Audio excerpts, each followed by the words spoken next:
Chapter 41, A Path to Choose. Plug the hole, damn it. The man mounted on the raptor shouts. Clad from head to toe in high-tech armor. I'm trying. Frigging plesiosaur keeps clipping me back. I shouted back as I kept trying to reach the cracked window. While the head of a plesiosaur, that had clipped through the metal wall next to it, kept pushing me back every time I got near the window. I swear, if we lose this base because of the plesi, I'm fucking feeding it to a level 2 Truden. And then I'm shotgun blasting that Truden in the face. The man shouts once again. Don't you fucking dare use the shotgun. Or I'm selling your spleen for the metal ingots. I shout back as I keep running towards the window. The level of the water was well over my waist by now. Dude. We have tech gear and an underwater base. Why do you care about metal ingots so much?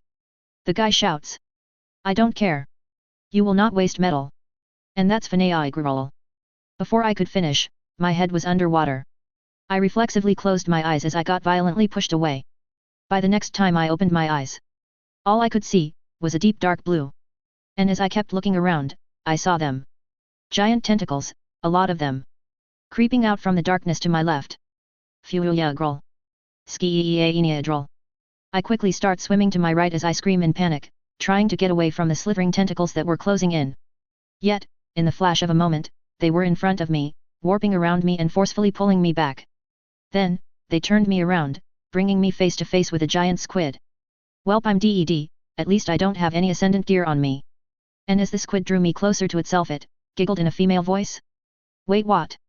Before I could even analyze what I just heard, the squid was grinding me against its mantle.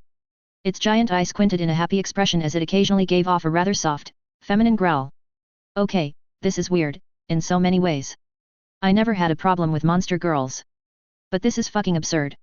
And as things could not get any weirder, a mosasaur appeared. Hey. What are you doing? The mosasaur speaks up, again with a feminine voice. The same thing you were doing when I got back. The squid replies. Well, I'm back now, so stop it, the mosasaur whines. You are not going to tell me that you were just half asleep back then? The squid asks with a slight giggle. What's the point of hiding what I want? The mosasaur asks back. The squid giggles back as an answer. What's so funny? The mosasaur asks with a flustered voice. I see you are taking his words to heart, the squid answers back. You were awake, weren't you? The mosasaur asks once again. Yes, I wanted to have as much time as I could next to him, before falling asleep. After all, we will be walking all day again, the squid answers back as I feel its tentacles tighten around me. Wait, squids can walk. And just as I was thinking that, my sight turned blurry. I close my eyes and shake my head as I feel my brain clearing up. The next time I opened my eyes, I found Psycho on my right, nuzzling up against my neck. Hey. I hear another voice to my left.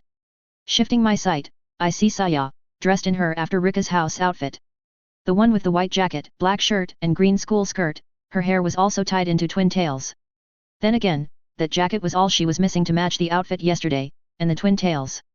Psycho, from what I could see at least, being that her head was blocking most of my view, was still wearing that buttoned shirt. I shake my head and move my hand to my face, covering my eyes. And look who's finally up. I heard Saya say as she walked up to me. Had fun sleeping with two girls at the same time, idiot? She asks with a slight pout as she kneels down next to me. What? Wait, who was on night guard? No wait, I was on night guard. I shake my head as I try to get up, something that proved to be impossible with Psycho weighing me down. Are you for real? That's all you have to say? Idiot. She replies as she lightly jabs at my sides. Oi, what gives? I bend my body slightly, before jabbing right back at her. She lets out a rather cute short yelp, before she starts to rapid fire her jabs at me as a retaliation. Something that I was not really able to defend against because Psycho had taken over half of my body. Okay, you win. Step, I start waving my only free arm as I try to avoid Saya's relentless assault. It did wake me up at least. Serves you right. Saya puffs her cheeks as she finally stops jabbing me. But seriously, who was on night guard? I ask the moment I manage to catch my breath. Saya looks at me for a couple of seconds, before letting out a sigh. Psycho took the first round, I took the second, I was actually coming back from it now, Saya finally replies. I see, so it's my turn now, feels like I slept for ages to be honest. I nod slightly as I rub my eyes. Because you did, we decided to cut the shifts to 2. Saya glances away as she folds her arms. Hey? Why? I ask as I lift an eyebrow. Because we wanted to spend more time with you, so we decided to split your shift between us. I hear a new voice to my right, Psycho's. I turned my head slightly to my right, to see that Psycho was still with her eyes closed, her nose almost touching my neck. Then, I turned back to Saya. She just looked at me for a couple of seconds before glancing away. Why, you better be grateful. She says with a pout as she keeps her arms folded under her chest. Oh? She is not denying it. I replied with the most honest voice I could muster, considering the situation. Well, you better get your lazy butt off the bed, the sun has been up for quite some time now. She responds as she gets up and starts walking towards the door. Only to stop midway. And hurry up, idiot, your food will get cold. She adds without turning around, then exits the room with a rather hasty pace. Wait, Saya can cook. As I was thinking that, I felt two hands wrapping around my neck. Nair, girls can get jealous if you are paying attention to others but not them. I hear a female whisper to my ear. Turning my head to the right, I find Psycho gazing at me with a smile. Her head still resting on the pillow, aka the sleeping bag. Good morning, she spoke up again the moment she locked eyes with me. Morning, Psycho, I respond as I turn my whole body towards her. Slept well? I ask right after. Psycho giggles, closes her eyes and slides up closer to me, before bumping her head against my chest. This must be the very first time in my life that I don't want to get off my bed, she replies with a small sigh. I silently placed my hand to her head, then ran it along her hair. We stayed like that for a couple of minutes, up to the point that I felt that I would honestly fall asleep again. We really should get up. I groan as I bring my hand to my face. Psycho didn't respond. You fell asleep again? I ask as I put my hand on her shoulder and shake her lightly. The only reaction I got from her was a soft moan. If I poke her now, will she reflexively karate chop my throat or something? Fuck it. I slowly bring my finger up to Psycho's cheek, and poke it. She groans a bit as she tries to hide her face between me and the bed. Oi, you fell asleep again. I poke at her cheek again. Psycho giggles slightly, but stays otherwise motionless. Maybe if I had a good morning kiss, instead of cheek poking, it would help me wake up. Psycho whispers with a smile, her eyes still closed. Oh, really? Without answering, I lean my upper body slightly back and run my finger along her cheek, before stopping it under her chin. Pushing her chin up, I aligned her face with mine. Psycho kept her eyes closed during all this, yet, I could see a visible blush appearing on her cheeks, and her mouth was also very slightly open. With such a deep blush, I'd say that she's actually expecting something. I bring myself forward, and press my lips against hers. Psycho almost instantly starts pushing her face against mine. And after a couple of seconds, I back off and gaze at Psycho as she finally opened her eyes. Come on, let's go. I move my hand to the top of her head and ruffle her hair. Psycho nods with a smile as she closes her eyes for a few seconds. And with that, I get up, take my gear, and head downstairs, where I found Saya sitting on the counter, bento on one hand, chopsticks in the other, looking towards the pool. I should have taken the first shift. Saya whines while still looking at the pool, bringing the chopsticks to her mouth.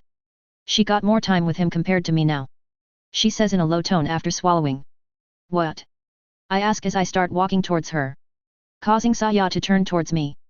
Finally. You certainly took your sweet time getting up, she responds with a slight pout. Guess I was more tired than I thought, I respond as I stop next to her and spot two more bentos next to her, along with a set of chopsticks and my Swiss knife. Well, don't blame me if it's cold now. She turns her towards her own bento before she starts eating again. I nod and pick one of the two extra bentos that laid next to her along with the Swiss knife. She made these? Compared to Psycho's, they look way more sloppy, for the lack of a better term. And then, I take a bite. It's actually pretty good. You just thought that it's weird that I can cook, didn't you? Saya speaks up as she turns to me with a frown, narrowing her eyes in the process. Well, I thought that you'd have people that cooked for you in your house.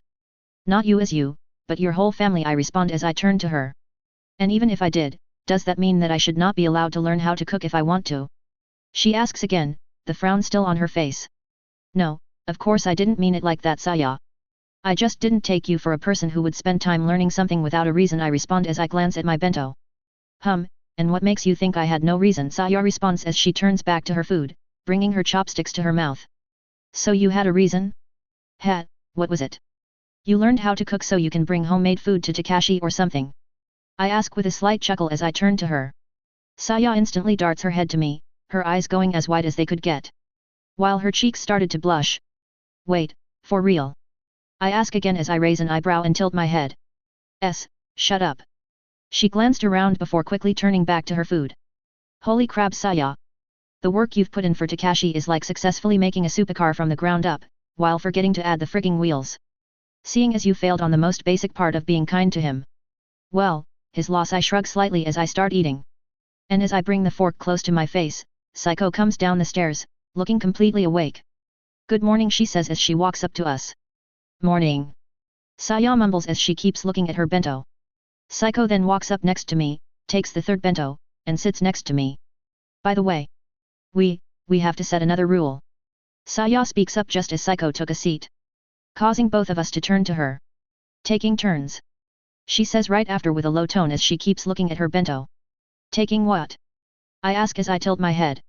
Sleeping on the double bed, we will take turns sleeping on it, Saya adds as she glances at me. It's too packed when all three of us are on it. She adds right after. Well, it is supposed to be for two people after all, I respond as I leave the bento on my legs and fold my arms. Makes sense. So, how will we take turns? Psycho adds as she tilts her head. Me or you will sleep on the single bed today, the other one will sleep on it the day after, Saya responds as she turns to stare at Psycho. And I will sleep there on the third day. I ask. No. You are the leader. So you need to always be in top shape. So you will only sleep on the double one, Saya glances around as she answers. Sneaky Snick is trying to be sneaky. Especially considering that the single bed was actually way more expensive. But whatever, hell knows I don't mind this setup. I took the first shift, so I'm going to take the first turn, Saya adds right after. Very well, Psycho responds as she closes her eyes, leaves the bento next to her, and stretches. Also, Nair, Saya then turns her focus to me. And the moment she saw me looking at her, I looked at the map for a bit. I have a couple of paths set up that we can take to reach the mansion. Once we're ready, look at them and tell me which one you think we should take, she adds as she keeps fiddling with the rice in the bento with the chopsticks. Good idea, we'll check them once we're done here, I respond as I nod. By the way, Nair. Just as I finish speaking, Psycho speaks up. Turning my head around, I find her staring at me. You have not forgotten about my weapon training, have you? She asks. Nope, after you're finished eating, change to your normal gear. And we'll start, I respond as I point at her bento. Alright, I will change after I have finished, if what I am wearing now bothers you, Psycho responds as she looks at her half-buttoned shirt. Oh yeah, ignore the fact that your boobs are 65% visible with that shirt that you left unbuttoned. I need to focus on the gun, not your boobs. Better if I don't actually say that. Saya will probably go ballistic on me if she hears that. Better to show you how to use it while you're wearing the equipment that you'll actually use with it, I respond as I start eating. Psycho giggles slightly before nodding. Giggling, aren't you? Bet you knew exactly why I'm telling you to change. With that out of the way, we ate in relative silence. Though I do have to admit, both girls looked to be in higher spirits compared to yesterday. After we were done, Psycho took the bentos to the sink in the bathroom, while I headed to the car to get the first part of my outfit. Getting there though, I came to a terrifying realization. The fuck is my mask?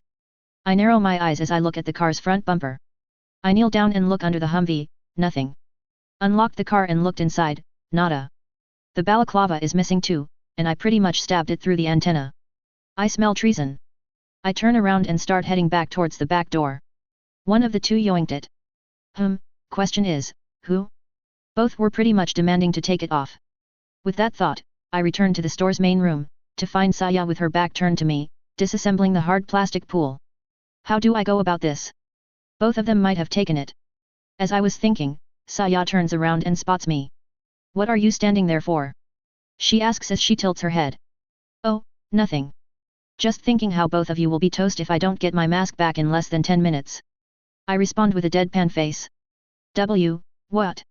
Saya keeps staring at me for a couple of seconds. What makes you think one of us took it? She asks as her eyebrows curve into a frown. The mask was in the inside part of the barricade. If a random survivor passed, fat chance they jumped over to just take the mask. The balaclava is missing too, and it's impossible for it to fall as it was stabbed through the antenna, which was still intact. I answer as I fold my arms. Well, I didn't take it. Saya also folds her arms as she leans her upper body towards me, flat out denying her involvement. Just then, I saw the door to my right open, the one that led to the bathroom. Psycho walked out with the bentos on her hands. She then closed the door with her leg and took a deep breath. After that she turned to us, tilting her head the moment she realized that we were both staring at her. Is there something wrong? She asks. Idiot here is saying that one of us hid his stupid mask. Saya responds as puts her arms on her hips and turns to glance at me. You can't find it? Psycho asks as she turns to me. I wouldn't be asking you to if I could find it, I respond as I tilt my head. Want me to help you look? She asks right after. You do realize that you are a suspect too, don't you? You voted against it along with Saya after all, I answer as with a slight one-sided smirk. Psycho responds with a slight giggle. Of course, I understand. She answers as she smiles back at me. You can search all my belongings if you want to, I don't mind, she adds right after as she keeps looking at me.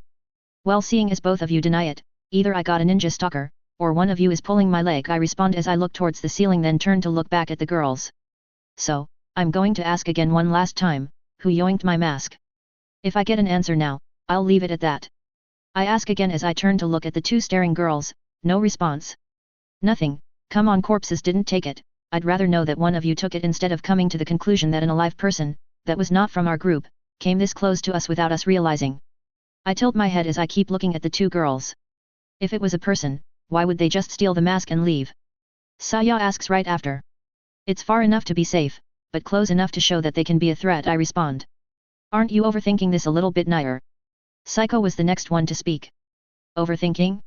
Sweetheart, I went full spec ops in order to hide a bat in a vent. A bat, in a vent. If it means I'll avoid seeing you two getting hurt, then yes, I am overthinking this. Last thing I need is waking up with a gun pointed at my head and hoping that the one holding it ain't a damn rapist, I respond as I take turns looking at them. Both of them just stood there, staring at me, until Saya looked away with a sigh. We can't even pull a little prank without you blowing it out of proportion. She groans as she keeps looking away. I have your stupid mask, stop freaking out, nobody is after us. She adds up as she turns to me while folding her arms. Psycho just lowered her head slightly and walked past me, though, I could see a smile on her face. I am sorry, I didn't mean to make you worry. We were actually both in this, she says as she leaves the bentos on the table. But, I am happy to know that you care about me this much. It means a lot to me, Psycho adds as she turns around to look at me with a warm smile. Saya then walked, or pretty much stomped, her way to the counter. Went behind it, and took her bag. After opening it, she pulled my mask and balaclava out and left them on the counter. I walk up to the counter and take my stuff. And now I'm definitely never taking it off again, I say as I wear my headgear back on. Hey, it was just a joke, idiot. We won't do it again. Saya responds with a slight pout as she narrows her eyes at me. We'll see. For now, Psycho, please get dressed. Saya, check that we didn't leave anything behind. I will go to the second floor to get my gear and deal with the inflatables, I respond as I turn to walk towards the hallway. And I had it all planned out so perfectly. Stupid idiot, I hear Saya whisper behind me. She had the what now? Ignoring Saya's last statement, I head back to the second floor. There, I wore the rest of my gear. Vest, arm/leg guards, scar H, handgun, my bag, you get the idea. Okay, I should deflate the beds now. With that thought, I started to deflate the double inflatable. In the laziest way possible, by sitting on it. After taking the pump's nozzle out and sticking it into the inflatable's valve. No way I'm keeping that thing pressed till it's over. I know I didn't clean my gear other than my mask. But they don't look dirty at all. Did somebody else do it? Then again, I didn't fight too much for them to get dirty. Never thought I'd use the words didn't fight too much in a friggin' zombie apocalypse. Guess that shows how valuable Psycho is to the group in a survival aspect. I stretch before slapping my hands on the bed I was on. To think, I was kissing with Psycho here some time ago. I know the only reason this whole thing with me, Psycho and Saya is possible because of the outbreak, but I do wish that we were not in the middle of it right now. Though then, I'd say fat chance they would accept sharing. Bored of waiting, I take the scar H and start unloading it, then take the bullets I took out and start filling them back in the magazine. I got only one mag for the scar, right? I don't remember getting a second one from the dude in the armory at Saya's house. This does limit the total rounds I can carry. At least, I know that Japan's Special Forces group uses scars. So, who knows? I turn to look at the bed after a few seconds. God, how long will this take? I groan under my breath. Several minutes later. I had my eyes closed and my head resting on my hands. I need to figure a better way to do this. The double one is too big. I glance at the bed without moving my head as I speak to myself. I was about to get up, when I heard footsteps from the door that was ahead of me, the one that led to the stairs. And seconds later, Saya appeared by the door frame. We are done downstairs, we folded the pool too, she says as she folds her arms and turns to her left, or my right. Towards the deeper, darker part of the room. I see, I still need to deflate these, I respond. Saya just nods while still looking away. Hey, she speaks up as she turns to me. Sorry, she whispers. What? I ask, acting as if I didn't hear her whisper. I know you heard me, idiot. You always hear me when you're not supposed to. She responds with a pout as she wraps her folded arms a little tighter around her. Don't worry, we all need to joke around sometimes, I respond as I raise both arms and shrug slightly. It still doesn't make it right. I didn't realize that you were this troubled about our safety. She shakes her head slightly as she speaks. After a few seconds of silence, I tap on the bed I was on. Saya tilts her head while staying in place. Come here, I say as I tap on the inflatable again. Saya glances around before looking at me again. There's nobody else around, you idiot. Who do you think I'm talking to? She lowers her head slightly, walks up to me and flops on the bed, taking a seat to my left. She then puts her hands on her knees, and keeps looking at them. After a few seconds, she takes a deep breath. Look, She exhales as she speaks, and closes her eyes. Then takes another deep breath as she opens her eyes. I know I can sometimes come off as obnoxious and insensitive. I'm not stupid, I understand how my actions can make other people see me. She kept looking at her keys as she spoke. You know, Rei and Takashi. They were the only real friends I had. They were the only ones that didn't act all nice to me because I was a Takagi, trying to reach my parents through me or plainly wanting something from me. Most people I knew didn't even look at me in the eye when they spoke to me. And before you say something retarded, it was like that before I started acting like this too.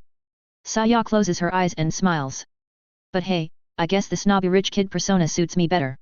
At least I don't have to deal with idiots that think I'm too stupid to understand their game. She adds as she brings her knees to her chests, wrapping her arms around her legs in the process. To think I called her out to sit with me so I could make this thing deflate faster. Only for her to lay this on me. Say something. Saya whispers in a low tone. Saya, you don't have to explain yourself to me. And I got to say, compared to our first meet-up, we went quite the way in terms of how you act towards me, I respond as I put my hand on her head and ruffle her hair. That was, back then sorry. She lets her head sway slightly as I keep stroking her head, making no obvious effort to stop me. It's fine, but if you need to hear in order to let it go. Apology accepted, I respond as I stop patting the pinkette. Hey, I keep calling myself a genius, yet I could not see how throwing the leader title on you was troubling you, she responds as she keeps looking at her knees. What makes you think? Be real, Nair. You managed to link a missing mask to us getting attacked by rapists. That's not called overthinking it, it's called being paranoid. And you yourself said the reason is because you don't want us to get hurt.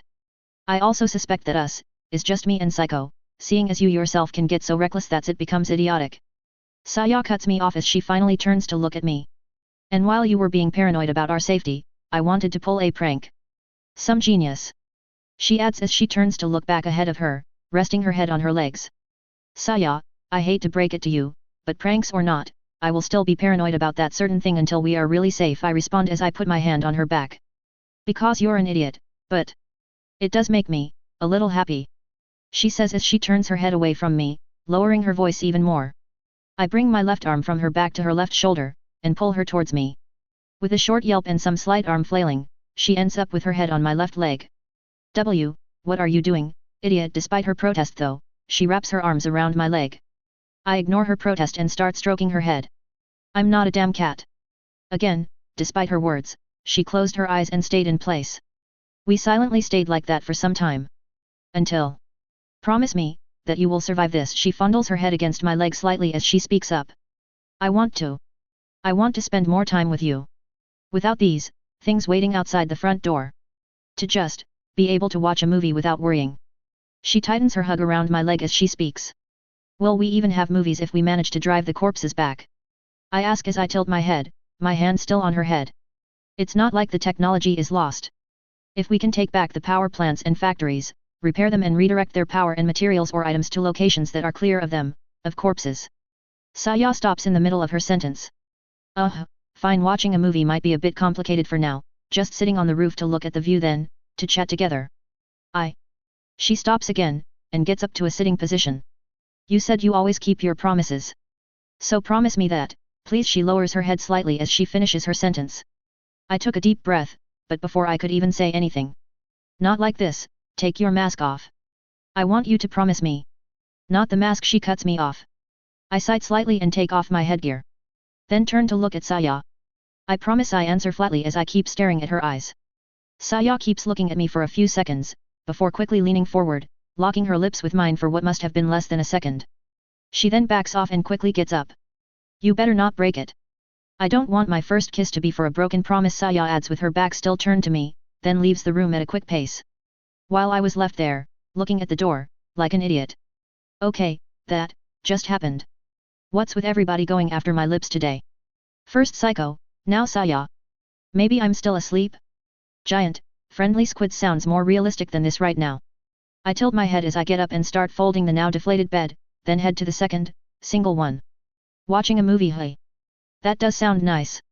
Maybe I could make her play a video game, God knows I need me some co-op partners, or well, I used to. I'm kinda missing my PC here, and my Steam account. Does this world even have Steam in its meme-able Steam sales? I honestly didn't check. I know it has consoles though, as I saw what I think was a PS4 look-alike. I also need to show Psycho how to use her gun. I whisper to myself as I keep looking at the single inflatable. Up here it's a bit too dark, but with a flashlight, it should be fine.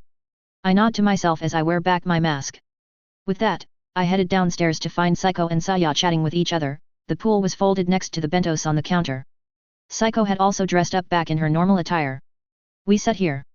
I ask as I walk into the room, causing the girls to turn towards me. Yeah, you finished with the second inflatable already? Saya asks. No, but I did say I'd show Psycho how to use her gun. So instead of wasting time, she can come and help with the bed while I show her how to use it, I respond. Saya folds her arms and mumbles as she glances away, obviously not looking very cheery about my idea. Psycho then turns to her. You had your private lesson with him for your gun, I can't have mine. She asks. I didn't say anything, Saya responded with an obvious pout. That's what I get for playing in two fields at the same time. I need to get this out of the way. Before it festers into something worse. Okay, if we are setting rules here, I also have one, I speak up before Psycho could respond, causing both girls to turn to me. You two, no infighting, I add up as I fold my arms. We're not fighting. Saya answers with the pout still on her face. And let me make another thing clear, I turn to look to my right, towards the tinted glass wall that separated this room from the warehouse. You can take it any way you want. But if I have to pick between the two of you. I stop talking and turn to look at the girls, who were now silently staring at me. Then I'm picking none. I add up. You are being really unfair right now, Saya glances away as she keeps her arms folded. I know, but I'm not going to make a decision that favors one of you while hurting the other, I respond as I glance at Saya. Just wanted to make myself clear, both of you are important to me. I add as I keep looking at the girls. I expected something like this to happen sooner or later. But God, it leaves a bad aftertaste in my mouth. As there ain't a real nice way to solve it. And I can't exactly clone myself. Saya then sighs and drops her head, along with her shoulders. Even when it's not really my fault, you still manage to make me feel bad about it. She lifts her head and looks at me as she raises both her eyebrows, leaving her mouth slightly open. Well, he is a sweet talker after all, Psycho butts in with a giggle. And a big one at that, Saya adds as she corrects her posture and folds her arms. If it keeps you two from pouting at each other. I respond as I tilt my head. And whose fault do you think that is? Saya answers with a frown as she leans towards me. I lower my head slightly and raise both arms. I got nothing to say to that, because you're right, I responded as I lowered my hands, and then, we stayed silent, sort of switching glances between each other. Okay, this is getting kind of awkward. I scratch the back of my head as all three of us stayed in place. My gun training? Psycho asks as she places her hand over the M92 on her hip. I reflexively turn to Saya as Psycho asks that. She blinks at me a couple of times. What are you looking at me for, you want my approval or something? She asks with a pout. Well, you know. I respond as I tap my mask. Saya closes her eyes and shakes her head with a groan. You're hopeless. She pinches the bridge of her nose with her fingers as she speaks. And after a few seconds, she opens her eyes and looks at me.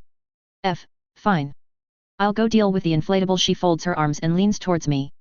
But I'm expecting some sort of compensation for doing this, she adds as she narrows her eyes. Then turns around and starts walking towards the hallway without waiting for my reply. Okay. I answered after Saya had left the room. And after a few seconds of silence. So. Can we? Psycho speaks up, glancing around without moving her head as she slowly kept moving her right hand up and down over her left forearm. Why, yeah. Let's go outside, better lighting, I respond with a nod. And start walking. Man, that was weird. After we got in the back alley I stopped and turned towards Psycho. To the Humvee. We can use the corpses on the visible part of the street as targets, no actual shooting for now though, too loud. I motion with my head as I start moving again. Psycho followed behind me in silence. Are you bothered about what happened back there? Psycho asks as she keeps walking behind me. I will be lying if I said that I was not expecting it to happen sooner or later with what I'm doing. I mean, nobody really likes sharing in this sort of stuff. But I'm more bothered with the fact that I can't do anything about it, rather than the fact that it happened. I respond as I keep walking. Do you regret your decisions? Psycho asks again as she keeps walking behind me. No. As I said, both of you are important to me, I answer as we reach the Humvee. Let's sit on the roof, I add as I climb up the hood, then walk up to the hood and sit down. Psycho ended up sitting next to me shortly after Caesar style. She then took the gun out of its holster. I'm ready for your lesson. She says as she extends the hand that held the gun towards me. Master, she adds the moment I put my hand on the gun, causing my sight to lift from the gun to her face. I'm the master? Oh, we're doomed, I respond with a chuckle as I take the gun. Psycho giggles slightly as she closes her eyes. Okay, where do you want to start from? I ask as I turn my sight back to the M92. From the beginning please, she responds as she scoots closer to me. Until she was able to lean her shoulder against mine. A little closer and she'll be sitting on me with the way she's going. Alright. So let's start with the important things. I bring my finger near the gun's hammer, then under the rear sight, on the cylindrical safety switch and the small lever it has on it. Right now the safety is on. You can figure this out from the fact that you cannot see a red dot here. I keep pointing at the safety switch as I speak. Now this I flick the switch to the left, causing it to rotate to about 45 degrees. Under where the small lever used to be, was now a red dot. This means the gun can now fire, I say as I point at the red dot. Psycho nods slightly without turning to look at me, her focus completely on the gun. Now next, behind the trigger is a small button as you can see here. I flick the safety back on and point at the mag release button. This will make the magazine drop. And I mean that literally, it will fall out without you doing anything else if the magazine is looking towards the ground, so keep that in mind. You don't want to end up losing the magazine because you kicked it by accident while you were on the move. I press the eject button and pull the magazine out, then slam it back in. Kick it. That's oddly specific. Psycho asks as she turns to me. I do the stupid mistakes so you don't have to, I respond as I glance at her. Sakwo brings her hand to her mouth and giggles. What are these for? She asks as she points at the two small switches that were over the trigger. Right, the first one, the cylindrical one that is furthest from the trigger, is the disassembly safety lever, or take down lever. You turn that to look down if you want to take the gun apart, as it will let you remove the upper part of the gun. The second, stick-looking one, is the slide catch.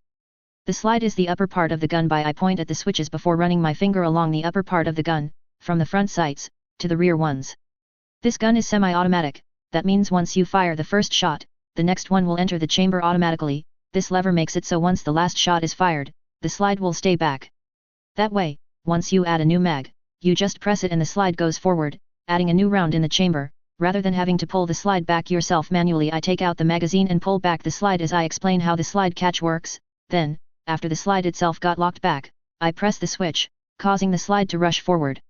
Then, I put the magazine back inside and picked up the stray bullet that flew out. Okay. Look at the gun's rear sight. I then lift the gun and point it towards the street ahead of us. Psycho leans next to my face as she keeps looking at the gun. See these two white dots on the back end of the gun? I ask. She nods. That's the rear sight. The one white dot in the front is the front sight. I lower my hand and bring the gun in front of her. Take it, try to aim, I say as I glance at the safety, making sure it's on. Psycho nods and takes the gun, then tries to replicate what I did. Use both hands, and close one eye. I take her free hand and bring it to the gun's grip. Psycho nods and closes one eye as she keeps aiming the gun. Now, try to align the two sights to be in the same height, while making sure that when looking through the middle gap of the rear sights, you see the white dot of the front one. I move behind Psycho as I keep speaking, to get a better look at what she is looking at. And now try to align your eye with the rear SI. I stop in the middle of my sentence. That would be a bit weird to understand, Nair. Psycho, probably because I stopped mid-sentence. Turns to look at me, her cheek almost touching my mask. Try to keep your wrist straight. If you need to move the gun, move it by moving your whole arm from your shoulder when moving up or down. And to move left or right, turn your upper body. Think of it as trying to be as rigid as possible when aiming. If your joints are loose, then your aim will probably be off. Worst, you might end up with the gun slamming your face if the recoil is too strong. Also, try to keep the gun's rear sights aligned with the eye you are using to aim, like how you align the front and back sight. I respond as I pat her on the shoulder. She nods and turns to look back at the gun. Can this gun get stuck like Saya's? She asks right after. Yeah, all guns can jam, I responded. If that happens, take the magazine off, and strongly pull back the slide by yourself. Usually the slide itself will not be in the correct position when the gun jams, so you can try to manually bring the slide back and let it go forward a couple of times. This brings the stuck bullet in the chamber most of the time, then insert the magazine back in. I point at the slide as I speak. If it's a bullet that got stuck while leaving the gun, you do the same thing again, though that's rarer than a bullet getting stuck while loading into the gun. Realistically for you though, if your gun jams, better use your sword. I add up. Psycho nods at me. Also remember, be careful with the magazines, they are essentially how many bullets you can have on you. If one is empty, put it back in the mag holster you have on your leg, as it can be reloaded with bullets later. I point at the bottom of the gun as I keep speaking. Psycho nods again. You will show me how to load bullets on the magazine? She asks as she tilts the gun sideways. With Saya, she doesn't know how to do that either, I respond. Psycho nods without speaking back. Anything else I should know? She asks once again. Always holster your gun with the safety on. If you have the slightest hunch that you might forget to do that, stick with the sword. You don't want the gun blasting a bullet through your leg. Psycho nods at me as she runs her finger on the safety. Should I shoot? She asks. Not yet. For now, try reloading the gun, I respond as I shake my head. Psycho nods and does as I ask. Once you feel comfortable doing that, try doing it without looking. You want your eyes on the corpses, not the gun, I say as Psycho kept inserting and ejecting the mag. And like that, we stayed on the roof of the car, Psycho fiddling with the gun, while I stared at the alleyway that led to the road. Several minutes later. For a residential area, this place has a really small number of dead stuff walking around. You're not done yet. I hear a new voice behind me. Turning to it, I see Saya. The sleeping bags and folded inflatables under her arms, along with 2 bags, one on each shoulder. Damn, you didn't have to carry everything, Saya. I respond as I get up, jump down the car and walk up to her, then turn to Psycho and motion her with my head to come. She nods and jumps down the car as well. I went the extra mile, so I'm expecting something nice from you now, Saya replies with a slight grin as she narrows her eyes and leans forward. Oh, you sneaky snick MK2. I hold myself back from chuckling and take some of the sleeping bags. And after opening the back door, I dump them inside the car. What's left? I ask as I turn around. The pool, the bentos, and the stove, along with the duffel bag. Saya answers. I'll go get them, Psycho speaks up right after. Alright. Saya, once we're set with the stuff you have, we'll check the map. I nod at Psycho and turn to look at Saya as I speak. And then turn to Psycho again. You shoot before we leave, I add as I point my finger at Psycho. She keeps blinking at me for a few seconds. I will do my best not to disappoint you, she responds with a smile as she nods, then turns around to walk towards the back of the store. After that, I took one more of the sleeping bags that Saya was carrying and headed towards the car. The map is in your bag, dot. I ask as I place a sleeping bag inside the trunk through the back door. Yes, Saya nods slightly as she gives me one of the actual bags. I see, okay. So, what do you want? I ask as I take the bag and place it in the middle of the 2 back seats. What do you mean? She asks as she gives me the other bag. Your compensation, I replied as I left the bag she just gave me next to the other one. Use your brain. Because I'm not telling you, Saya answers with a slight smirk as she glances at me. Are you sure about that? I'm not responsible if I botch your compensation, I ask as I raise an eyebrow and turn to look at her. Ha, you wish. Botch it and you'll have to do it again, Saya snickers as she tosses me the last sleeping bag. Is that so? I ask as I put the last sleeping bag in the car.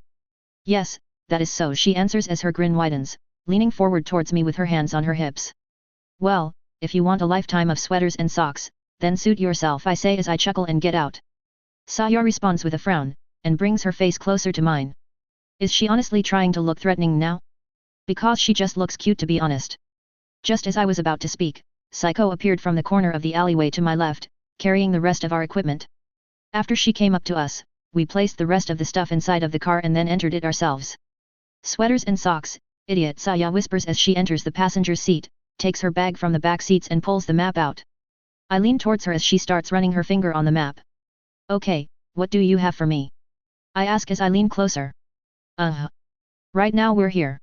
She points at the right part of the central landmass, on the higher part of the map, near the top end of the central landmass. The mansion is here. She then pointed at the left part of the central landmass, a little higher than the center in height. The 3 routes we can take are: seaside if we go up in the map, if I remember correctly the house with the boat was seaside too, maybe we can use it to rest if we find it on the way. It's also the safest route considering, as corpses can't swim, so we won't have to worry about one side of the road. But it's also the furthest route we can take, she says as she runs her finger along the coastline. The second one is going straight from here. This will lead us to the... She stops talking and places her finger on the mall, I say as I look at where her finger is pointing. Yet. I understand if you don't want to take that path. Plus we know the place is overrun, big chance it has a lot of corpses there, Saya adds in a low tone. The third one is going down from here. It's the quickest, but we never used these roads. In difference with the other two paths. We don't know if the Humvee can drive on them. Saya then turns to me. Blinks a couple of times, and blushes. When did you get so close? She leans her upper body away from me as she shoves the map to my face. I was sitting here from the moment you opened the map. I respond with a muffled voice. Well, warn me next time, you idiot. She shouts again. Saya, I don't think shouting was a good idea, Psycho speaks up as she points at the windshield. Several corpses had strayed from the road and were now coming our way. Matters not, let's go. Psycho, go over the hatch, fire a couple of shots to get the feel of the gun. Once you're back inside, I'll drive off. I respond as I get back on the driver's seat. And as Psycho went through the open hatch and aimed the handgun, I started the engine. Alright, 3 paths. So, which one to take? Chapter 42, On the Road. 4 days before extraction. Man, driving inside a big city during a zombie apocalypse is fucking nuts. Half the roads are blocked off, the other half are overrun by corpse parades. Nair, you must take a left turn somewhere. If you want to reach the shore today. Saya speaks up as she keeps looking at the map. Yeah, I know, it's just that all the roads leading to the shore look like friggin' crap. I groan as I glance at the map in Saya's hands. After leaving the store, we decided to take the longest way around. In other words, going by the coastline. The reason? We still had 4 days left before extraction. And while this route was the longest one, it was also the safest one.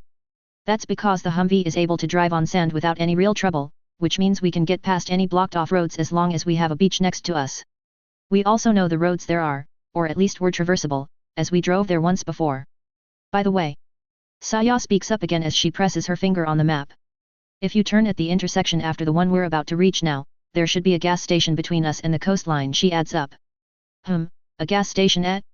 We could use the fuel. I nod as I keep looking ahead. But... I stop talking as I narrow my eyes, causing Saya to lift her head from the map and to look at me. A gas station is the perfect spot for an ambush.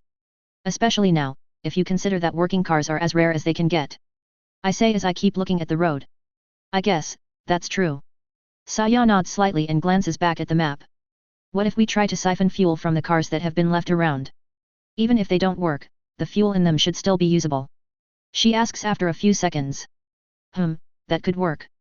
But we need to cut the hose in two for that. We can't have water inside it if we want to use it for fuel. Don't want to pull a short one on the car, hell knows we can't repair it. Respond as I tilt my head from left to right. Actually, I have a lot of information concerning the Humvee in the textbook. I looked it up while we were in my house, things like checking the oil, and water. Or how to change batteries. Humvees are supposed to have a couple of extras in them, I think under my seat. Or the one behind me, the one Psycho is on. Saya glances at the bag by her feet as she answers. We'll still need materials that we have no chance of finding though. I answer as I keep looking at the road. Only if you crash the car like an idiot. She responds as she turns to me with a rather smug look. Oh, you're lucky I have both hands on the wheel, my dear Pinkette. Do you want me to cut the hose in two? I hear Psycho ask from the back seats. Yeah, I should have the combat knife in a side pocket in my bag, use that. I nod as I point behind my seat with my thumb, while keeping my eyes on the road ahead. Psycho did not respond, but judging from the shuffling I started to hear behind me, I'd say she was searching my bag. In that case, turn now, or after the next intersection. If you want to avoid the gas station. Saya turns to look back at the map as she starts speaking. No, we will pass through it. Maybe we can take a fuel canister or two. The Humvee is a gas guzzler, even the lightly armored version, and we have what? 5 canisters. I glanced at the fuel indicator as I spoke. And we are a little under half right now. If I remember correctly, a Humvee needs 4 canisters to fully top up. I add as I look back at the road. 5. Saya corrects me with a monotonous voice. The road after the gas station, is it normal? Does it have any bridges? Narrow roads? I ask as I drive past an intersection, swerving lightly around a crashed car. Saya runs her finger on the map for a couple of seconds. Normal, I don't see any rivers interlocking with it. She says as she turns to me. Good, we'll head to the gas station then. Pick anything close to us, then leave. I'm not taking any risks. We still have food, gas, and ammo to go around. I glance at Saya and nod, before turning my sight towards the next intersection that was a little further off. I know I shouldn't jinx it, but we have yet to run into any hostile survivors ever since the mall, if we count them as hostile. I mean, one dude tried to literally rape Shizuka and we had to choke him in order to make him stop. Don't think kind sir, would you kindly stop raping my friend would have done the trick back there. With that, I focused on the road. And after teaching a couple of corpses how to fly. Sorry, I meant how to jump good. We reached the next intersection. I slowed down the Humvee before taking a turn to the left, going over the sidewalk to avoid a pile-up that had overtaken most of the road. I don't see smoke coming from the cars, but the place has too many corpses, plus too many blind spots under the cars. Not going to stop here. I kept looking at the crashed cars as we drove past them, before looking back ahead at the road. The road seems to start going uphill from here. If you drive straight from here, there should be a gas station to our right. Saya points at the road ahead as she lifts her head. Okay. So, how should we do this? I nod as I narrow my eyes and start to think. We stop the car, exit, and take whatever we find? It's not that hard. Saya raises an eyebrow as she turns to me. Treat every moment like you are about to get jumped on, Saya, especially in moments like these. No, I will check what we can take from the car, drive up to whatever it is and use the car as a one-side shield. You two will get out, I'll keep guard with the gun from the hatch. I shake my head as I keep driving. Where should we place what we find? Psycho asks right after as she leans between the two front seats. In the middle of the back seats, on the platform that leads to the trunk. I respond without turning around. Very well.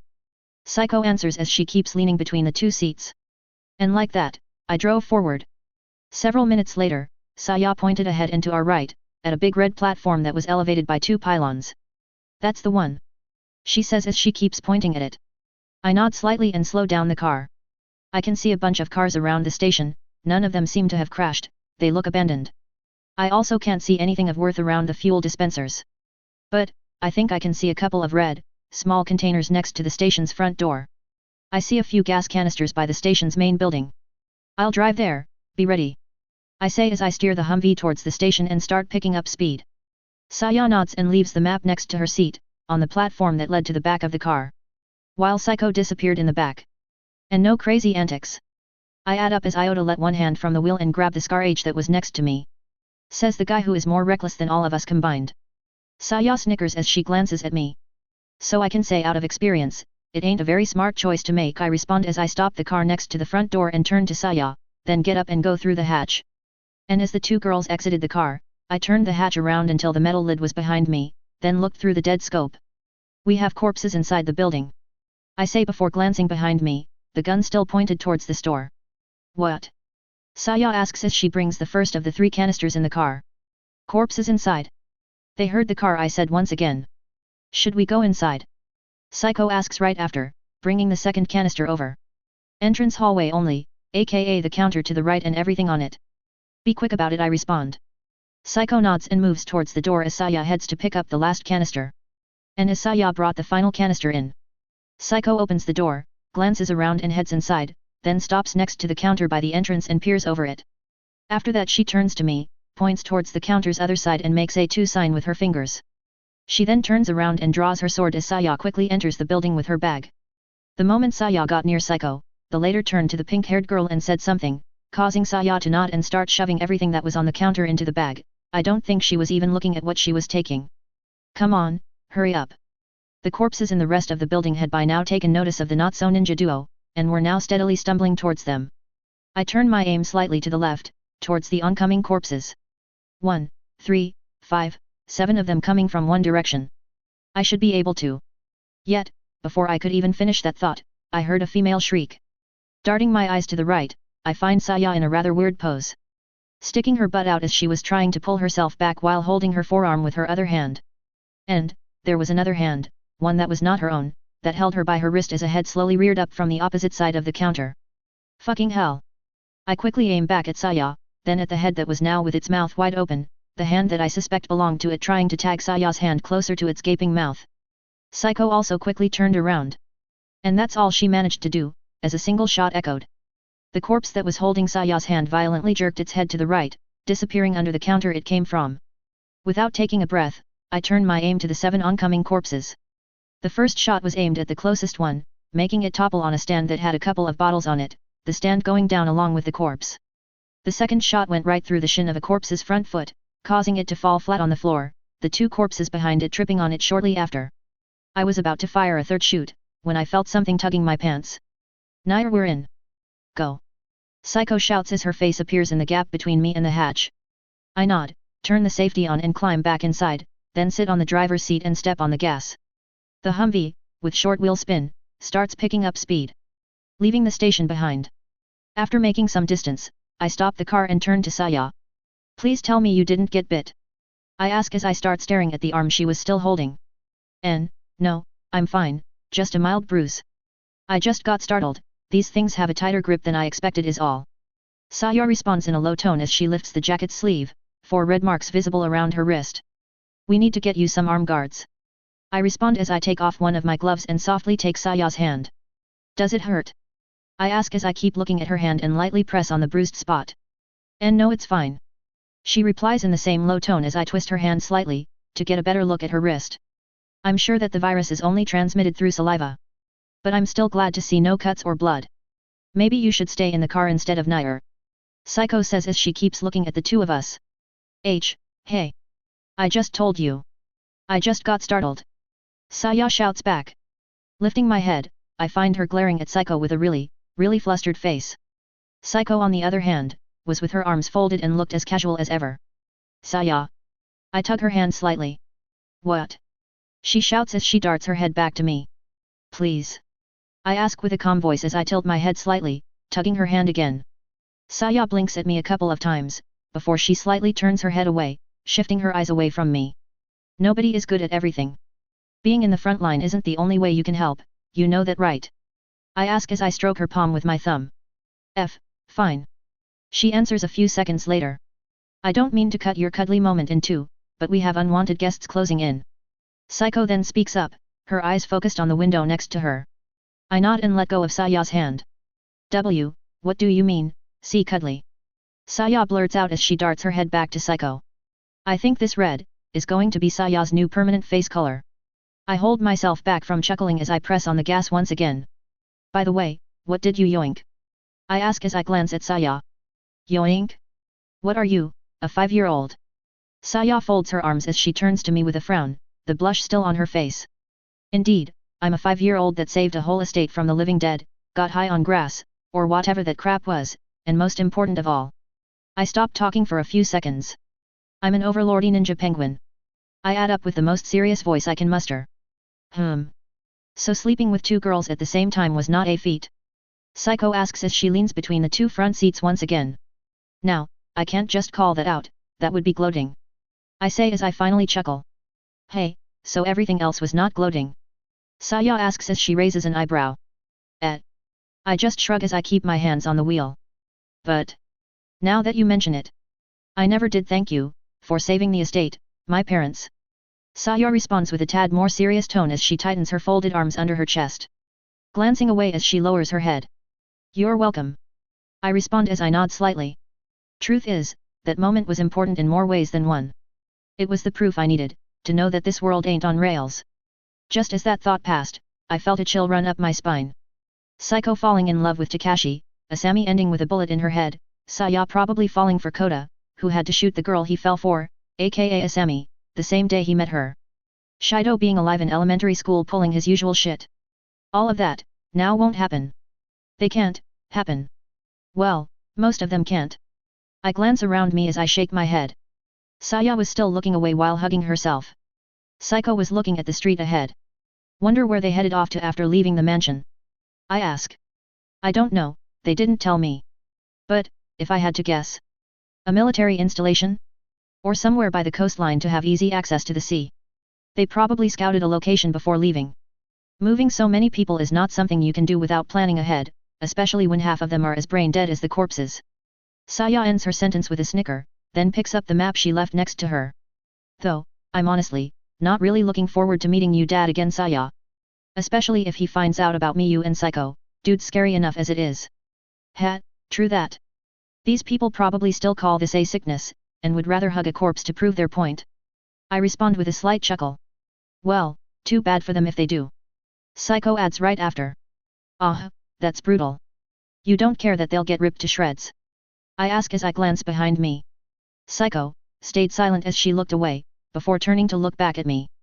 These people would have kicked you out, had you not managed to bring Saya's father back. Forgive me if I don't feel any sympathy for them. She answers with a rather serious tone. They were scared. Not going to deny that I would have felt any different though. If one of you was in my place. I nod slightly as I turn to look back at the road. By the way Saya. How far in the landmass are we right now? I ask as I glance at the pinkette. About 1/5. She replies as she keeps looking at the map. We still got ways to go then. So, what about the stuff we just took? I ask again. What about them? Saya asks back. What did we take? I raise an eyebrow as I glance at Saya. I'll check. Psycho responds as she takes the bag that was next to Saya before she could say anything back, causing her to turn her head towards the back of the car with a pout. Saya, I need you on the map in case we find a blocked off roads. Last thing we need is turning towards a dead end. I say, hoping to stop Saya from pouting Psycho to death. She thankfully nods, and turns to focus back on the map. How many intersections have you driven past since the gas station? She asks right after. 3. I respond flatly. Saya nods and points her finger on the map. Nair? Do you know how to fish? I hear Psycho ask right after. Yet, but only as a hobby. I tilt my head slightly as I answer. I used to go fishing with my real father and his zodiac. Never went fishing in this world though. Well, I think your hobby is about to become rather beneficial for us. It seems we picked up a couple of fishing line rolls, along with a box of hooks. Psycho replies as she brings her hand to the front, a spool of monofilament fishing line rolled up on her palm. Ah, nice. I still sort of remember how to tie the hooks on the line, so all we actually need is some bait. And a buttload of patience. I glanced at the fishing line Psycho had extended towards me as I spoke. Still, fishing equipment? How far are we till the coastline for a gas station to have fishing equipment? I ask as I turn my sight back to the uphill road. Saya then starts counting, something, on the map. Yet, before she could finish, the Humvee reached the top of the hill. The new view I had ahead of me, pretty much answering my question. Never mind. I say as I slow down the car to a crawl. Hey, why did you ask me if? Saya lifts her head as she starts to whine, but stops in the middle of her sentence as she looks through the windshield. The sea was visible from here. The road ahead looks clear, but it also doesn't seem to reach the coast. I see buildings blocking it further down. I press on the gas again as I look at the left and right roads of the intersection. These are also some snacks and sweets here, a couple of batteries, some souvenirs and. Psycho stops speaking as I start driving down the road. And? I ask as I tilt my head. These. Psycho extends her arm forward again. And as I turned to look, the first thing I noticed was Saya's eyes going wide, as her face took a very deep shade of red. As I told you. I wasn't looking at every little thing I was shoving in the bag. Saya shouts before I could even speak. A small square package, with a round bum, yet. These are condoms all right. I just turned to look back at the road without speaking. Well, we can use them for the guns, in case it rains. I respond calmly. Why yet? Saya starts vigorously nodding multiple times as Psycho giggles and retracts her hand. Anything else? I ask once again. She picked a couple of different flavors too. Psycho responds, and I swear, she must have been smirking as she said that. Just drop the subject already. Saya shouts as she darts her head towards the back seats, before quickly turning to focus back on the map, or well, bury her nose into it. A couple of pens, 3 packages of gum, and a few lighters. Psycho then adds with a casual tone. I get the feeling that Psycho likes poking Saya more than I do. What about the 3 canisters? Full? Empty? I ask as I slow the car down, looking at the oncoming intersection. Let me check. Psycho replies, and then goes quiet. Saya, next intersection, we need to turn either left or right, which way is better? I ask as I glance at the map. Saya does not reply, but starts running her finger on the map nonetheless. Go right, the left one has a lot of turns before we can reach the coast. She answers without taking her eyes off the map. I nod and press on the gas again. Nair, 2 are empty, the third one is almost full. Psycho then speaks up again. How do they smell? Gasoline. I ask again. Yes. She answers without delay. Okay, so all 3 canisters will be for fuel only, we can use M if we siphon fuel out of another car. Did you cut the hose? I nod slightly as I slow down the car, and turn to the left. Yes, you want me to do something with it? Psycho asks back. Take one and leave it with the canisters. After it's dried up, we'll use it. I respond with a nod. You also might want to turn on the intersection after this one, the road after looks wider on the map. Saya then speaks up. I nod, and keep driving straight. Okay, the sea is visible to my left, we can't be too far now. And it's still early in the morning, so if I have the chance, I'd like to stop by the rich folk house if it's on our way. They have normal pillows there, plus some soap, or an extra blanket. Also, we can check the jeep that was there, I have a feeling that it'll be full in the fuel department. The moment I reach the intersection Saya mentioned I take a left turn, and instantly hit the brakes, hard. Hey! Be careful! Why did you do DHA? Saya raises her head with a frown, but stops speaking the moment she looks through the front windshield. A giant pile up, not just part of the street, the whole damn section was a no-go zone. Pink's attention span deteriorating at an alarming pace, please send backup. Should have figured. Saya groans as she starts looking back at the map. I don't mean to rush you, but we're about to have. Before I could finish my sentence, a lone corpse decided to bump its face on the car. Company. I finish my sentence as I keep staring at the corpse. Keep going straight, check if you can turn on the next road. Saya lifts her head to me, then also starts staring at the corpse. When did that get here? She asks as she tilts her head and frowns. Couple of seconds ago. I say as I glance at Saya, then start driving. Causing said corpse to stumble and fall to the side as the car started to move. And so, I kept moving forward, until we reached the next intersection. This one, thankfully looked relatively clear. A couple of corpses stumbling on the road, but nothing the Humvee can't. Would you kindly move out of the way? So, I turned to the left and started going down the road, occasionally pressing on the brakes. No need to pass the car through a wall after all. 4 days hey.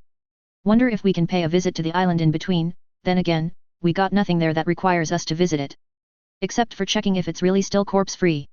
Say we get extracted, we could inform that this place has land free of brain-munching idiots. Staying on a ship can last you that long after all. Though, I don't know how good that place would be for building, seeing that it's mostly made of sand. Maybe inside the forest? Or on the small mountain/hill it has. I wonder how Takashi and the rest are doing. Saya says nonchalantly as she keeps looking at the map. They got to the extraction in time, so there is a good chance they got extracted. Overall, they're in a better position than us. I respond as I keep looking at the map. You're worried about him? I ask right after. He might be an idiot, but I don't want him to get hurt. Why, are you jealous? Saya asks as she lifts her head from the map and turns to lean towards me with a smirk. No you don't. I have no reason to be jealous. If for you, I'm just a temporary replacement until you can get back to him, then being jealous ain't going to change anything. I answer as I keep looking at the street. Hey. I never said that. Don't put words I never said in my mouth. Saya leans back to a normal position before folding her arms with a frown. Takashi wasn't the one who kept looking out for me after this whole thing started. Saya whispers after a few seconds. You honestly believe that I would be here right now? If I wanted to be with him? Saya asks right after. Hey, it wouldn't be the first time that I heard of a girl that started hanging out with a guy to make some other guy jealous. I respond with a slight shrug. You are a friggin' idiot, you know that. Saya shakes her head as she raises both eyebrows. So if one of us started hanging with Takashi, it would make you jealous? I hear Psycho ask right after. The fact that the question came from Psycho, really bugged me the wrong way to be honest. You can hang with Takashi all you want. Now if you started acting in a way to try and make me jealous on purpose. I stop for a few seconds, and take a breath. I'd probably get up and leave. I'd rather not have the people I trust the most make me suffer on purpose. I add up as I keep looking at the road. I just hope Psycho's sadistic nature does not mean she gets turned on by causing emotional harm to the ones she is supposed to care for. Yet, it would really not be fun seeing her trying to make me jealous on purpose, succeeding, and then getting so turned on about it that she actually ends up fucking with Takashi because of it. Then again, so far I have seen that she likes making people she does not like suffer. As she has yet to try and beat the shit out of me for shits and giggles, or Takashi in the anime.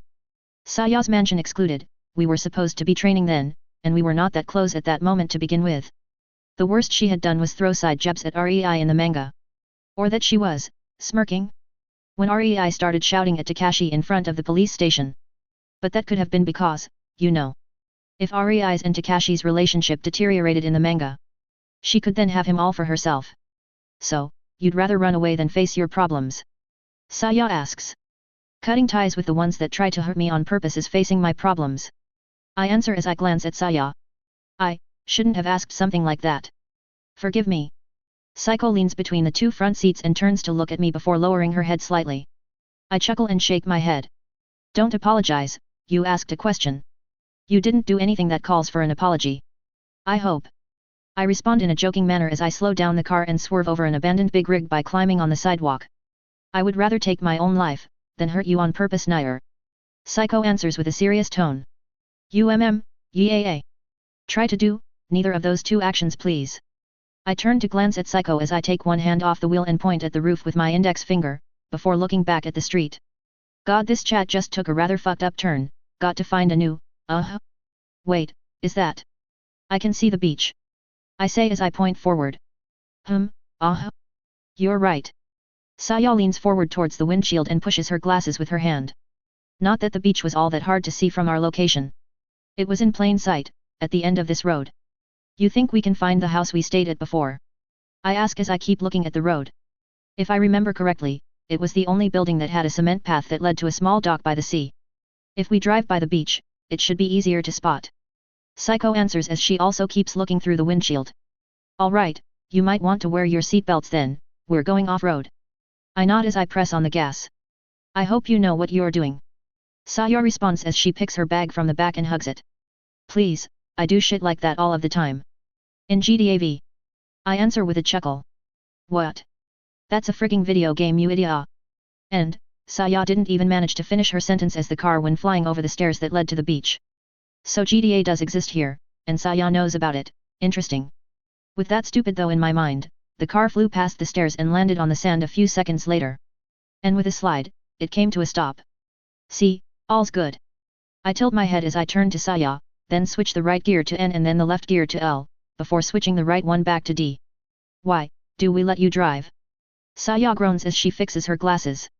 Actually, that's a good question. Want to drive? I ask as I keep looking at her. Saya just blinks at me like a fish without answering back. The beach should be relatively safe to drive, and with the gear to L the car can't go very fast. Or well, it shouldn't go very fast, or we will drain our fuel in no time. I add up. Saya just turns to look at the steering wheel without answering. Can I try? Saiko asks as she pops between the two front seats. Sure, come to the front. I nod and turn to look outside my door. No fun getting jumped on by a corpse after all. I then exit the car and enter the back seats, while Saiko climbs to the driver's seat from inside the car. I also need one of you to be able to drive this, in case something happens to me. Leaving the car behind is not a debatable option. After we switched places, I leaned between the two front seats. Okay, this car is fully automatic, so it should be relatively easy to handle. The basics you want to know are: always use one foot when you drive, gas and brake.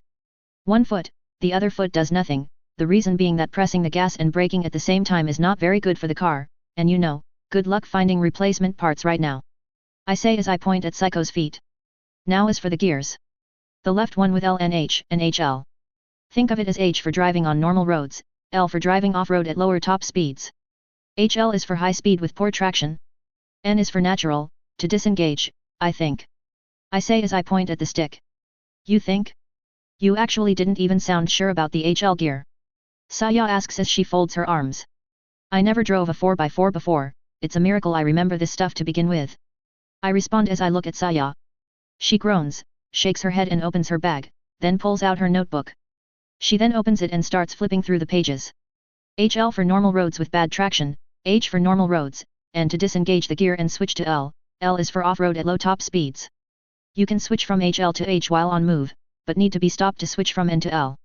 On the second gear, P is for parking, N is again for disengaging the gears to let the wheels spin freely, D uses all the gears so higher top speeds, D2 uses only the first half, more power, less speed.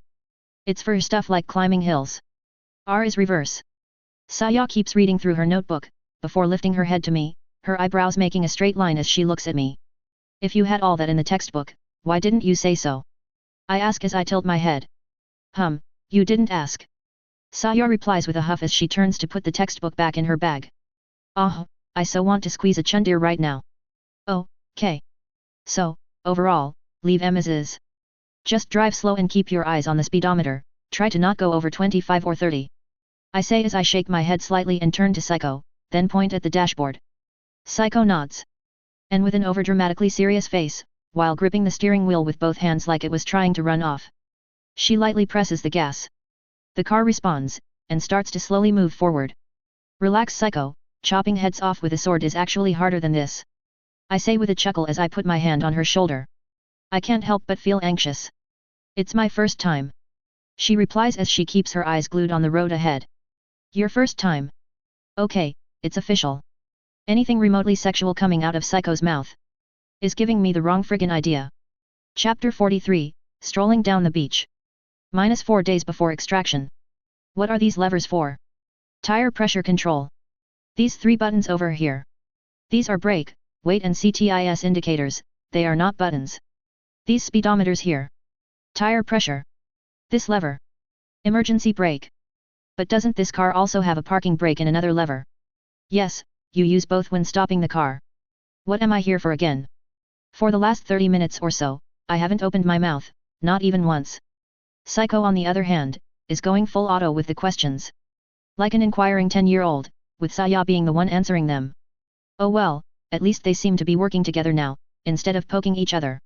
I casually look towards the front windshield, at the beach that extended ahead of us. Turns out I was right about this being a good place for the car. We already passed a couple of blocked off spots on the road, and dodging corpses in a place this wide is jokingly easy. Though Psycho did run a couple of them over. But judging from her smirk when she did so, I'd say she was pretty much trying to crush them under the wheels. I back away from the 2 front seats and lean against the crates in the trunk, then move my head around as I close my eyes. After a couple of satisfying cracks, I open my eyes and keep staring at the beach ahead. I could get the hooks ready, as I'm doing nothing right now. I nod slightly and grab the fishing lines along with the hook box from the seat to my right. 3 rolls, let's add 1 hook on each, no need to cut the roll in parts for now. With that, I take off my gloves and start the painstaking process of trying to thread the needle in a moving car. God knows how much time later. Finally. I groan as I leave the 3rd roll next to me and lift my head with a sigh. Saya turns her head to me with a questioning frown after hearing me. She then glances at the rolls. You always try to make things hard for yourself on purpose, you idiot. She asks as she raises an eyebrow. You know you could have just asked us to slow down and help. She adds up as she points at the rolls. But you two were so synchronized, it was too cute to interrupt. I respond as I chuckle and tilt my head.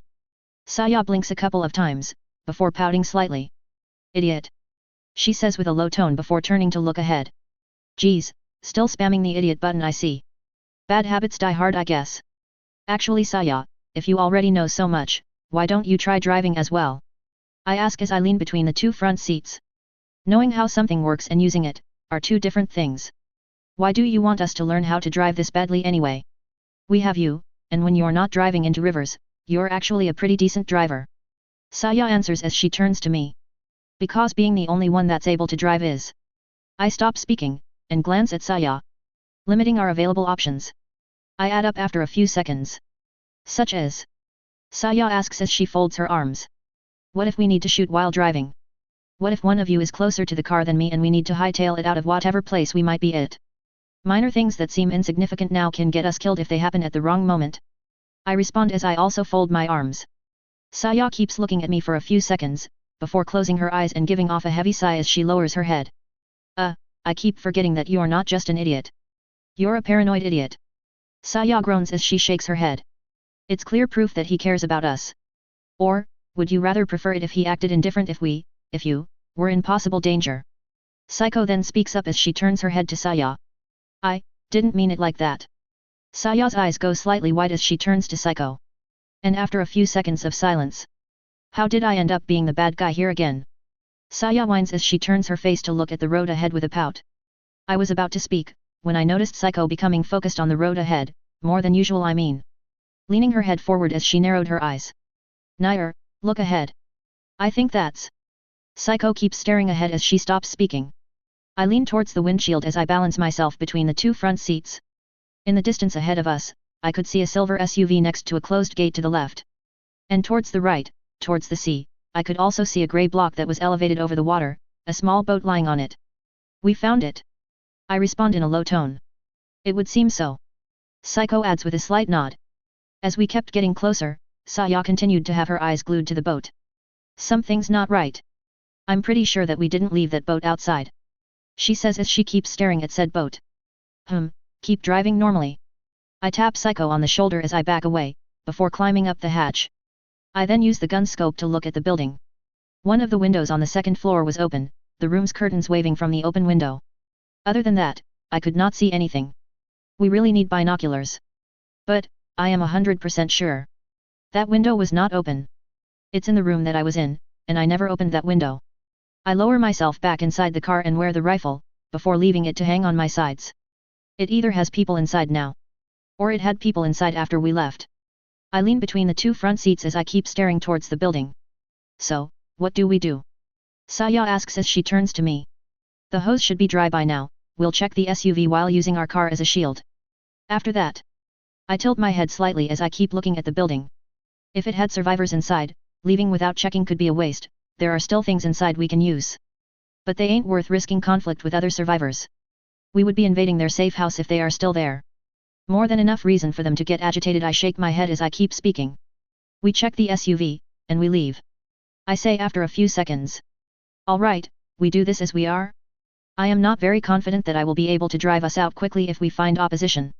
Psycho glances at me as she speaks. We need somebody with a gun to keep guard, so either me or you will need to siphon or drive. I respond as I turn to Psycho. I will siphon then. She replies without delay. So I keep guard? Saya asks. Yeah, stay on the hatch, but turn the lid to face the building, use it as a shield, while aiming through the side gaps.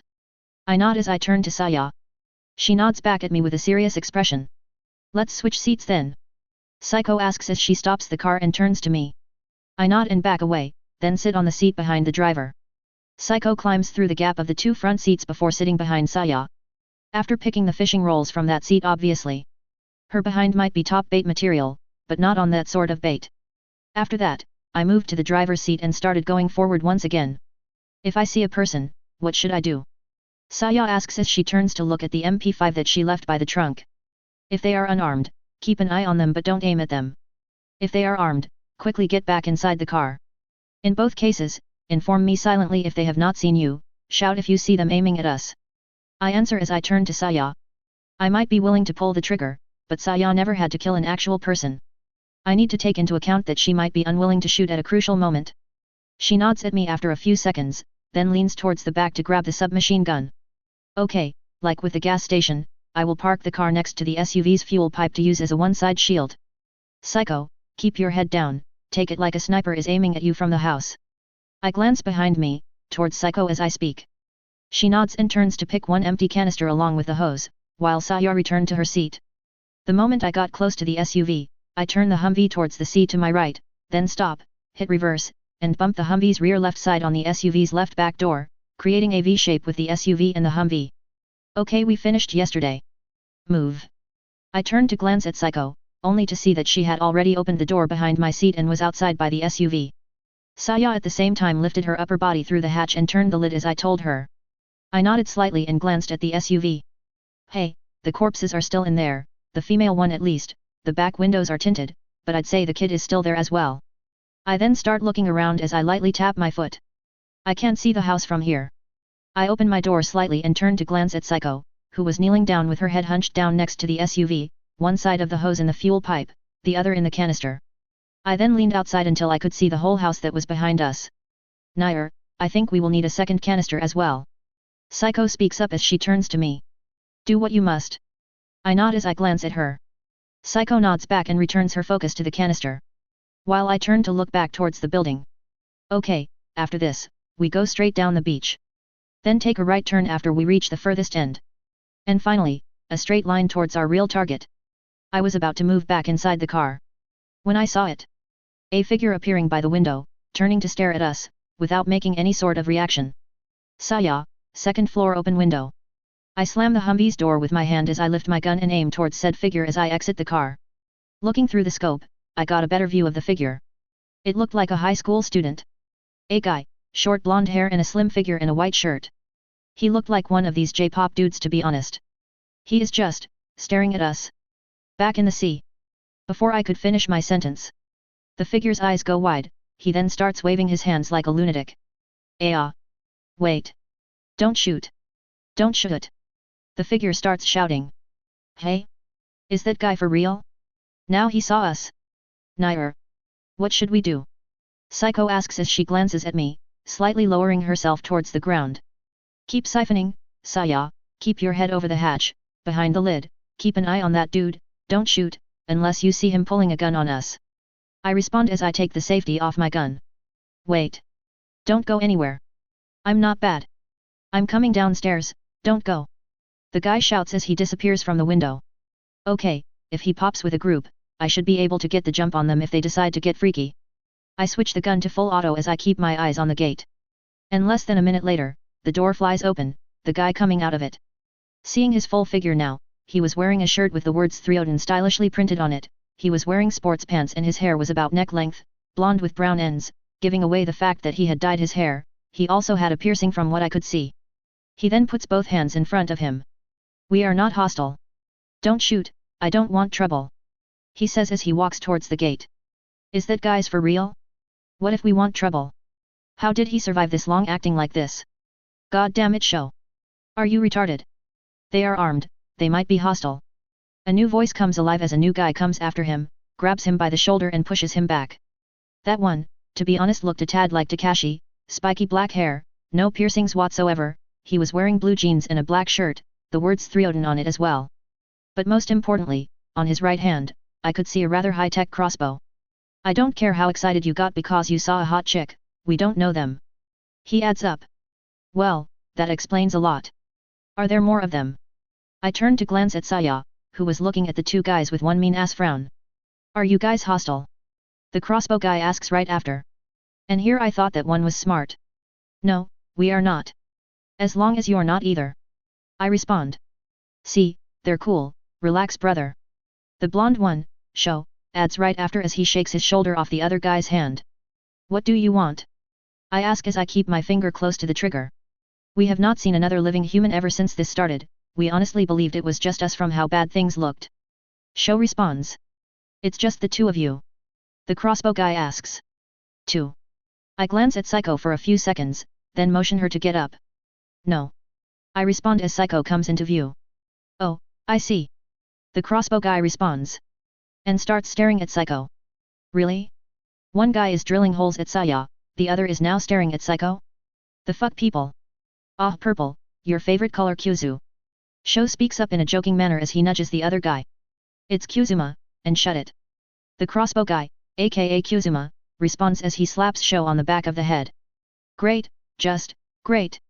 My turn, are there more of you? I ask with a slight sigh.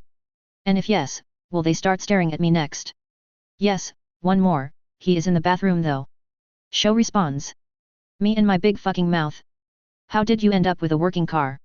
We had no luck finding anything that can start since that blast in the sky. Kyuzuma asks next. Friend of a friend, we got lucky. I answered bluntly. I see. Kyuzuma gives back a rather lackluster response as he nods slightly. Hey, want to come inside? We have some food, we can trade if you want. We survivors need to stick together. Sho almost instantly butts in. You know, the fact that you keep glancing at Saya while saying that, is really making me want to punch something. Nair, what do you want to do? Psycho whispers as she leans her head slightly towards me, her eyes locked on the two guys. I barely trust my own shadow if that's what you're wondering. I whisper back. Psycho nods slightly before leaning away from me. Thanks for the offer, but we'll go on. I responded. Which way are you going? Sho asks before we could move. God, this guy. I lift my hand and point towards my right. Oh. We came from that way. Maybe we can trade notes. Sho answers back excitedly. Nair, that could actually be helpful, if they really came from the way we are going. Psycho whispers to me. I turn to glance at her. You do see that the blonde guy that wants us to come over is pretty much drooling over Saya, right? I ask. But you will stop him if he tries anything funny, right? She asks back. You just want to see somebody's face getting bashed in, don't you? Saya, what about you? I ask as I turn to her. What? She also asks as she turns to me. We stay and ask for info? Or leave now? I ask again. We could use the information. But, you have to keep Mr. Creepy over there away from me. Saya whispers as she glances at the two guys. I nod slightly and turn to the guys. Fine, let's trade notes. I say as I keep my finger by the trigger. Hehe, great. Let me open the G. We are not coming inside, the gate stays closed. I cut show off. Aw come on, it's dangerous out there. Do we look that untrustworthy? Show asks as he dramatically drops his shoulders. What about your two? You want to stay outside too? He then asks as she glances at the two girls. His decision is also ours. Psycho responds. Well, are you sure you don't want to come inside? We have a map, it will be easier to explain. And talking here like this will make these things gather. He asks again. Bring the map outside, we will stay by the other side of the gate, that way we can talk quietly. I respond. Okay. Show makes a sad frown as he turns to go back inside the house. We will drive the car up the gate, just in case. I whisper at the two girls, they both nod at me. Psycho, can you drive it up here? I want to keep my hands near the trigger, in case our new friends try something unbecoming of them. I ask. Psycho nods once again, and then enters the car. She then sits on the driver's seat, switches to R and starts to slowly drive towards the gate. Kuzuma stared at us for a few seconds. Why are you bringing the car over? He asks. Don't take it personally, but if you really end up being friendly, you'd be the first people we find that are so. Just safety measures. I respond as I glance at the open window on the second floor. I could see Show by the window now, looking around the room. I understand, but you do realize that all we have is a crossbow. While you have two guns. He says right after. I'd act the same way even if all you had was a screwdriver. I answer as we stop by the gate. I see. Also, I'd like to apologize for Show. He adds as he turns to Saya, she responds with her signature frown. He was always like that. I think the sole reason he wanted to start a band with us, was so he could become more popular with girls. He takes the bolt off his crossbow as he speaks, but leaves it drawn. You had a band? Psycho, who just exited the car, asks. Yeah, me, Show and the third guy we mentioned. Haruto. He responds as he runs his finger on the printed letters on his shirt. Just then, Show comes out from the garage door with the map in his hand. Found it. He waves the map over his head with a smile as he runs up to the gate. Once he was next to it, he turned to Saya, who was still behind the hatch lid. You are going to stay up there? Come on, we can't speak like that. He says with a smile. You are talking to him, not me. So quit bugging me. Saya responds with a slight glare. Aw come on, you don't have to be so cold, I just want to. Are we here so we can trade information? Keep it at that, if Saya wants to speak with you, she will. I cut off Show as I kept staring at him.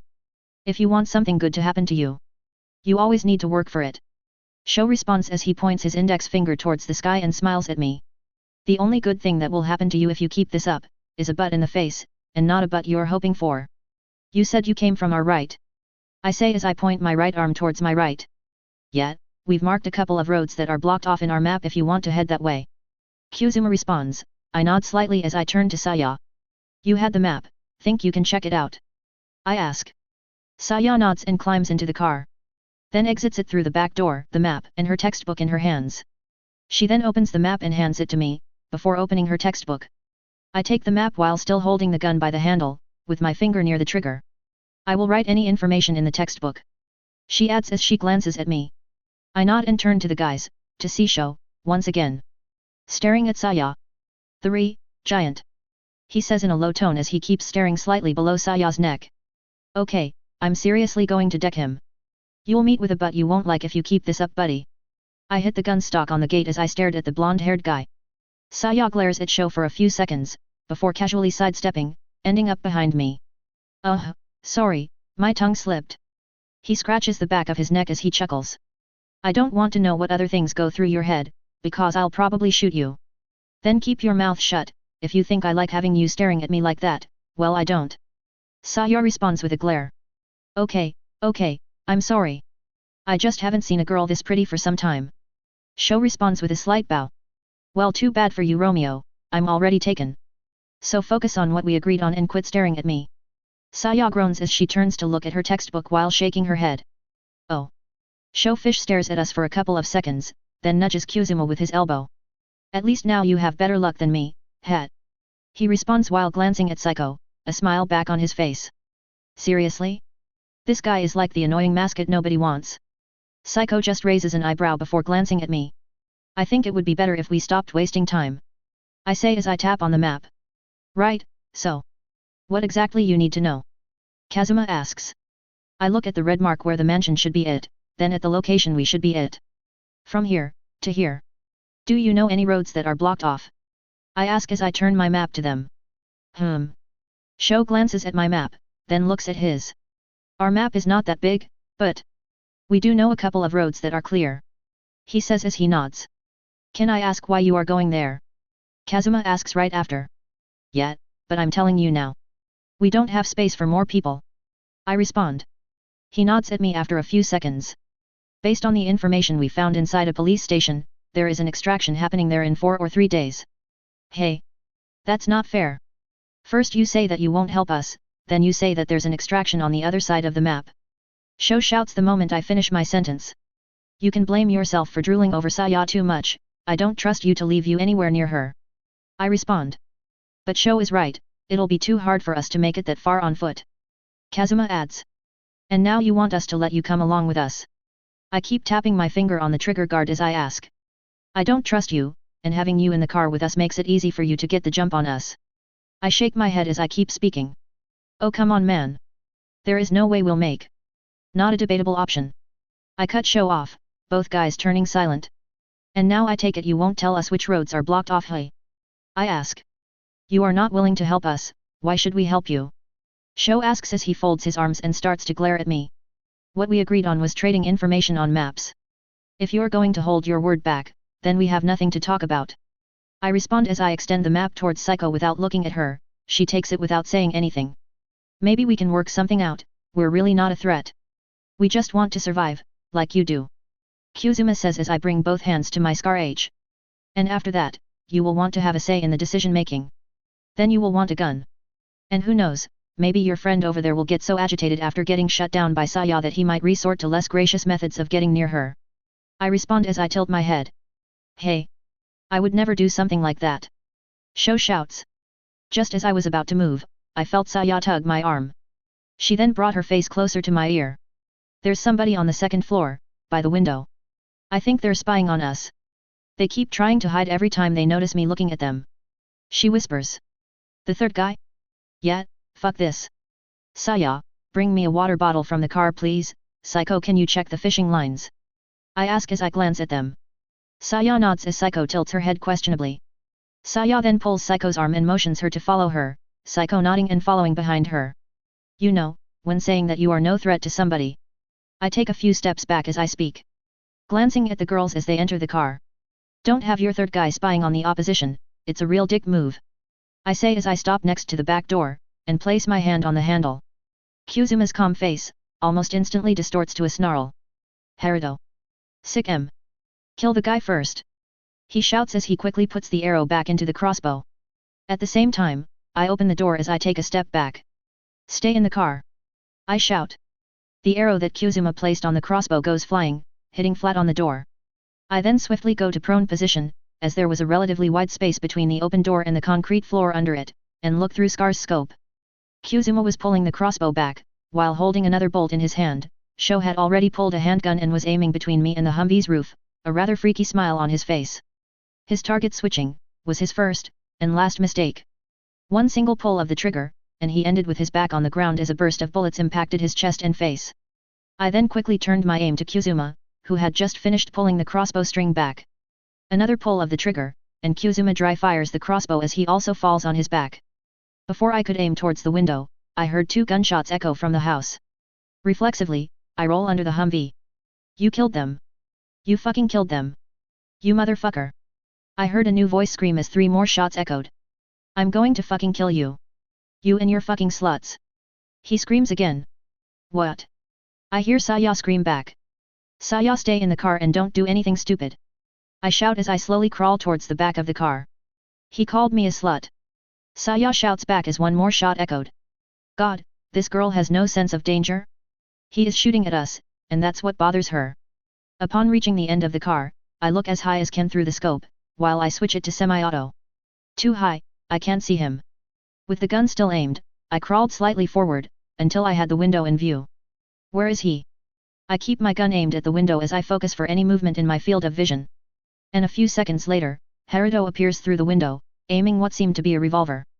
His eyes quickly turned to notice me. Shame for him though, I was already aiming at him. A single shot through the head, and he disappeared under the window. And with that, there was nothing. Just silence. I take a deep breath, and then exhale. Fucking hell. I groan as I keep aiming towards the house. Are you two alright? I ask with a loud voice. Yeah. Are you okay? I hear a female voice answer. Yes. Just don't move the car, or you'll be the ones that end up killing me. And toss me a walkie-talkie next to the car. I answer back. A few seconds later, I see a small item fall to my right, next to the car. I crawl up to it and grab it. Okay, I don't know if there are more inside. They did say 3, but they did also just try to shoot us. I say as I press the talk button. What do you want us to do? I hear a female voice ask. First, check that both of you are actually alright. After that, we'll search the house. I respond. Okay. The radio answers and goes silent. After a few minutes of looking at the house, I crawl out of the Humvee and turn to the girls. Saiko was looking towards the house with a serious expression. Saya was with her eyes closed, taking deep breaths. Using the already open door that now had an arrow sticking out it, I enter the car, then place my hand on Saya's shoulder. Hey, you alright? I ask. Saya sighs and lifts her head, then turns to me. Between that garbage breather calling me a slut, and the fact that we just killed 3 people. She stops talking and takes a deep breath and closes her eyes again. I'm fine. She says as she opens her eyes. I know there was no other way around this, if they didn't kill us, then they would have captured us.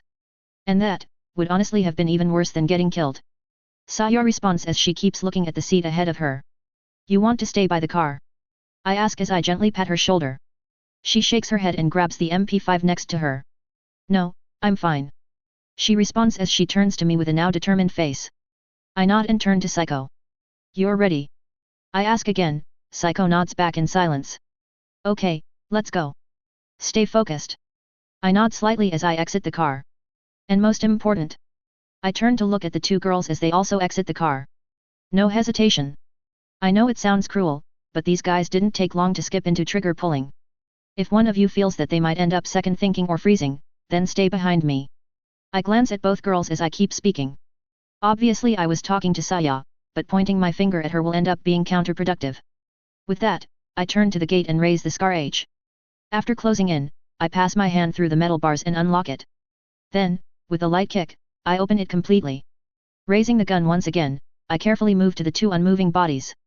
I fist kicked away the handgun that was next to Sho, then lightly kicked his sides 2 times, before throwing a third, stronger kick. That's for staring at Saya's chest.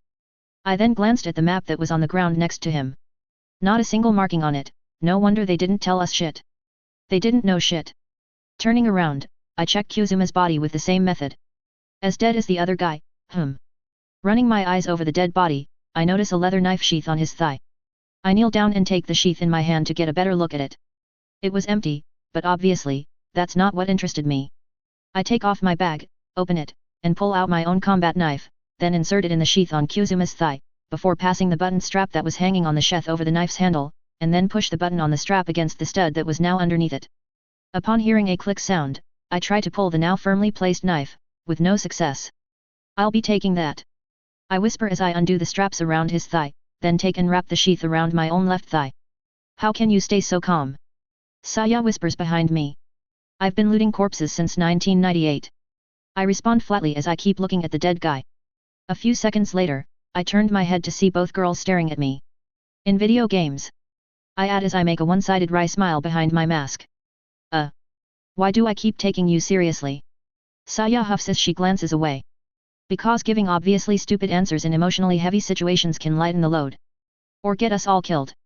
I respond as I get up, causing Saya to look back at me, then at the 2 dead guys. I said I'm fine, you don't have to hold my hand every step of the way. Saya responds as she turns to look away again. I wouldn't mind if you held my hand more though. Saiko adds right after with a slight smile. So you can aikido me through the air and drag my face across the beach. I ask as I motion both girls to follow me with my head, then turn around and raise my gun again, aiming towards the open garage door. I would never do something like that to you. Psycho answers as she starts walking behind me. Except, if you wanted me to. She adds right after. Yeah, no thanks. Doesn't sound very pleasant. I respond as I walk into the garage, quickly scanning the room in a sweeping motion from corner to corner. No matter how much I like you, my dear Psycho, last thing I'm letting you do, is pull some dominatrix shit on me. I turn to my left and look at the door that led to the living room, then make a fist with my hand and raise it. Okay, no more talking until we make sure the whole building is clear. I say without turning to look behind me, then grip the Scar H with both hands. I fired about 7 shots, still have enough left to persuade somebody to stop any hostile actions. The back is clear of corpses, but God knows I don't want to see the road in front of the building right now. As I reach the door to my left, I grab and slightly turn the knob, then stop. I really want to go commando and kick the door in, but I should take this as if there are armed, hostile survivors inside. Kicking the door in will give away the fact that we are going in. With that, I lightly pushed the door, aiming at the next room as the door slowly opened. Once there was enough space for me to pass, I stopped by the door's frame and checked the room's right corner, then enter the room as I turned to my left, checking the left corner, before doing a final sweep of the visible part of the room. Kitchen's not visible, the counter-like wall is blocking my view. I walk past the giant table that was in the middle and stop by the kitchen's entrance.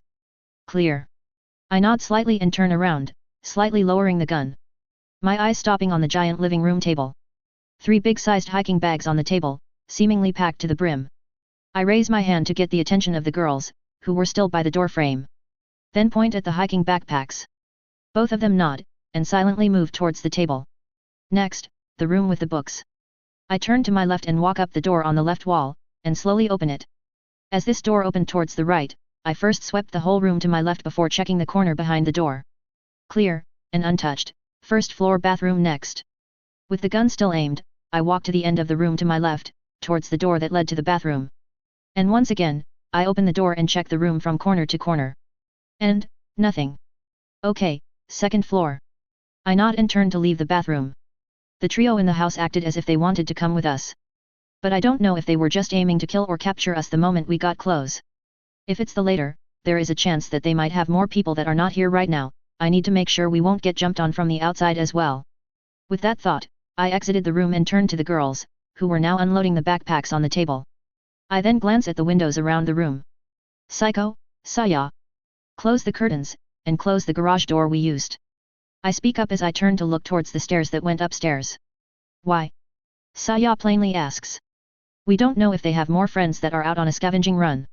You don't want them to see you before you see or hear them. Also, we fired shots, a lot of them. Corpses will be all over this house. The beach might be clear, but let's not make obviously stupid decisions. We'll use dynamite to change their direction after we make sure the place is clear. I respond. Psycho nods and moves to close the curtains to the left part of the room, Saya going towards the right shortly after. Don't forget the garage door, I'm going to the second floor. I add up as I start climbing the stairs. Once on the second floor, I look around me. The door straight ahead, to the second bathroom, was open. The door further in and to the left, where I stayed before, was also open. That's where the third guy should be in as well.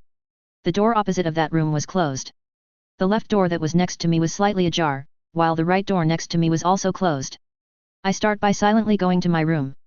Before even entering it, I noticed a rather big pool of blood on the wooden floor, next to the bed. Going inside, I meet the third, and hopefully final member of the crew. The third eye in his forehead telling me that he ain't getting back up anytime soon. What was weird though was red shirt with the same letters printed on it. The question is, why is he not wearing any damn pants? I shake my head slightly before taking the revolver that was next to him, then scan the rest of the room while staying kneeled down. Clear. As I get up, I notice a second weird thing about him. But this time, it was something he was wearing. A thin, flimsy-looking chain with a rather small silver key around his neck. I tilt my head as I take the key, and with a swift pull, rip it out of the chain. I stare at the key for a couple of seconds before pocketing it, then getting up. I will wonder where this goes after I cleared the house. I nod slightly and move back to the main hallway. Bathroom next. Just as I started to move towards the bathroom to my left, I heard a door behind me creak. Turning around, I see the door to the far right half open. This door was slightly ajar, right? I lift the gun and walk up to the door. God, I feel like one of them fodder soldiers in zombie movies. Shaking my head, I nudged the door open completely with the gun's muzzle, then stopped by the door frame and checked the room's insides. Other than the bed being a freaking mess and a bunch of clothes on the floor, I saw nothing weird. Going inside, I checked behind the door, then under the bed, and finally in the closet. Can't get more paranoid than this. I closed the closet and turned to leave the room, kicking a pair of pants as I walk out. After that, I went straight ahead, to the first actual closed door in the hallway. Upon turning the knob, the door opened without resistance. The room inside looked untouched. A neatly folded bed to my right, a cupboard with a mirror and several female accessories on the wall next to me on my left, and finally, a desk straight ahead of me. After a quick sweep of the room, I found it to be what I expected to be, empty. So after exiting that room, I went to check the last door in the hallway. Should be fine, but better to make sure. After that, the bathroom. Then I'll go down and check our next step with Saya and Psycho. I place my hand on the knob, turn it, and give it a push. But the door didn't budge. Locked.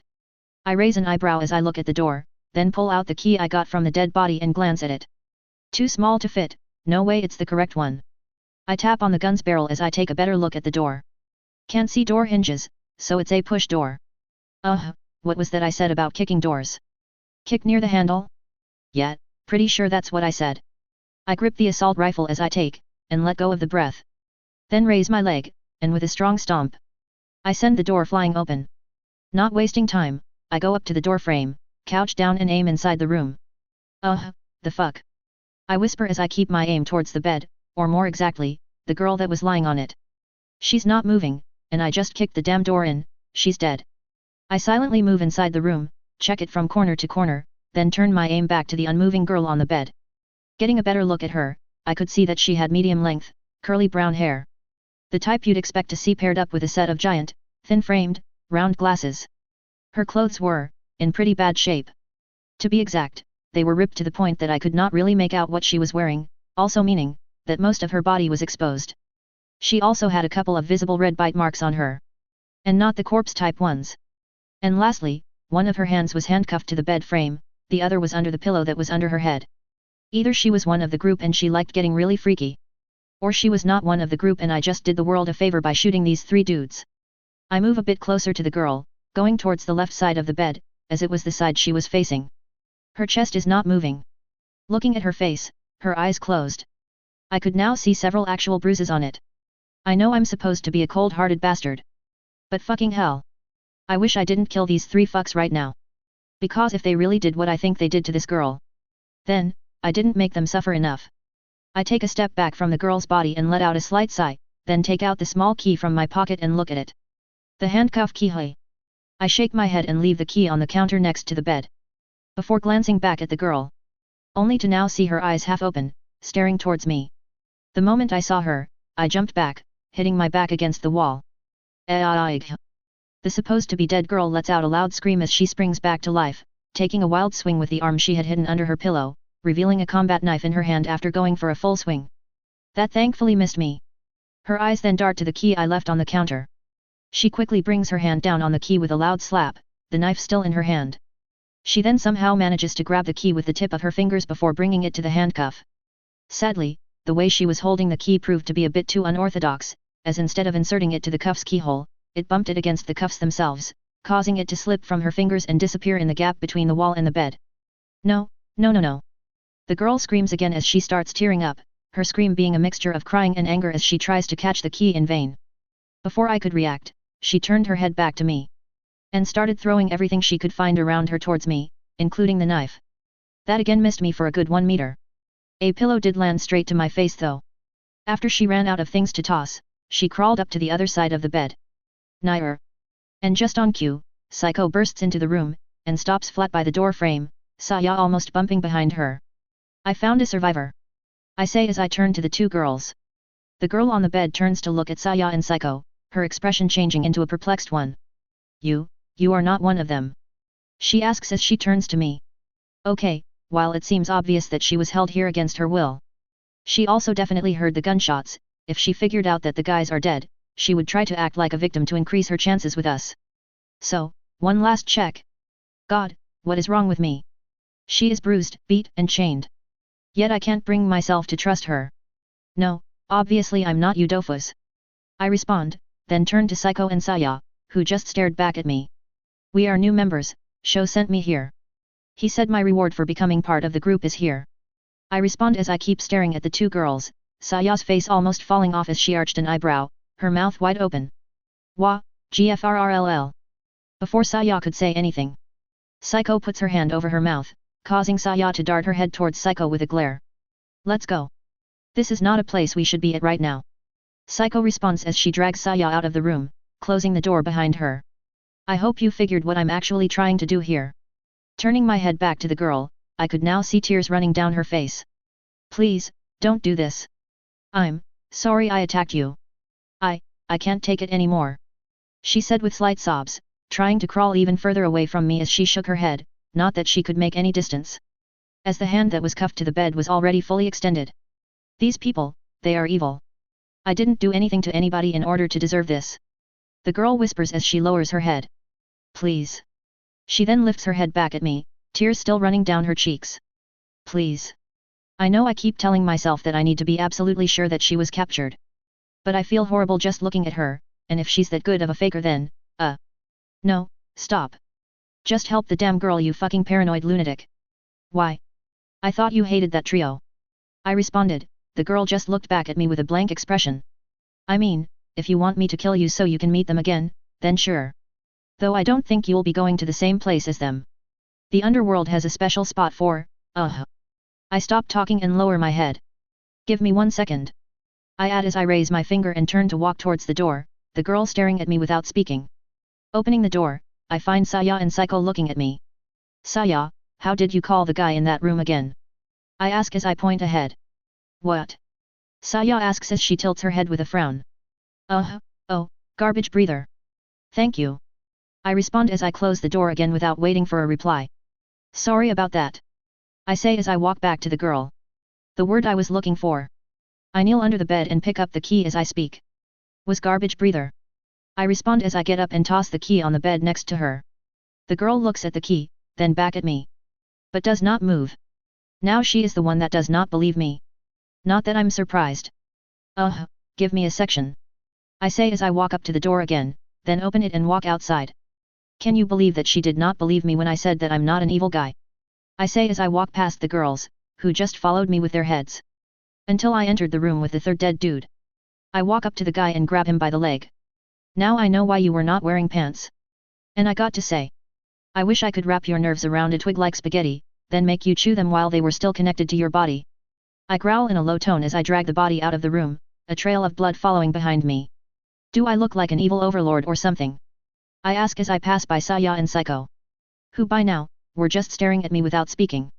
After entering the room with the girl, I drag the dead body inside, and close the door again. Then bring it near the lower part of the bed and leave it there. Turning to the girl, I saw that the key was still where I left it. The other two are by the back exit, so please don't tell me to bring them as well. Also, a good number of shots were fired, so corpses are probably going apeshit outside. Though your screaming might have been louder than the gunshots. I say as I fold my arms. He's dead. She asks with a meek voice. Dono, let's check. I respond as I go to his legs, spread them, take a step back, and deliver a strong kick. That honestly, made me hurt as well. All the time, the girl just stared, her eyes going slightly wide as the kick connected. Now, either he got balls of steel, or he got no balls at all. Take a guess. I respond as I clean the tip of my boot on the guy's shirt. The girl glances at me, before slowly taking the key, finally unlocking the handcuff. After massaging her wrist for a few seconds, she closes her eyes and hiccups a couple of times as she brings her hands to her face, before starting to cry again. And she kept crying for a few minutes, until she finally calmed down enough to stop.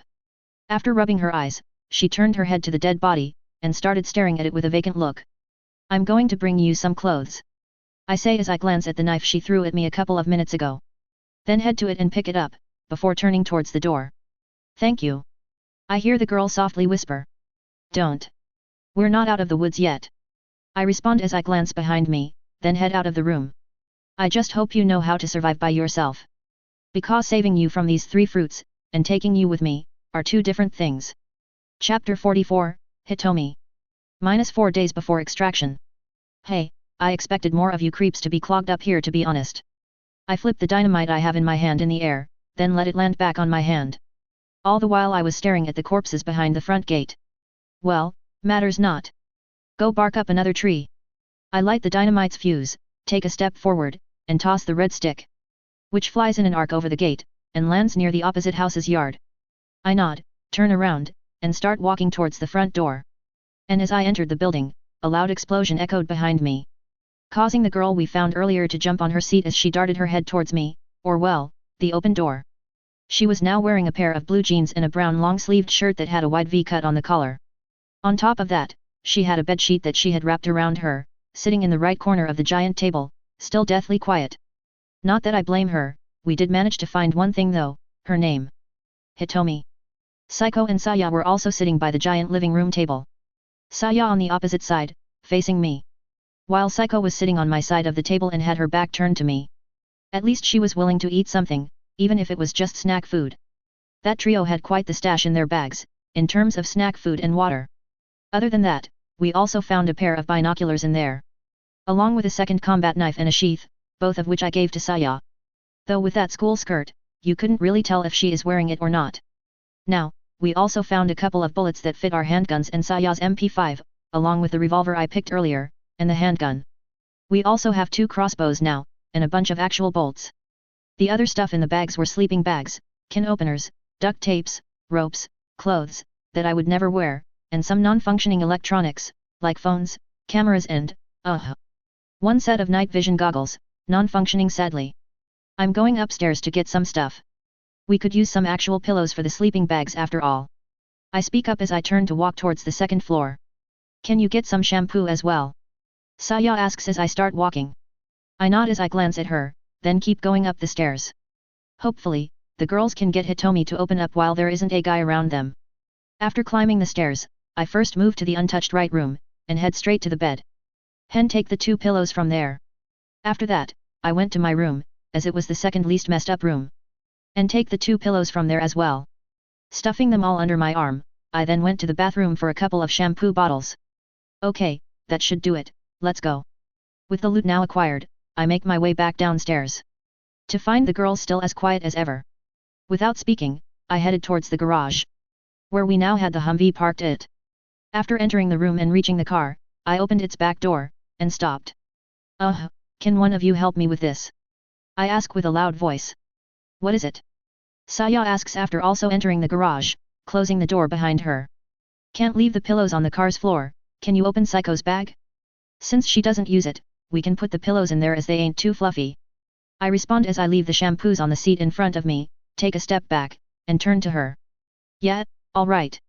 She nods and casually enters the car, going on all fours. Saya, you do realize you are wearing a short skirt, right? Oh well, not complaining about the view here, signature blue with white stripes it is, or is it white with blue stripes? Saya then sits in the middle of the car and turns around, extending her arm while grabbing Saiko's bag with the other. Give me one. She says as she glances at the pillows, then back at me. I nod and give her one of the pillows. Yet, as she tries to put it in the bag, she stops and tilts her head. She then pulls out a wooden box from the bag. What is this? She asks as she casually opens the top cover. Inside, a sword cleaning kit, along with a sharpening slab. Sword maintenance tools.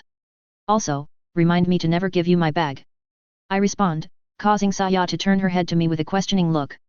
She's seriously wondering why I just said that. You do realize you just opened Saiko's bag and started fiddling with her stuff, right? I ask. Saya blinks a couple of times. Right, sorry. She responds as she closes the box and proceeds to stuff the pillow in the bag. Then extends her arm to me again. Why are you apologizing to me? Hey, are we going to take Hitomi with us? She asks as I give her another pillow. I don't know. What she's been through was horrible. I stop talking and let out a slight sigh. But picking every lost soul we find, can turn sour for us faster than you think. I respond as I hand her another pillow. So saving Alice was a fluke? Saya asks again. Saving Alice was a decision made with Takashi on the wheel. There's also the difference that Alice wouldn't have survived had we not intervened. While I'm willing to spare some resources to help the girl, taking her along with us is. I stop talking, as I give her another pillow. You know that the only ones I really care for, are you and Saiko. I add, causing Saya to stop and turn to look at me. You must have also realized by now, that the way I'm doing things, and the way Takashi did things, are a bit different. To the point that last time we were here, I nearly got kicked out. I continue speaking. Don't remind me. Saya groans slightly as she turns to put the pillow in the bag. Well, the mood is turning sour, fast. Time to throw a wrench in the works. Why? Reminds you of how you fell asleep and ended up on my side of the bed. I ask as I hand her the last pillow. Saya takes it, and freezes with her arm still extended towards me. Why, you still remember that? She asks as her face starts to slightly blush. What do you mean still? I'll forget my name before forgetting that dot. I respond with a slight chuckle, and end up with the pillow she was holding to my face. Shut up. You're changing the subject. Saya says with a slight pout as she glares at me. Sorry. I respond with a chuckle as I give her the pillow back. I ain't a knight in shining armor like Takashi after all. I add. Saya just turns to look at the bag, turning her head away from me. Thank that. Last thing, need is more competition, psycho's enough. Saya whispers without turning to me. What? I ask as I tilt my head. I said, thank God for that. One Takashi is enough, I don't want to have to deal with two of them. Saya answers as she turns to me with a frown. Oh, because I'm pretty sure I heard something about psycho, and competition. I respond with a slight grin. Saya blank stares at me for a couple of seconds. You're hearing things. She responds with a rather calm demeanor as she turns to look at the bag in her hands. No blushing stutterfest? Saya's evolving. No matter the case, I don't intend to make this decision behind her back. We'll chat about what we'll do after she gets her bearings together, along with you and Psycho. I say. I point at the shampoos. Yeah, that would be for the best. Saya nods as she takes the bottles and places them at a corner inside the trunk. Then exits the car and stands up next to me. Let's go. I ask as I tilt my head. She nods and starts walking towards the main room. Upon entering said room, we all sit by the table. Psycho next to me to my left, Saya sitting ahead of me on the opposite side of the table. Hitomi to my right, 2 seats away. Okay, as much as I don't want to seem like an ass about our new guest, we have things to do. Okay, I'm going to be insensitive here, but I need to ask you. Did these 3 have any more in their group? I ask as I look at Hitomi. She turns her head and stares at me for a couple of seconds. Then shakes her head. No. She responds in a low tone. Okay, so we should not expect more of them to come out of the woodworks. I nod slightly, then turn to Psycho. Found anything of worth other than the things we already know of? I ask once again. I found these, other than that. I'm afraid nothing new, Psycho responds as she shows me 2 hands-free flashlights. Nice. I needed one of these. I nod as I take one of the flashlights. It looked like a normal handheld one, but it curved forward in the end, making it look like a mini cane. After checking that it works, I shove it in the vest's left chest pocket. The whole flashlight fitting inside, with only the light bulb sticking outside. Okay, so. With that done, I glance at Psycho and Saya, then turn to the girl. What's our next move? I ask as I turn back to Psycho and Saya. They both look at each other for a few seconds, before turning to me. Throwing the occasional glance towards the third girl. Geez, make me the bad guy here, Donsha. I turn to look towards Hitomi, who just lifts her head to stare back at me, still as silent as ever. Well, here goes nothing. Let's see if we can make her speak for starters. You don't have to answer if you don't want to. I stop speaking and fold my arms. But how the hell did you end up as you did? I ask. Hitomi stares at me for a few seconds, then looks away. Boat. She answers. Causing me to tilt my head with a questioning frown. Not that she could see it. I saw a small boat with a lot of people on it. In the sea, 2 days ago. She adds a few seconds later. 2 days ago? I have a bad feeling about this. And the boat was the one by the small cement dock near this house. I ask. Hitomi just nods back. Well, fuck me. 2 days ago, we were on the island. She saw us on our way back. I followed the boat and... Hitomi tightens the sheet around her as she starts speaking again. On the way, I found these guys. They had seen the boat as well and were following it as well. We decided to go together, as we were going the same direction. But by the time we found the boat, it was abandoned. Seeing that this house was connected to where the boat was left, we decided to check it. But we found the house to be empty as well. The 3 then decided that it would be better if we waited for the ones with the boat to come back, as the house was secured. Hitomi lets out a small sigh as she stops speaking. Wait, secured? I'm pretty damn sure we left the front fucking door wide open. If they said that to her, then they knew we were not coming back. They planned ahead in order to isolate her in the house. They were really friendly to me in the beginning. And everything seemed to be going fine, up to the moment when it got dark. Where we decided that it was too dangerous for us to leave. One of the guys said that he will stay up in case the other group comes back, while the rest of us went to sleep, but, just as I went to sleep, Hitomi starts slowing down, lowering her head, before she stops speaking completely. That's enough. I say as I nod slightly. These guys had this going for 2 full nights and 1 day. Fucking hell, I really didn't make them suffer enough. Even if she was way too gullible, that does not excuse them. Are you going to leave? Hitomi asks right after. Yes, we know of an extraction point, in the center of this landmass. I respond flatly. After that, there was a short silence. Until Hitomi got up, and went up the stairs. And then, silence once again. What do you intend to do? Psycho asks after it was just the 3 of us at the table. I don't know. I answer with a slight groan. Whatever you decide. I will be fine with it. Psycho responds with a slight smile. That's, actually kind of brutal. You think she can survive on her own? Even if she's less trusting of strangers now. She just, looks a bit. Saya stops talking before she could end her sentence, as we heard footsteps by the stairs. Excuse me.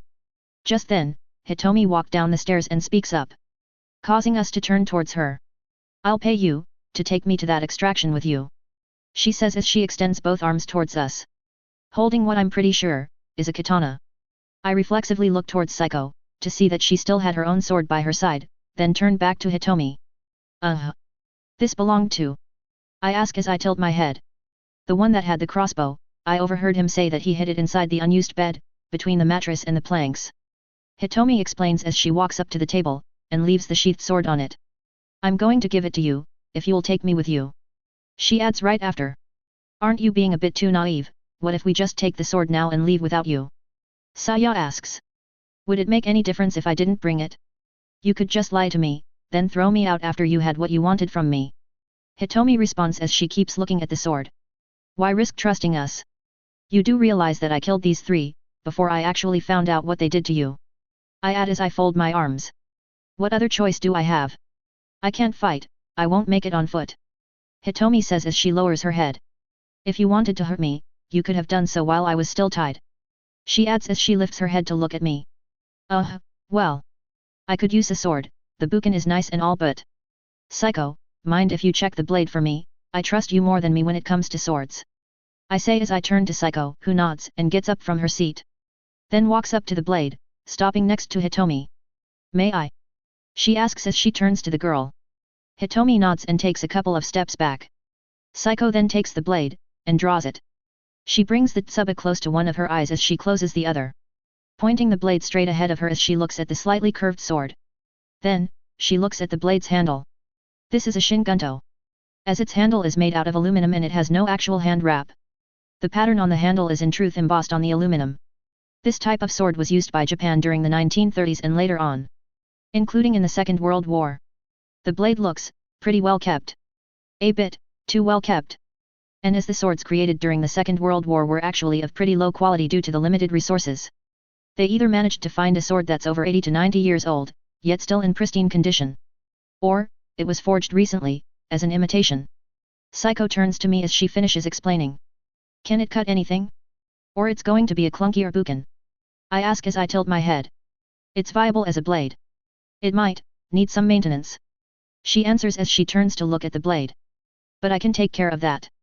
And, if you want, I could give you some lessons on how to use it effectively. She adds as she turns to look at me with a smile. Yeah, that would be a good idea. Or I'll probably end up with a serrated upgrade, what with all the chips it will end up having. Because I have no idea how to use a long blade. I respond with a nod. Most of my training before the outbreak was with knives or short blades. And what actual sword training I had did not include stuff like maintenance for real swords, or what can actually damage a blade, like swinging at a rock for example. So, Hitomi, just don't expect to get the best part of the cut during your stay with us. I add as I turn to Hitomi. Thank you. She almost instantly responds as she bows. As I said, don't thank me yet. I say as I turn around. Okay, so. You got the map? I ask as I look at Saya.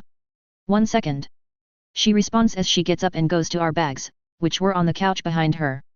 The same couch where I found out that Psycho indeed does, drool. Without thinking, I turn to Psycho. to see her staring at the couch as well. After a few seconds, she also turns to glance at me. And, seeing how she ended up with a slight blush as she lowered her head and focused back at the blade in her hands. I'd say she was thinking of the same thing. She had the guts to walk up to me half naked, and tell me that she's willing to give me everything she is. Yet now she's blushing over the couch? Then again, maybe she's embarrassed because she drooled on me there, rather than the fact that she slept on me. Saya, after fiddling with her bag, took the map out of it and then sat on the table opposite of me. I just kept staring at her as she lifted her head to look at me. After blinking a couple of times, she started glancing around. What are you staring at me for? She whines as she keeps glancing around. Well, I can't see the map so. I respond with a slight shrug. Then got over here you idiot. She groans as she folds her arms, still looking away. I laugh lightly under my breath as I get up, motioning Psycho to also sit next to Saya. And like that, we ended with Saya to my left, and Psycho next to Saya. The map being in front of the pinkette. I glance at said map for a few seconds, then scratch the back of my neck. Without any real information on the roads ahead. Best we can do is keep straight on the beach, until we reach the road that's a straight line to the mansion. I stop talking, and fold my arms on the table as I lean on it. Fat chance that we'll be so lucky though. For the road to stay drivable from start to finish. I add as I keep looking at the map. Corpses won't be a real problem, we have dynamite. As long as the road is not blocked by cars, we should be able to go forward. Saya adds as she also keeps looking at the map. What about the river? Psycho asks. Even if the tide is low for the Humvee to drive up the stream, we won't be able to drive out of the river. The walls are too high. I respond as I shake my head slightly. Psycho just nods back at me. As I turn my head back towards the map, I spot Hitomi standing by the stairs, looking at us in silence. Hitomi, you know you don't need to stand there like a prisoner, right? Except if you want to be a bouncer or something. I arch an eyebrow as I look at the girl. Sorry. She responds with a slight bow, then lifts her head, and stays in place. Slightly lowering her head as he glances around. Geez. You can go anywhere you want, just stay close to the rest of the group. I add up as I keep looking at the girl. Oh okay. Hitomi nods meekly and trots to the table, taking a seat on the opposite side from us. Right as I was about to turn back to the map, I felt a rather strong jab to my left side. Darting my head to the left, I find Saya pouting at me. 2, isn't enough for you? She asks as she narrows her eyes. I'm just trying to be friendly. I respond as I jab her back. Saya lets out a short squeak before trying to retaliate, by once again rapid firing at me. This time though, Psycho had not taken over half my body. So I was able to catch both her hands with relative ease. And while still holding both her hands, I pull her towards me. As she got off her seat and leaned towards me, I passed my left arm over her head, while still holding her hands. Causing her to turn around and end up on my left leg, with her back facing me. The way I was hugging her right now, it honestly looked like she was wearing a straitjacket. Hey. Saya flails her legs as she starts squirming. After trying to break free for a minute or so with no avail. She pushes her back against me and scoots to a more comfortable position, then stops moving. What, giving up already? I ask as I lean my head over her shoulder and turn to look at her. This was my plan from the get-go. She says with a huff as she turns to look away from me, focusing her eyes on the map. Oh, really now? My sight then falls to Psycho. Only to find her, smirking. Why is she? So you were, aiming, for this? Psycho says as she narrows her eyes. Slowly getting up with the smirk still on her face. What are you doing? Saya's eyes went wide as she darted her head to Psycho, who was now slowly creeping up to Saya. Remember, loud noises, attract them. Psycho whispers as she tilts her head and leans towards Saya. Before Saya could even start her sentence, Psycho had her hands on both of Saya's sides, squeezing her. Stop, that's not fair. Saya starts squirming again as she tries to speak among her bated breaths. Psycho leans her face closer to Saya's ear as she keeps on with her attack. Neither is you hogging him for yourself. She whispers. Fine. Stop. Stop. Saya's eyes were starting to tear up as she kept squirming around. Ook, Psycho. I think she got the point. I say as I turn to the purple-haired girl and block Saya's sides with my arms. Psycho then turns to me, with an obviously flushed face. But maybe, you didn't, Psycho whispers as she now leans her face closer to mine. Is she? Oh boy, just from this. Nope, loud and clear. I respond with a flat tone. Are you sure? I would not mind, checking. Psycho responds as she narrows her eyes slightly. Her smirk turning more provocative by the second.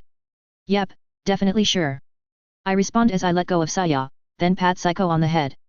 She closes her eyes, and switches to a normal smile as she lets out a small sigh. As, you wish. She replies and backs off, then sits back on her seat like nothing ever happened. Saya also unsteadily got up from my leg and sat back on her seat, her eyes glued to the map, and her face as red as her hair. But, you know who else had an excessively red face right now? The girl on the opposite side of the table. Hitomi was just staring at us, wide-eyed and as still as a deer in front of headlights. And look what you did now, Hitomi is all freaked out. I say as I dramatically point at her with both my palms open while looking at the two girls. Don't mind me. Hitomi responds meekly as she glances away. Oh well, the sooner she figures it out the better. Ehem, anyway. I clear my throat and turn back to the blushing Saya. As I was saying, roads. The map these guys had was empty, so, we're going blind. I add up. We already confirmed that. Saya responds while still looking at the map. Yeah, so. Before we drive off with the car, let's first check the roads up ahead. Then pick the one that looks cleaner. Most of them should be uphill ones. And I remember that one of them had a big rig. The road that led to the pharmacy, that then led to the mall. I say as I keep looking at the map. Won't driving around with the car cause more harm than good?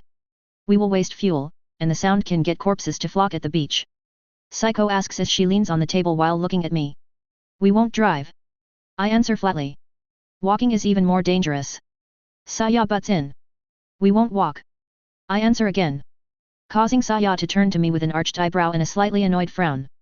We have a small boat. And, we have fishing lines. I say we eat something that ain't canned today. I add up as I lean back on my seat and fold my arms. Saya stared at me for a couple of seconds, and as she opened her mouth, her stomach grumbled. I'll take that as a yes. I ask as I tilt my head. Shut up. Saya whines as she hugs her stomach and looks away. I would actually like to eat some fresh fish to be honest. Psycho adds right after. Yet, as the ones we caught on the island ended up being a waste, what with everybody tripping out. Better we don't mention this to Hitomi though, if she figures out it was us on that boat, she might start holding us responsible for what happened to her. You are forgetting something. We have no lure. Saya says as she turns to look at me. We could use some of the canned. As I was about to speak, I remembered that Psycho said that we found some gum in the gas station. Gum. I tilt my head as I finish my sentence. Canned, gum. Saya frowns even more as she raises an eyebrow and questionably tilts her head. No. Psycho, where did you put the bubblegums you said we found? I ask as I turn to the purple-haired girl. It's in the crate with all our food, you want me to bring them here? She asks. I nod at her, and she nods back before standing up and walking past us, towards the door that led to the garage. Bubblegum? You can fish with bubblegum? Saya asks, even more weirded out. I need to see it first. If it has a sweet, strong flavor, then yet. You chew a small part, then stick it to the hook. It also tends to be rather hard to detach from the hook afterward, so that's an extra. As there is the chance you can catch multiple fish without adding new bait. I respond as I turn to Saya. She blinks at me a couple of times, then gets up and goes to her bag, takes her textbook and a pen, then comes back to me. Say all that again. This time slower, and in more detail. She says as she puts the textbook on the table and flips to a blank page. That's actually kind of cute. Cut a small part of the gum, chew it until it becomes sticky, then wrap it around the hook's point, after that press it to make sure it gets stuck on the hook and won't come off easily. I keep looking at Saya as I speak, who's now scribbling on the page with a focused expression. You three knew each other before the outbreak? Hitomi asks as she keeps looking at us. Saya stops writing, but keeps looking at her textbook. No, Nair saved me when the outbreak first started. Saya responds as she lifts her head to look at Hitomi. I did. I ask as I tilt my head. Locking me in a room with Koda while drawing away the corpses. As idiotic as it was, if you haven't done that, I would have died there. Saya responds as she turns to glance at me. Right, that did happen. But what else could I do? You're terrible at anything that has to do with athleticism. Not that I ever focused to see how you fared when we had same class exercises, but in that weird-ass PS Vita pachinko game for High School of the Dead, you were horrible at sports. Or my polls just sucked that much. I see. You're really lucky. Hitomi lowers her head slightly as she starts speaking. The first living people I found were these three. She adds as she keeps looking away. We know we are lucky. And for me at least, Nair is the only real reason for still being here. Psycho, who just exited the door that led to the garage, spoke up. Yet. Was it not for me, she would probably be chilling at some extraction point. I respond with a slight scoff as I look at Hitomi and motion my head towards Psycho. Nair, you know better than anybody. That I would have given up long before that. Psycho responds flatly as she sits to my right, placing the bubblegums in front of me. Or, you just wanted to hear me say it out loud. She responds with a slight smile as she leans her body towards the table, then turns her head to look at me. Not going to deny that. I take the rectangular package as I tilt my head. Opening the package, I find several thinner rectangles inside. And upon opening that wrapping as well, I find a piece of pink gum covered with white powder. I then lift my mask and balaclava until they are a little over my mouth, and bite off a small piece of the gum. This should do. So, let's go fishing. I ask as I lower my headgear and look at the girls. Yet. Sure. Saya responds, with a rather disheartened tone. She doesn't sound very excited, then again. A rich girl like her might find fishing to be a bit too messy. You can stay back if you want.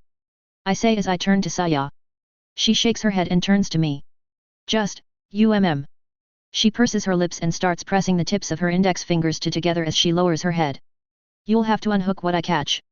She adds as she folds her arms under her chest and lifts her head to look at me.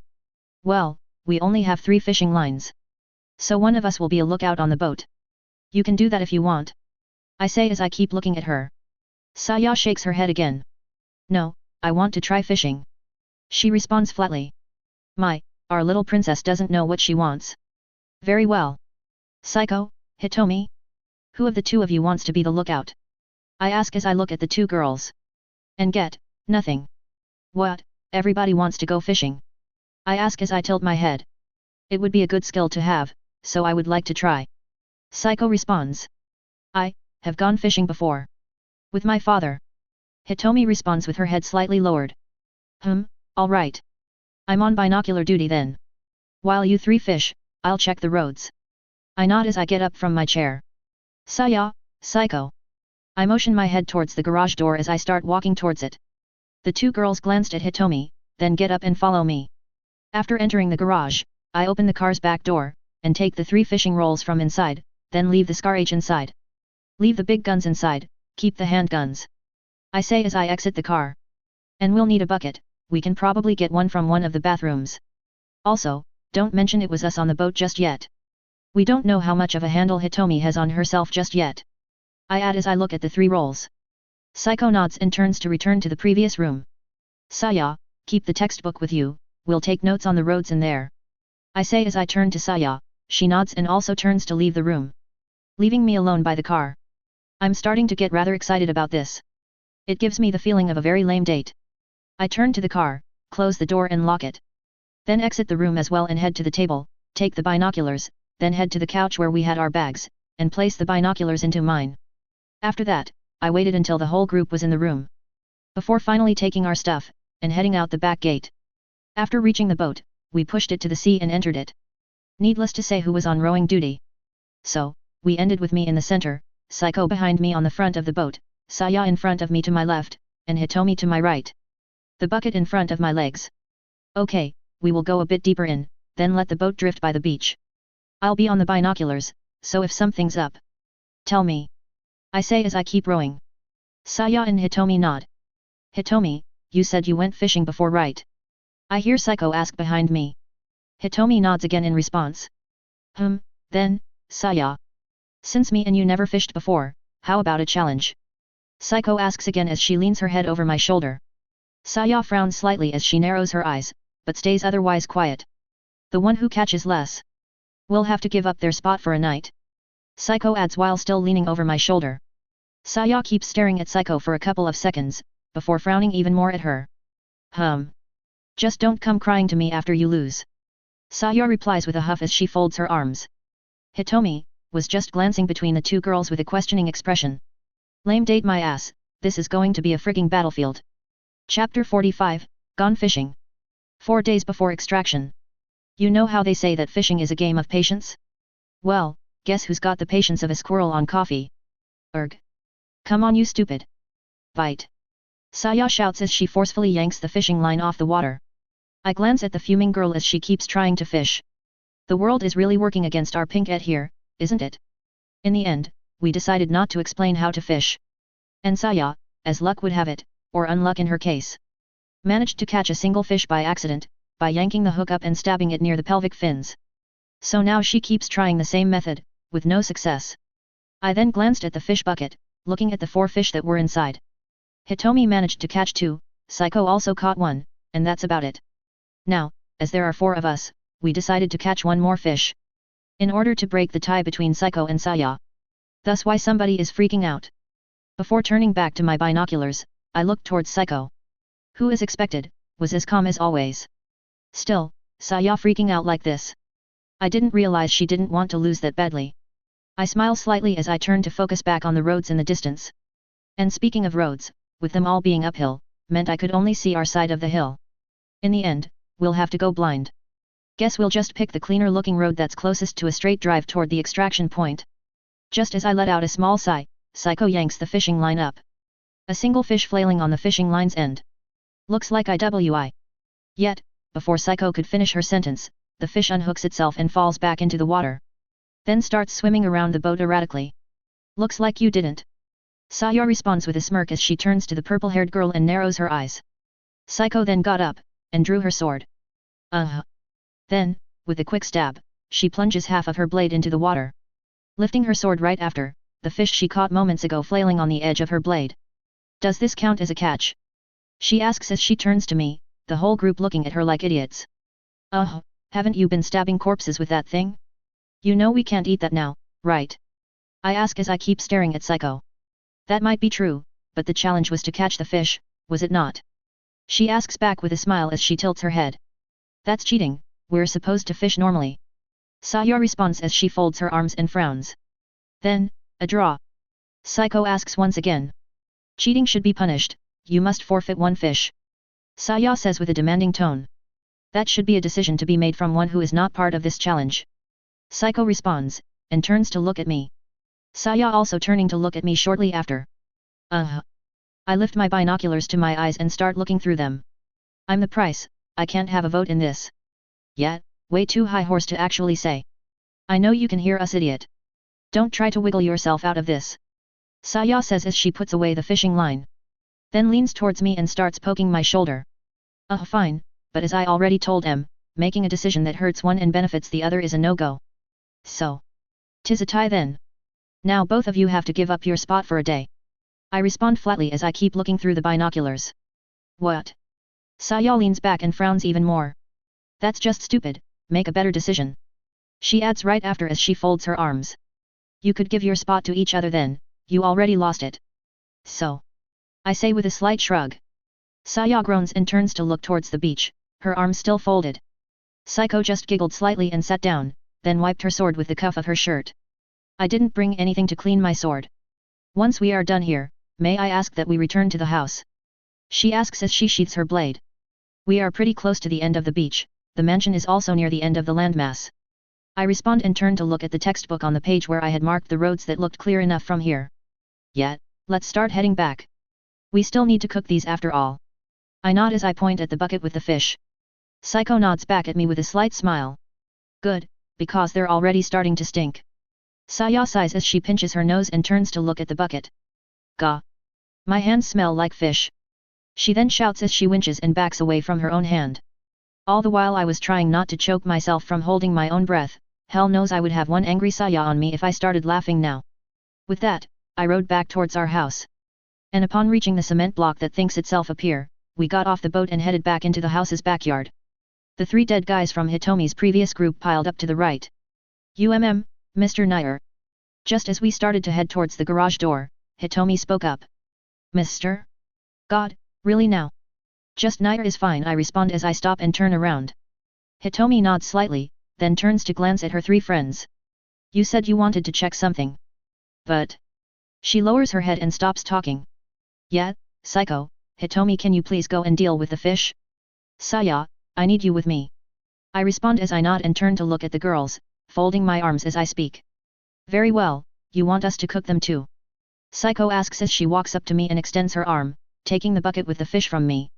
Yeah, if we're not back by the time you're done. Call us, we will be here or the front.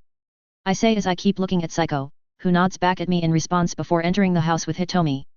I then walked up to Saya, who was waiting a little further down with her arms folded.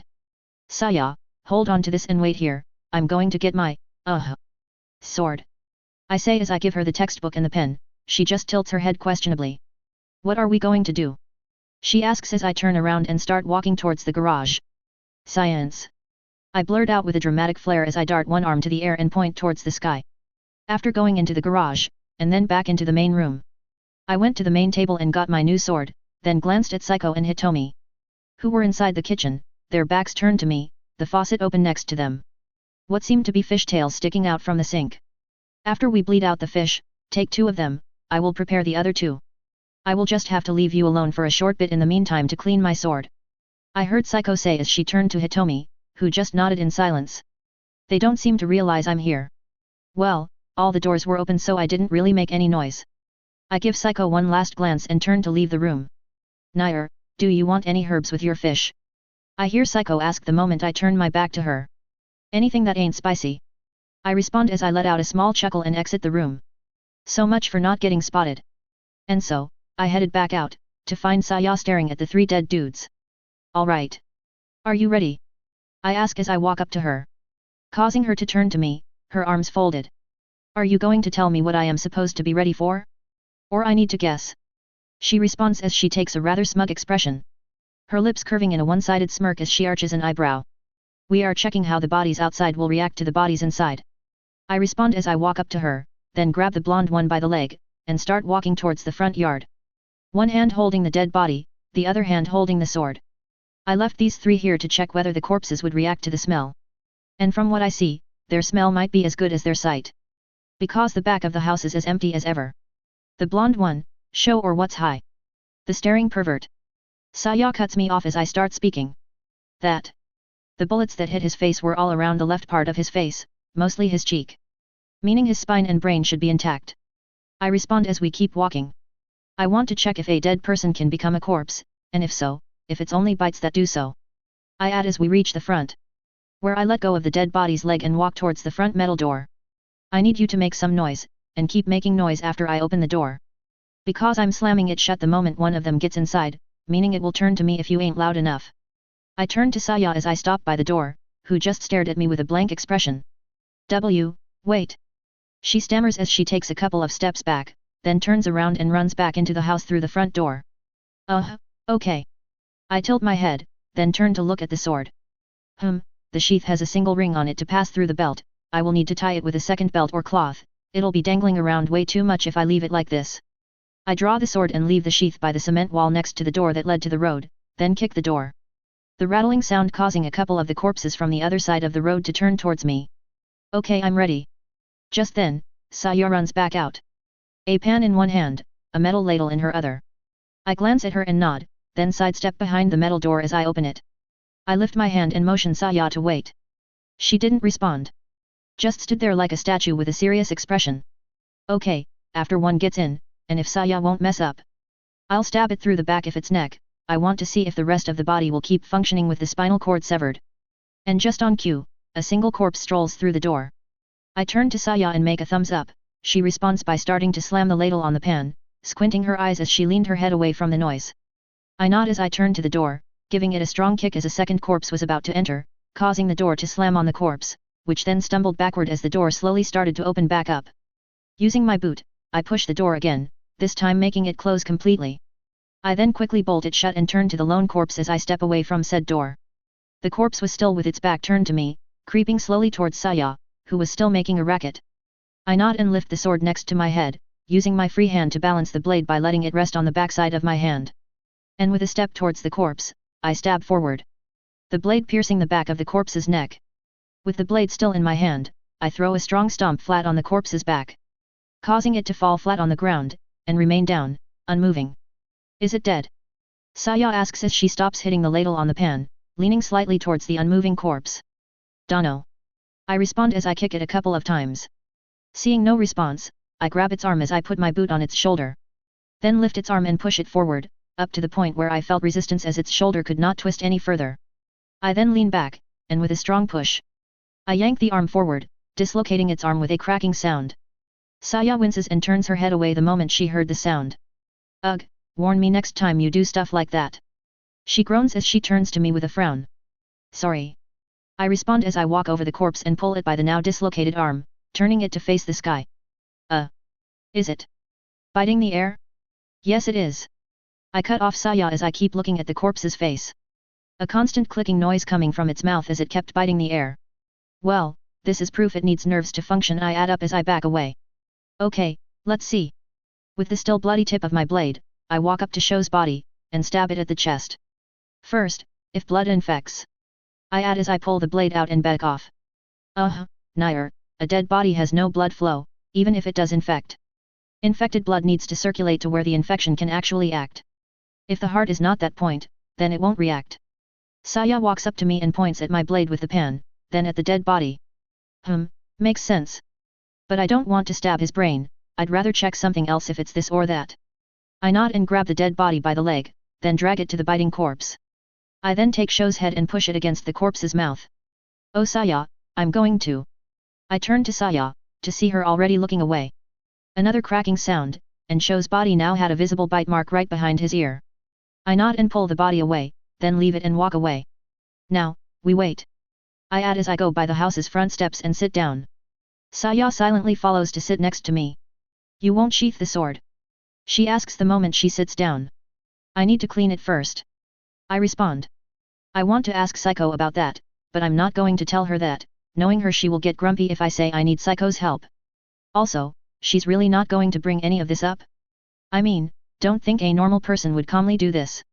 Then again, I've done worse, and she knows about it. I see. You think it will work? I mean Shou's body getting infected. Saya asks again. Dunno, hope not.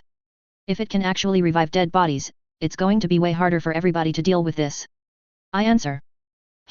I thought you didn't care about the rest of the world. Saya says as she turns to me with a slight smirk. I don't, but I can't take Japan back from brain-munching corpses by myself. And, I can't take you out on a date with corpses roaming about in the streets now, can I? I respond as I turn to Saya. Her eyes going wide for a few seconds as her cheeks start to flush. She then turns to look away. No mask. She mumbles as she keeps looking away. What? I ask as I tilt my head. You're not allowed to wear this stupid mask on our date. She mumbles again. Alright. Is that enough for compensation then? I ask with a slight chuckle. Only if the date turns out to be unforgettable. Saya responds as she turns to me with a blushing, yet serious face. Deal. I answer as I lightly laugh through my nose. Then turn to look at Shou's body. Awesome, I got a date with Saya.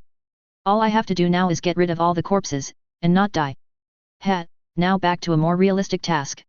Shou's body should turn pretty fast, seeing how everybody turned with the flick of the wrist in the school. Longest one to turn was Hisashi, but he showed symptoms pretty fast. Without an immune system to fight back, a corpse should get taken over pretty fast. Or, not get taken over at all. If for example whatever this is needs the immune system to spread, or flowing blood. We then sat in silence. Though Saya was constantly glancing around, twiddling her thumbs and looking overly restless, the pan and ladle on her thighs. And soon, I noticed another thing, a smell. A smell of cooked fish. Oh damn. I must be really hungry, because I was never a fish eater. But right now this smells amazing. Hey, wait a minute. I hear Saya speak up. Turning to her, I find her staring intensely at me with a slight frown. We said no mask in safe spots. She adds as she pokes my mask a single time. You call a place that had a bunch of rapists inside safe? I ask as I tilt my head. As you said. Had. She responds as she folds her arms and leans towards me, the frown still on her face. I was about to open my mouth, when the door behind us opened. Psycho appearing behind it. The food is ready. She says as she turns her side towards Shou's body, and the corpse that was still, biting air. Okay, I'll go clean up the sword and join you all then. I respond as I get up. Very well, let me give you a lint-free cloth to wipe the blade after you are done. Psycho says as she nods at me and turns around, heading towards the garage. After she returned from the garage with a small napkin, she gave it to me and gave me some info on how to clean the blade. I then headed to the bathroom on the second floor. There, I used a random towel with some water to clean the blade, before wiping it with the napkin Psycho gave me. After cleaning the blade, I glance at the mirror, seeing my reflection. They really don't like it, hey? Me wearing a mask? I say to nobody in particular. Well, I like wearing it. That's reason enough for me.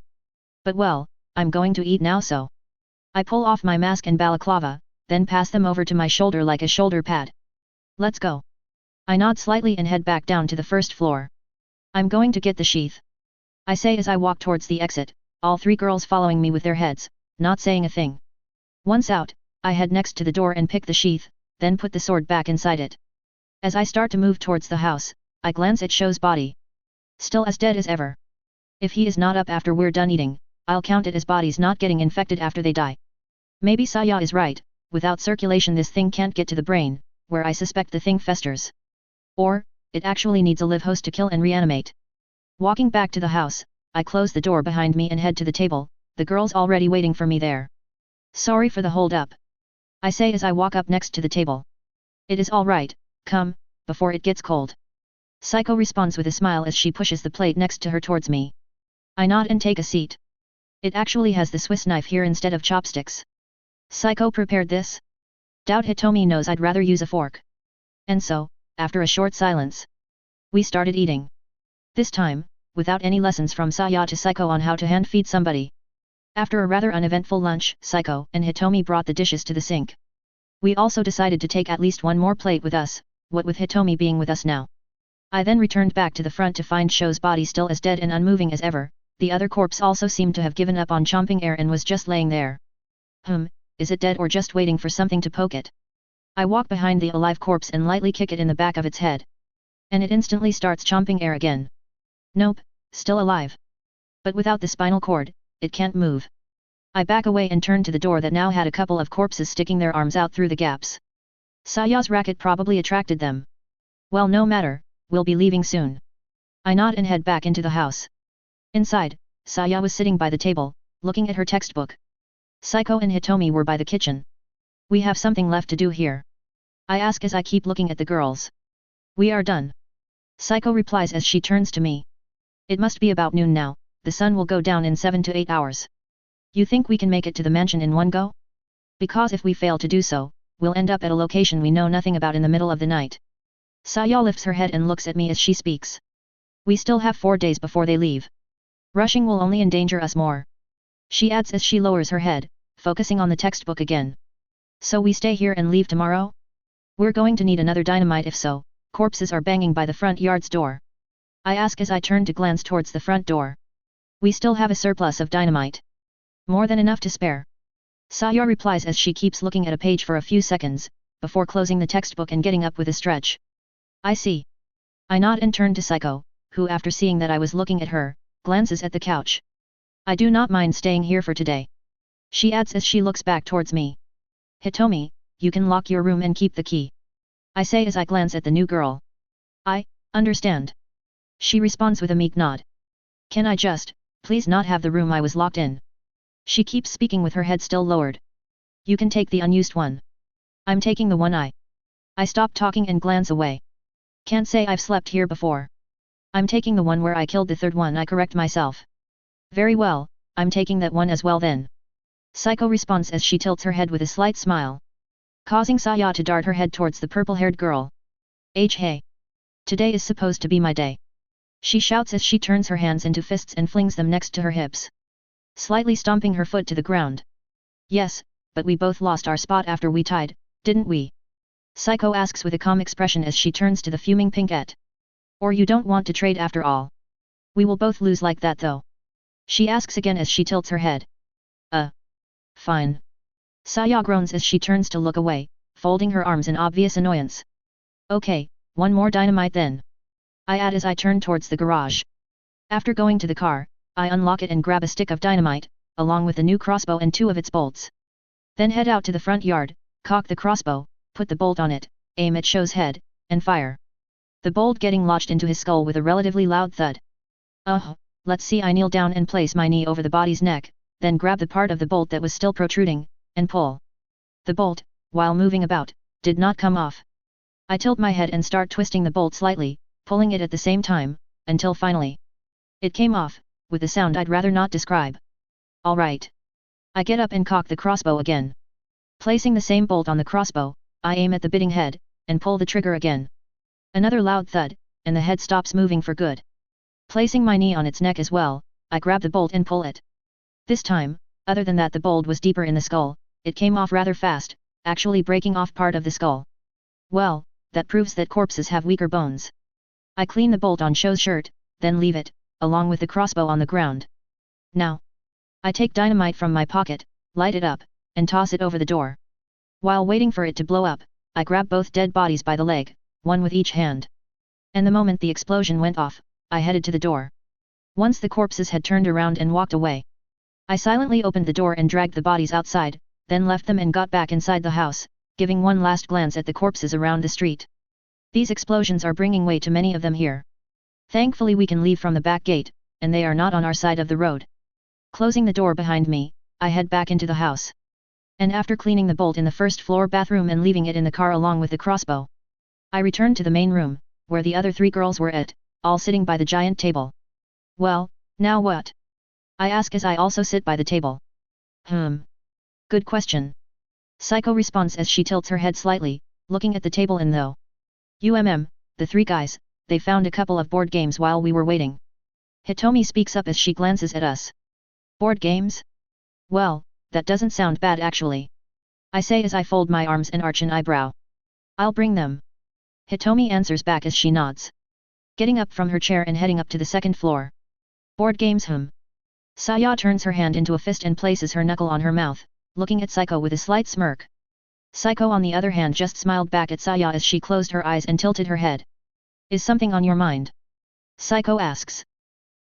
Nothing.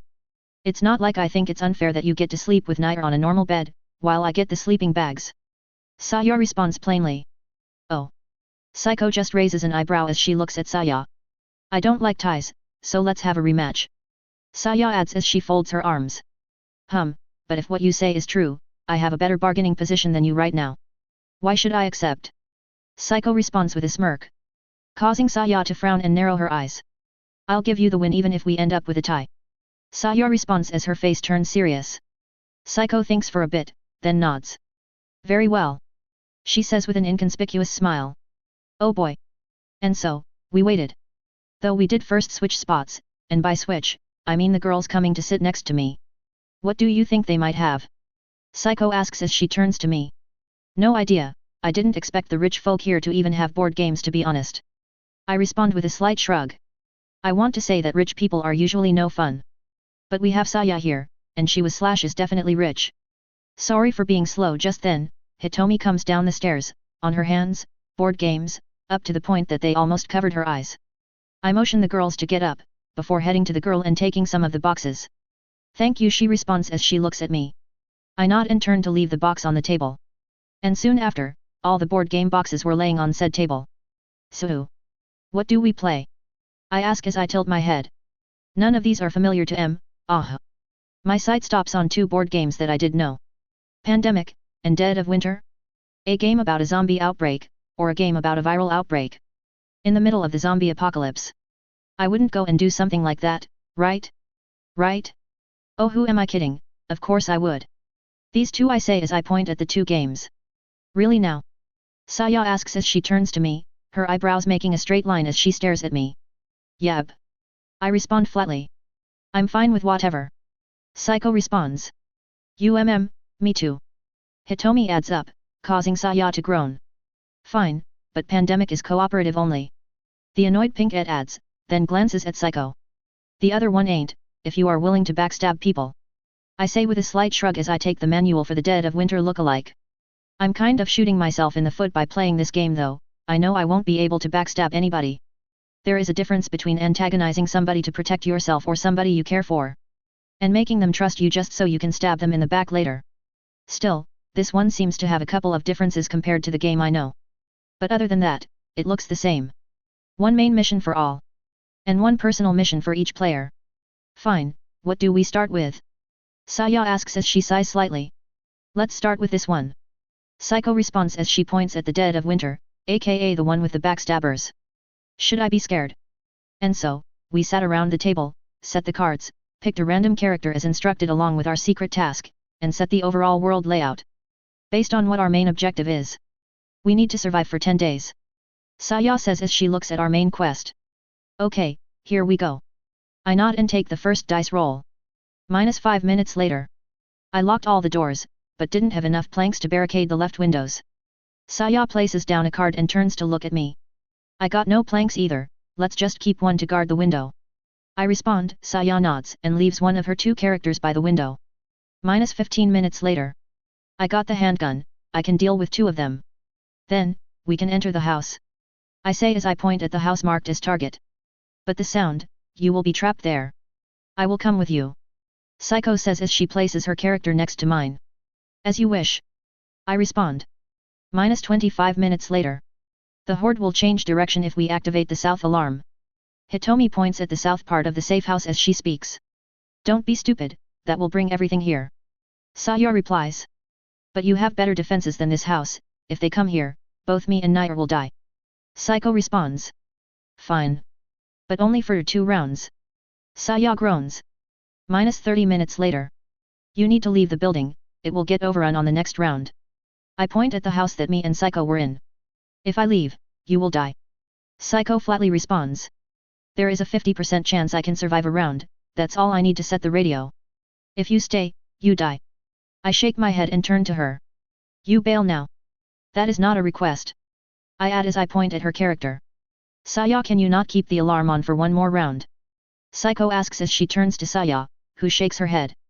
1 more round and the safe house will get overrun. No can do. She replies flatly. I am not leaving then. Psycho shakes her head and keeps her character in place. Yes you are. I instantly respond as I place a card down and move her character away. -50 minutes later. Nair, open the lock. You will get killed if you don't exit the room. Psycho raises her voice as she moves her character next to the room I was in, a card with a locked door icon on it. Yet, but with the radio active and 1 person in the room. We cut the rounds we need to win by 3, in other words, we win next round. I respond as I keep the lock card in its place. We won't win next round. You will be dead. Psycho speaks back as she tries to open the lock with a dice roll, that she failed spectacularly, seeing as her character sucked at lockpicking. -55 minutes later. And it's over, I say as the round ends. The room that my character was in, overrun by a shit ton of zombies. To put it in perspective, I needed to make 13 perfect rolls to survive, I failed at the second one. Only 1 death, not too bad to be honest. I add as I lean back on my chair. We still need to check our personal goals, to see who scored the most. Saya places her card on the board. I had to have at least 3/4 of all the players alive, seeing as only Nair lost his main character. My goal is complete. Saya continues as she turns to Psycho. I had to make sure 1 character of my choosing survives. She says as she places her card on the board. The character she picked, was mine. In other words. You failed. Saya says as she glances at her card, a slight smirk on her face. I had to survive to the end with a surplus of food. Hitomi speaks up next as she places her card down. So, that's why you hoarded all the bean soup. Ha, looks like your task is also done. Saya glances at Hitomi's card as she speaks. She then turns to me. What about you? Saya asks as she looks at my card that was still flipped over. I had to be the only survivor. I say as I turn the card and push it toward the center. Saya's face instantly turning into a disapproving frown. What? The way you played was the complete opposite. Did you even look at your card before now? She asks as she raises an eyebrow and keeps looking at the card. I played the way I liked, I didn't want to kill any of you. I responded with a slight shrug. So killing yourself, was part of playing how you liked? Psycho asks with a rather serious expression. No. But it was this, or all of you dying. The horde would have turned to the safe house before 3 rounds had passed. I answered as I turned to Psycho. She stayed quiet for a few seconds, looking at the card with my personal quest. I am going to take a short break. She says right after, getting up from the table and leaving towards the front yard. This I did not expect. Give me a second. I also get up from my chair as I look at Saya and Hitomi, both of them just glance at me and nod. I then head towards the front door that Psycho had just used to exit the room. Upon opening the front door, I find Psycho with her back turned to me, her arms folded and looking towards the front yard door. Did it really bother you this much? I ask as I walk up next to her, closing the door behind me. Psycho lowers her head slightly, but does not turn to look at me. I am sorry. It is just that. She raises her head as she keeps looking towards the front door. All this felt a bit too real. Considering our circumstances. She adds. Oh, you have a point there. I glance at the gate before turning back to Psycho. Sorry, I didn't intend to make you feel distraught. I say as I place my hand on her shoulder. Psycho shakes her head and smiles slightly. No, don't apologize. I just got a bit too engrossed in the game. It is silly of me to act like this because of it, she says as she turns to me, her arms still folded and her head still lowered. Yet you're doing a great job at making me feel even more guilty about it. I slide my hand from her shoulder to her back, and pull her to me. Then wrap my other hand around her. I got no intention of leaving you. I whisper as I keep hugging her. I felt her arms moving as she unfolded them from under her chest, then slowly wrapping them around my sides and to my back. She then lifts her head and without speaking, presses her lips against mine. She then pulls her head back after a couple of seconds, her cheeks having a deep blush on them. Why do I get the feeling that this was what you were after from the get-go? I ask as I arch an eyebrow and tilt my head with a slight smirk. Psycho smiles and closes her eyes. I really was not. But it is not an outcome that I want to complain about. She responds as she opens her eyes and tightens her arms around me. And well, there's this other thing. I say as I glance away. Causing Psycho to inquiringly look at me. How can I gloat that the girl in my arms was voted as the sexiest in my school if I'm dead? I add with a slight chuckle as I turn to her. Causing Psycho to blink at me a couple of times before closing her eyes with a slight giggle. You really don't come off as a person who would gloat. She responds as she opens her eyes with a smile. Yet. You're not really wrong about that. But saying that I don't gloat. It's like gloating that I don't gloat. I glance away again as I turn my head with a one-sided smile. Psycho just laughed though her nose in response. Let's go inside. I ask. Psycho nods slightly and lets go of me as she takes a step back. I guess I can leave Saya to have the win for today. She says as she glances away. Although, I was really looking forward to tonight after switching spots with her. She adds as she keeps looking away with a slight smile. Now you are just trying to guilt trip me. I respond as I fold my arms. Psycho laughed lightly before turning to me. Let us go back inside. I know of somebody that would get very pouty if I keep you for myself for too long, Psycho responds as she turns towards the door and walks up to it, turning to me as she places her hand on the knob. And, thank you. I really needed that. She adds as she opens the door, walking inside the room. I turn to look towards the corpses outside on the road before going inside the room as well. After that, we decided to switch to the other board game, the Pandemic Lookalike. Thankfully, as this one was fully cooperative, we had no events during playing. And, we ended up playing, for a rather long time. Up to the point that the sky was starting to lose its color. Several world-ending failures later. Yaaun. Saya puts her hands over her mouth as she stretches, then rubs her eyes while lifting her glasses with one hand. Tired? I ask. We have been playing for what must have been hours by now. I do feel a bit sluggish. Saya responds with a slight nod as she opens her eyes and turns to me. Should we call it a day? The sooner we go to sleep, the sooner we'll leave tomorrow. I ask as I look at the girls. Yes, the sooner we reach that extraction, the better. Psycho responds. Well, let's pack up then. I'm going to check the car and the gates. I nod as I get up, the girls nodding back in response. I am going to boil some water. Saya says as she also gets up. Boil water? Hitomi asks as I leave the room. First, I checked the car, making sure that all the doors were locked. After that I checked the back gate, then the back garage door. After that I checked the front gate and yard door, then the house's front door and front garage door. Okay, everything is locked, let's go. I nod and enter the main room. The girls gathered by the couch with the bags, looking at what seemed to be clothes, I guess the ones they would be sleeping in. The wardrobe of this couple is really fancy. Saya mumbles. Is that a bad thing? Psycho adds as she lifts what seemed to be a see-through black nightgown. Saya casually lifts her head and looks at what Psycho was holding, her face instantly taking a very deep shade of red. I'm going to wear something from the stuff I brought with me. Saya starts digging through her bag furiously as she pretty much shoves her face in it. Psycho just tilted her head while Hitomi was glancing around at the clothes. You'll use the top bathroom?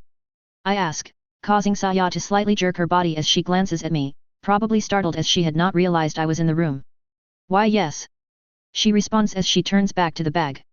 Should we prepare another bottle with hot water? Psycho asks right after. I'm fine with cold water. I answer as I shake my head and start heading towards the stairs. While I have the pyjamas I picked from here. Why not use a new set now that I can? Having to wake up in the middle of the night in case of emergency aside. Sleeping half naked next to Saya. Yet, even I got limits. Though it will be more important on what she will wear. If she pops with that see-through nightgown for example. I'm not gonna be held responsible for my actions then. With that, I move to my room and grab a set of track pants, a shirt, and some underwear. Then head back down, enter the study and head to the bathroom that was in the left far end of the room. Locking the door behind me after entering the bathroom. This is the second time Saya gets to sleep with me on that bed. Hey, I say to myself as I turn to the mirror. At least this time, she won't have to be all sneaky about it. I chuckle as I start taking off my gear. After taking a quick bath I wear my new clothes and clean some of my gear. Then exit the bathroom and enter the main room. The girls were nowhere to be found. Probably taking a bath. Anyway, I should take my toothbrush from my bag. I nod and head to the couch, open my bag and pick my toothbrush from inside, my eyes falling on the clothes the girls were looking at, some of them on the chair, others on the couch and a couple of the table. I guess it's true what they say about girls and clothes, I just picked the first dark colored thing I saw. I then move back to the bathroom and finish cleaning my gear and whatnot. After finally finishing, I return to the main room, take my bag and head up to the second floor. And judging from the sounds that were coming off from the bathroom, it was obvious where the girls were at.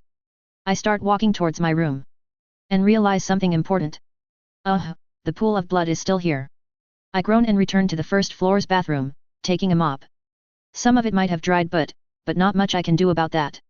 I then headed back up to the second floor, entered my room and cleaned the blood. Thankfully, no blood was on the bed and I could not see any visible blood splatter anywhere. Nonetheless I also changed the sheets and blanket for good measure by using new ones from the closet. Then, I casually tossed everything out the window. Broom included. Because why not? And that's that.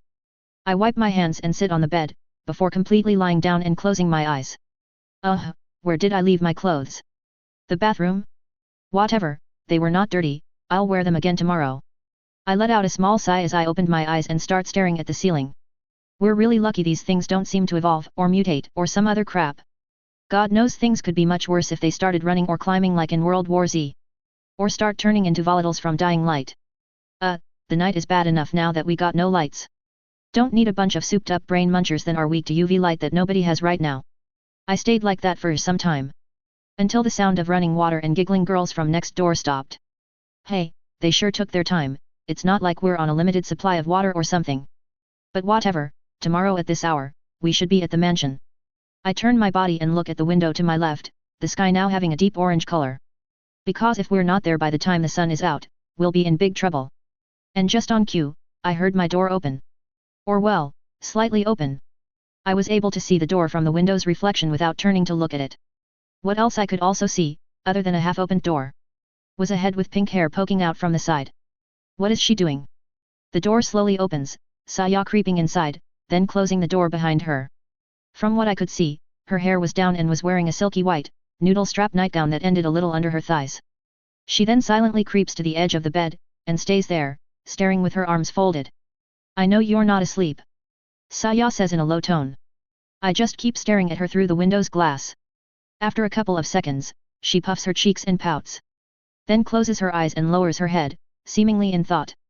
Before opening her eyes with a big nod, she then bends her legs as she unfolds her arms and lifts them up to shoulder height. And jumps, landing next to me with her knees, the force strong enough to actually lift me in the air for a second. I remained motionless as I landed back on the bed, ending back in the exact same pose I was before Saya jumped on the bed.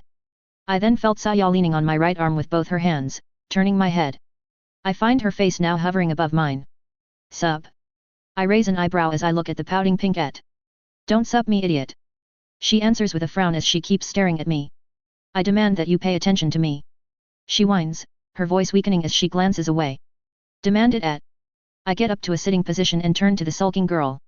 You got my undivided attention, I respond as I raise an eyebrow and smirk slightly. Was all Saya said as she threw the occasional glance at me, not moving from her spot, or saying anything else. We then sat there for a couple of minutes, not doing anything. Oh fuck it. I lean forward and pass my arm around Saya's back.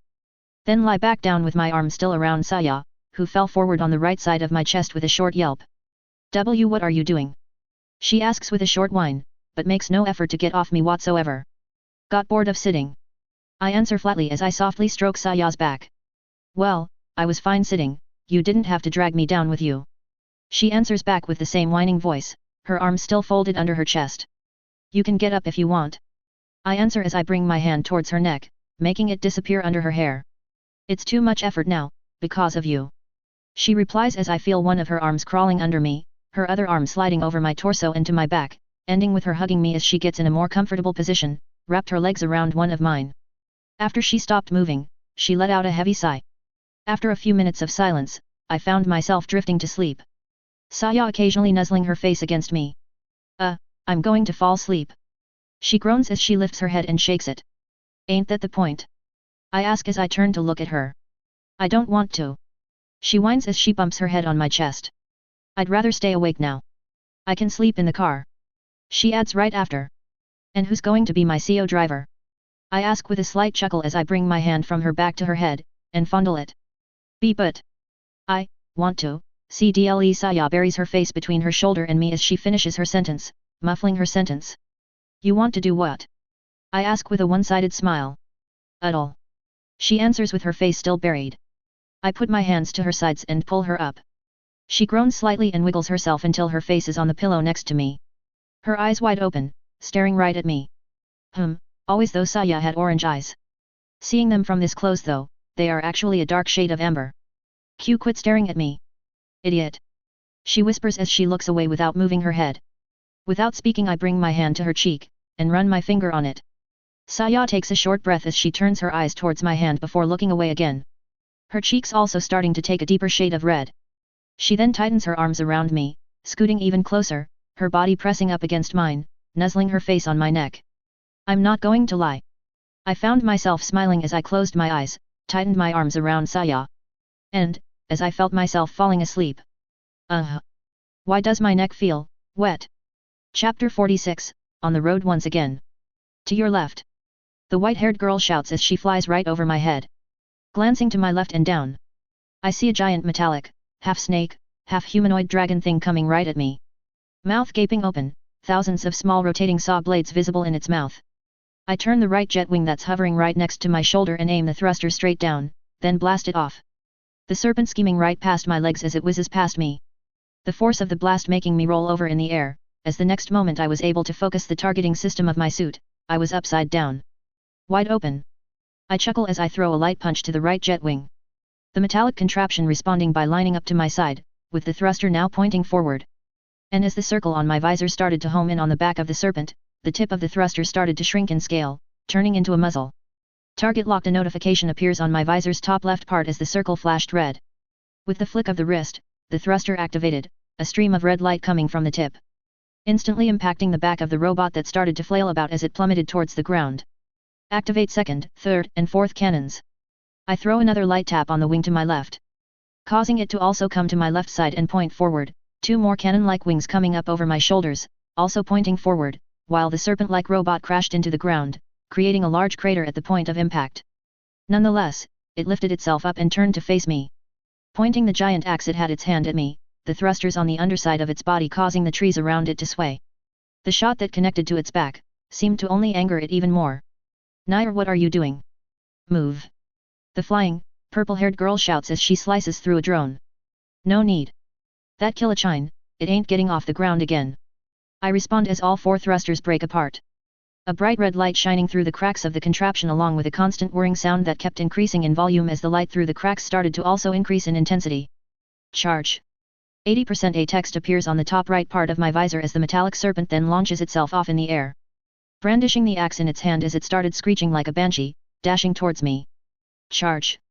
100%. End, with a tick. A deafening sound echoed as I got pushed back, my vision also taken away from the exceedingly bright light. Nair. I hear a voice shout again. Nair. The voice says again, this time in a much calmer tone. Come on, how long are you going to? The voice then stops mid-sentence. After a short silence, I felt something touching my neck, poking a certain place on the left side. This is... I might have gotten a bit too fixated yesterday. The voice whispers. He might not see it. He's always wearing his idiotic mask after all. It adds right after. Come you stupid, think. The voice then says in an annoyed tone. I'm going to bring it here. It adds. And then, disappears. After some time in silence, I let out a groan bringing my hand to my face. An annoying bright light poking straight into my eyes. I let out a sigh as I opened my eyes. The light that kept bugging me, was coming from the open window to my left. The sun, being the annoying brat that it is, was shining straight into my face at full force. I groan as I shake my head and turn away from the window, and end up facing the closed door. It took me several minutes to realize that somebody was missing. A certain pink-haired girl was not here. I blink a couple of times before lifting my head, looking around the empty room. Saya got up before me. I blink another couple of times before getting to a sitting position. Then stretch, before slamming my hands on the bed, then continued to look around the room aimlessly. Until, the door to my right opened. Turning to it, I see Saya, her hair back to being twin tails, and wearing her mall attire, except that she still had the white jacket on top of the brown HQ shirt, though she left it completely unbuttoned now. The rest was the same, the rather short shorts with the black suspenders and sports shoes. Finally awake, she asks as she walks up to me, then sits on the bed while still facing me. Or, to be more precise, she was staring at my neck. Here, she says as she leaves the mask and balaclava on the bed. You didn't have to bring them up here. And I thought you didn't like it when I wore this. I ask as I glance at my headgear, then back at Saya. I don't. But you're a persistent idiot, so. She responds, cutting her sentence as she looks away. I see. I answered blankly while staring at her. Well, I'm doing you a favor, so be grateful. She then exclaims as she turns to me with a frown, her hands folded under her chest. I just tilt my head slightly. My brain filter ain't on yet. Stupid ideas, flooding in. Want a reward cuddle? I ask with a slight smirk, causing Saya to blink at me a couple of times, her eyes wide open as her cheeks started to blush. I can't get on the bed with these clothes. Idiot. Saya whines in a low tone as she glances away. But ain't you already sitting on the bed? I slide to the side of the bed that she was on, then turn to her. Saya still had her arms folded, looking straight ahead of her, occasionally turning her eyes towards me. With nothing happening for a couple of seconds, I stretch and let off a yawn as I fall back on the bed. I hate mornings. I groan as I bring my hands to my face. The sun has been up for some time now. It's not that early. Saya responds as I feel the bed move, followed by something pressing up against my chest. Removing my hands from my face, I find Saya's face hovering above mine. She was actually still sitting next to me, but the upper part of her body was now on top of me. Her chest pressing up against mine, her hands folded on her sides, ending up with her fingers on my shoulders. And, before she, or I, could do anything else, her glasses slipped from their place, and ended up landing on my face. Bah! Under attack, send back up. I groan as I shut my eyes and shake my head. Sorry. Saya apologizes as she quickly picks the glasses from my face, folding them, and placing them next to us. So, slept well? I ask as I open my eyes and slide my hands from her shoulder to her back. Saya just glanced away and nodded, her cheeks slightly flushed. You? She asks back as she turns to me. I got no complaints. I answer as I bring my hand near the lower part of her waist, then slide it under her jacket and shirt, Saya going wide-eyed as I run my hand up on her back. What do you think you're, come? Yet, before she could finish her sentence, she let out a soft moan as I lightly scratched her back. You don't like it? I ask as I arch an eyebrow. Saya responds by closing her eyes and lowering her head, placing her forehead against my neck. A little more to the left. She groans softly. I'll take this as a positive reaction, I say with a small chuckle. Then creep my hand up close to her armpit and skim my fingers around that spot, causing Saya to wiggle about with a slight giggle. This must be the first time I actually hear Saya giggle. She then lifted her head to look at me. But, instead of the pout that I expected to see, she was actually smiling. And, with a quick motion, she leans forward, planting a kiss on the right corner of my lips before getting up. We can't waste too much time here, we still have a mansion to reach, she says as she fixes her shirt and jacket, then turns to look away. I also feel like I could get addicted to this if I let you do it to me for too long, she whispers as she keeps looking away. Anyway. Get dressed and come downstairs, everybody other than you is already up. She then adds before leaving the room in a quick pace, her head slightly lowered. Dressed? All you brought to me was the mask, I say to myself after Saya had already left the room. After a couple of seconds, I shrug and get up, grabbing my mask and balaclava before heading into the bathroom on the second floor. After washing my face and looking at the mirror, I noticed several red marks on my neck. And upon closer inspection, I could actually see teeth marks? Saya, you friggin' vampire, I say with a chuckle as I wear my headgear. No wonder you wanted me to wear this so badly. I shook my head and walked out of the room. Then headed to the first floor, where all three girls were waiting. Saiko and Hitomi dressed up in their normal yesterday's clothes. Good morning. Saiko spoke up the moment she saw me, almost instantly tilting her head after she noticed that I was wearing my headgear with my pajamas. Saya on the other hand, who was behind the other two girls, let out a small relieved sigh. Morning. Hitomi adds right after. Morning. I respond to the girls as I raise my arm, then start heading towards the first floor bathroom. Left my clothes in the bathroom on this floor. Check that you didn't leave anything behind. We're leaving the moment I get out. Saiko nodded at me and turned to pick the two swords that were on the big, main table. Then headed towards the garage. Saya picking our bags from the couch, Hitomi helping Saya. After entering the study and then going to the bathroom, I started changing to my actual clothes. Okay, mansion, extraction, and then hopefully, somewhere safe. I nod to myself as I glance at the mirror, then head back out. Ready? I ask as I enter the room. Yes, let's go. Saiko, who was back in the main room, responds with a nod. And so, we entered the car, Saiko opening the back garage door and gate before entering the car herself. Think we could take the boat with us? Saya asks as she turns to me. The windows of the car don't come down to pass a rope around, and it does not have a rail to pass the rope on the roof either, we got nowhere to fasten it. And we are not dragging it behind with a trailer, makes it hard to maneuver and almost impossible to reverse. I answer as I keep looking at the side mirror while driving in reverse. Yeah. I guess you're right. Saya nods slightly as she takes the map out of the bag that was next to her feet, along with her textbook, which she then opens to the page with the information I noted about the roads. If all goes well, we will be there in less than 2 hours. She says after she runs her finger on the map.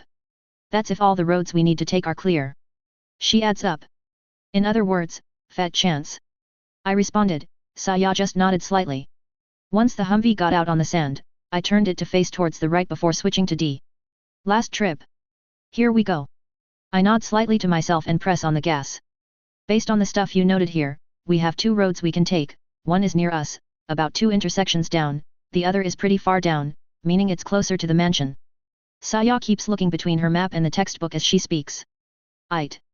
I nod as I keep looking at the beach that extended ahead. Then bring my hand to the left part of my neck and massage it for a few seconds, Saya turning to stare at me.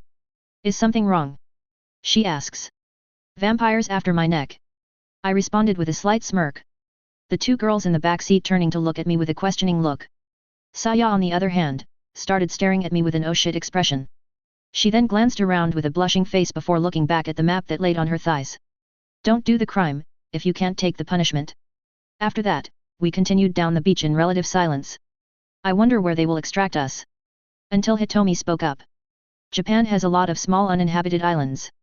While they might not be viable for a long-term stay, as long as an infected person is not brought inside, it will be safe from the corpses. They can't swim, and the only way for them to reach it, is by randomly winding up there after falling into the deep sea, as marching into the sea from the beach will just push them back up on the shore. Saya keeps looking at her map as she speaks. Other than that, a cruise ship, or a plane carrier. The latter could act as a branch point. Bring survivors there via a helicopter, then from there send them to a safe zone.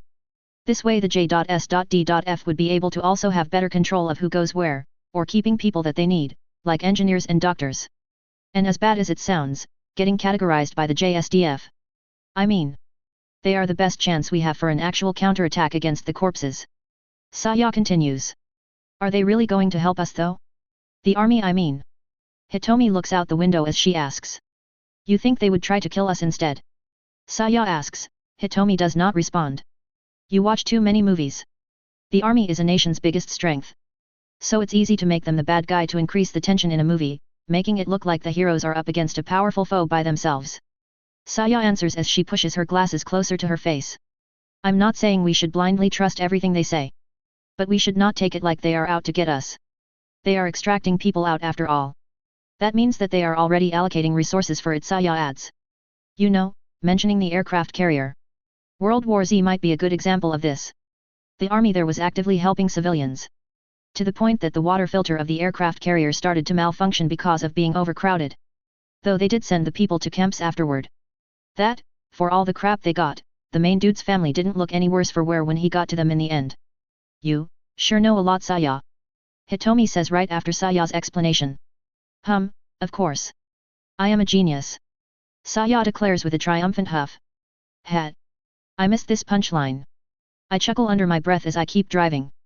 Actually, what are we going to do with the car? Saya asks as I leave the beach and climb up the road. You mean once we reach the extraction? I ask as I glance at Saya. She nods back in response. Good question. I don't intend to just hand it over, but if we enter the safe zone with it, then we won't have much of a choice, especially if there are armed soldiers there. I respond as I tilt my head. Then hide it outside. Saya asks. A possible starting choice. We could keep it as an escape plan. In case things turn out to be not as expected. I respond, then turn to glance at Hitomi who was sitting behind Saya. But that's highly unlikely. Ari's dad should have the real deal in information concerning extraction points. What with him being a cop and whatnot. I add up as I turn back towards the street. And if we do get extracted, giving the car up is the only choice, it's not like we can take it with us. I also doubt that they will let us keep our guns.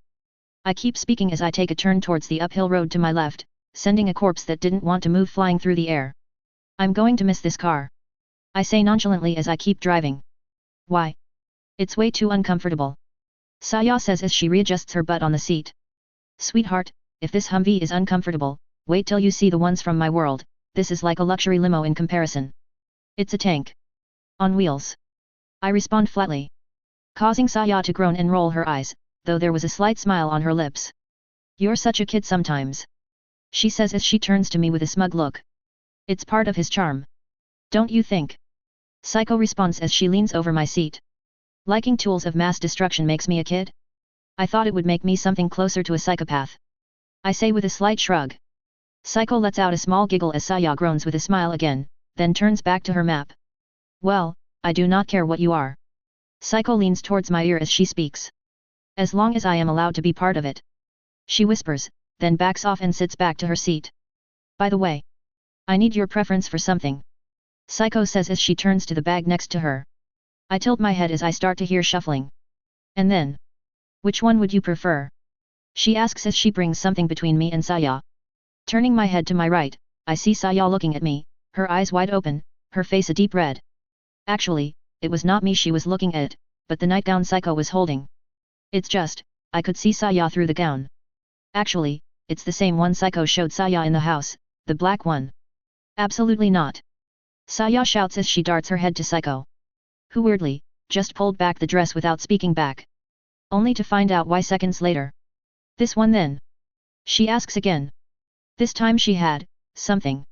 I don't even know how it's called. It looked like a sleeveless shirt, except the front part looked like a giant upside-down V, starting from the collar, then splitting up to two parts that circled around to the back at about elbow height. If I had to guess, that thing would barely cover somebody's chest. Much less Psycho's. Not to mention that the lower section was completely exposed. This is even worse than before. Saya shouts again. Well. Psycho tilts her head as she stops speaking, taking the second nightgown back. I have not taken any other nightclothes with me.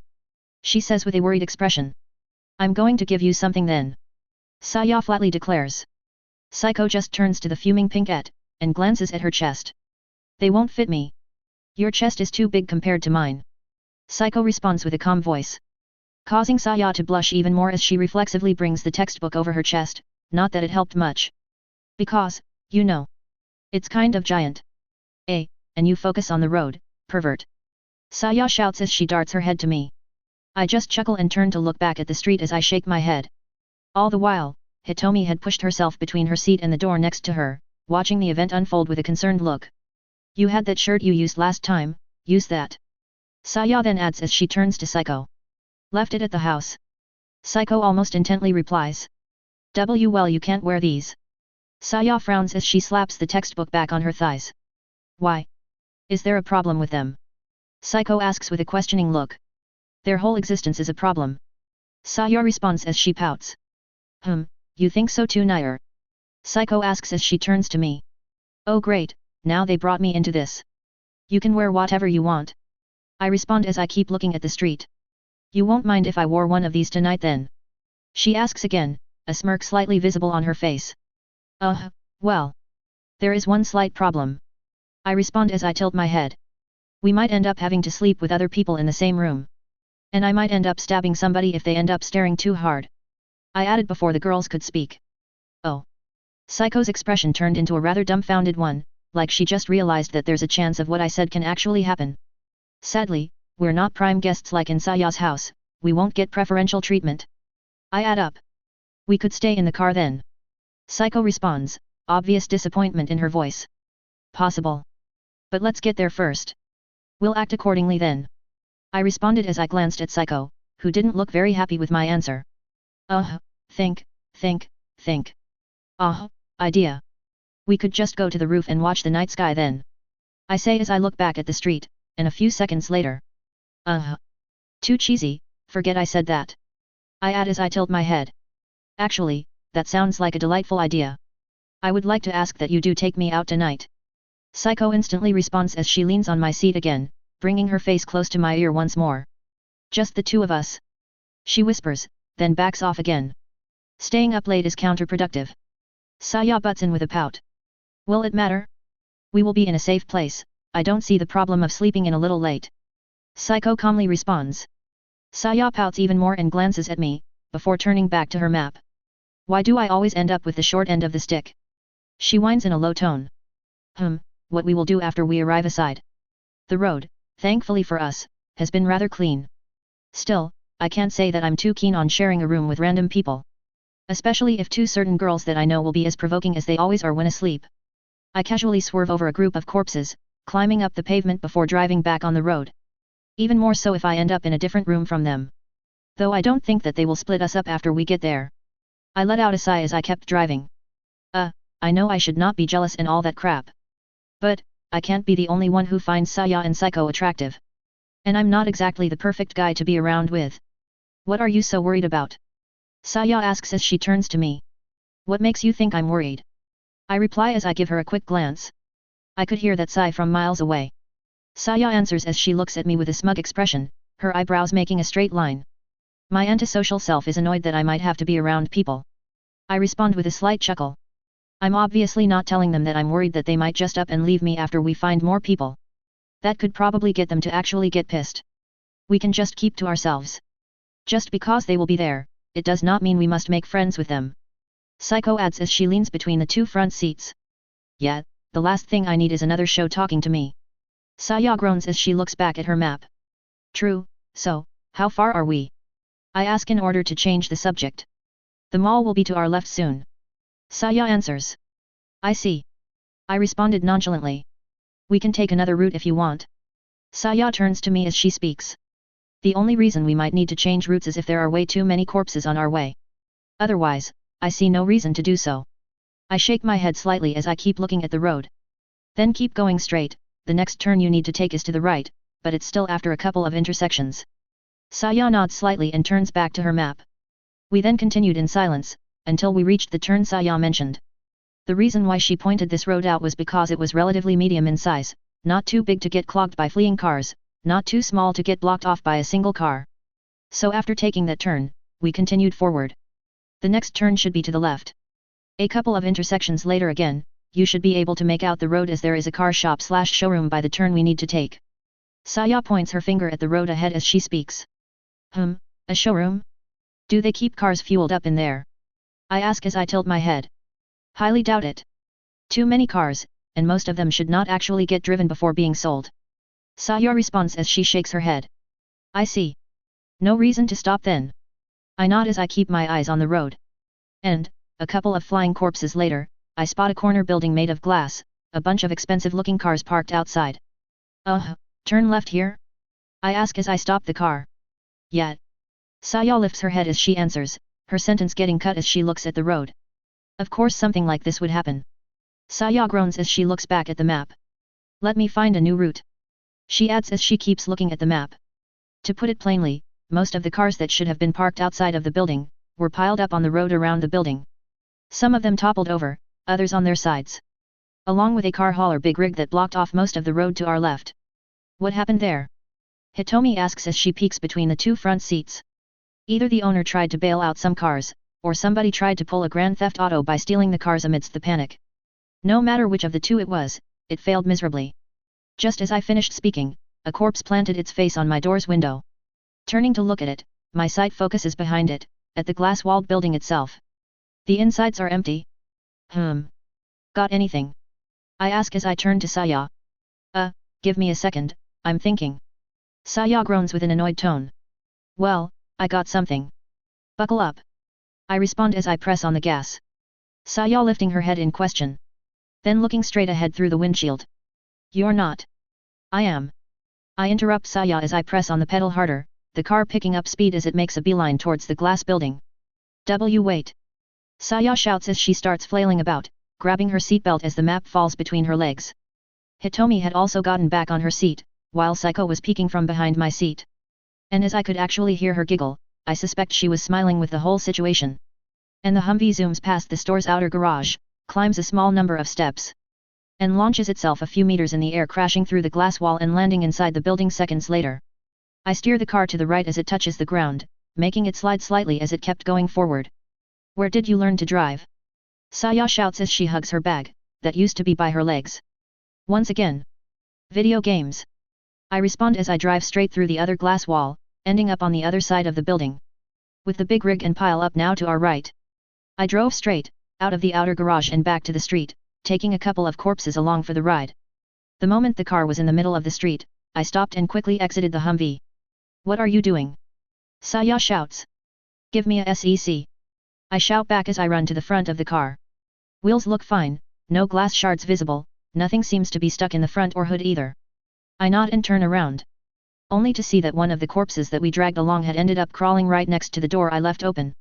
It then slowly got up, and turned to look inside the car. I could see Saya through the windshield, staring at the corpse wide-eyed. Where is my gun?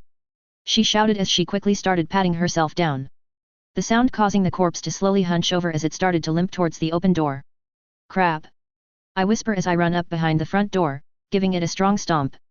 The door smashing into the corpse, causing it to tumble down next to the back seat door. Sorry, seat's taken. Hitch another ride. I enter back into the driver's seat, and step on the gas as I slam the door shut. What did you do that for? Saya shouts at me with one hell of a frown. Needed to check that the front didn't have any glass shards stuck in places it shouldn't. I respond as I turn to her. Stupid freaking idiot. Be more careful next time. She groans as she puts her hands on her forehead, letting out a sigh as she pulls her hands back towards the top of her head. Saya hates me now. I whine with a sorrowful voice as I lower my head and sway it slightly. Saya just blinks at me a couple of times, looking stupefied. I guess my reaction was a bit too new. I never said that I hated you, you idiot. Just be more careful. She responds in a lower tone as she folds her arms, slightly lowering her head as she turns it towards the glove box. Don't. I let out a slight chuckle. Shit. Saya darts her head to me with a glaring pout, puffing her cheeks as she narrows her eyes. Idiot. She grabs the map and throws it at me, though it just spun in the air and landed right next to my seat. Obviously not feeling satisfied with just that. She then leans to me and starts throwing quick slaps on my arm with both hands. To be honest, she reminded me of that video where a kitten was slapping a cactus. Oi, don't attack the driver. Or we'll end up walking. I respond as I lean away from her. Then stop being so stupid. She answers back as she folds her arms. No can do. You wouldn't like me as much if I was not this stupid. I answer as I turn to Saya with a smirk. She just came back with a hum as she turned back to her seat and looked out the window. I then picked the map that was next to me and opened it with one hand, ending with it being upside down. So I keep going straight? I ask as I tilt my head. Saya turns to glance at me, and let out a small groan as she takes the map. Keep going straight. The mansion is still a bit far off, but we should end up right next to it if we follow this road. Saya responds, a pout still on her face. Okay. Not much left to go. I nod slightly as I focus back on the road. Chapter 47, Destination reached. Lion, eats antelope. Hitomi speaks up. Alligator, eats turtles. Saya answers. Tarantula eats cicadas. Psycho responds right after. Crab, eats algae. I add right after. Alpaca, eats leaves. No, wait. Hitomi speaks up again right after me, then instantly lifts both arms close to her face as she shakes them. Your alpaca ate hemlock. Too late, now it's dead. You lose. Saya responds with a grin as she lifts her finger, a triumphant smile on her face as she closes her eyes. My llama. Hitomi responds as she lowers her head. Saya's too smart, it's like I'm handicapping myself by playing before her. Hitomi folds her arms as she lifts her head. Yet, why did we even agree to this game? Saya keeps winning every single time. I respond with a slight chuckle. Because nobody could think of anything else, don't blame me for your inability to think of something. Saya answers as she turns to me with her arms folded, her face still as smug as ever. I don't know how long we have been on the road. But seeing how we have been playing this for way longer than I would like, I'd say I have been driving for quite some time. The place has also changed visually quite a bit. Houses have been replaced with tall buildings for quite some time now. And judging from the smoke pillars I see popping out in several spots around us, I'd say this place has been hit pretty hard. So, Saya, care to tell me how far are we till our target? I ask as I slow down the car next to an intersection. Give me a section. Saya nods and turns towards the map on her legs, then looks outside, then back at the map. Oh. Was all she said as she tilted her head. We are not far. Just a couple of intersections to the right. She lifts her head and turns to me with an excited face. An excitement I honestly didn't share. So the mansion is next to this shitstorm? Oh boy. I respond as I point from one side of the windshield to the other, showing the overall location. Not really, we should pass a small bridge before reaching the mansion, there is a river that cuts through this place. The bridge itself is not very far from the mansion, so it should be guarded I guess? My papa would send people to guard it if he was in charge of that place. Saya shakes her head as she looks back on the map. I see, so. I turn to the right. I ask, and Saya nods. And so, I turned the car to the right, and started going forward. The roads here were in a pretty sorry state. But hey, tank on wheels don't give a fuck. And neither do I. As long as it's not a pile-up, corpse parade, or pit into the abyss, the car can handle it. Wonder if we can meet Takashi and the rest of the group after we get extracted. Saya says as she keeps looking at the map. Who knows, maybe if we look for them. I respond as I tilt my head. I do hope we find them. Psycho says right after me as she leans between the two front seats. Yet, I for one, still owe Takashi a piece of my mind, for his last order. Saya frowns as she folds her arms. True that. Psycho responds as she glances at Saya. Did he do something bad? Hitomi asks as she peeks from behind Saya's seat. You could say that. I answer as I tilt my head. And I'm not going to deny that I do want to deck him. I add right after. And not because in the corner of my head, I still have the scene with him and Psycho in the shrine, nope, definitely not.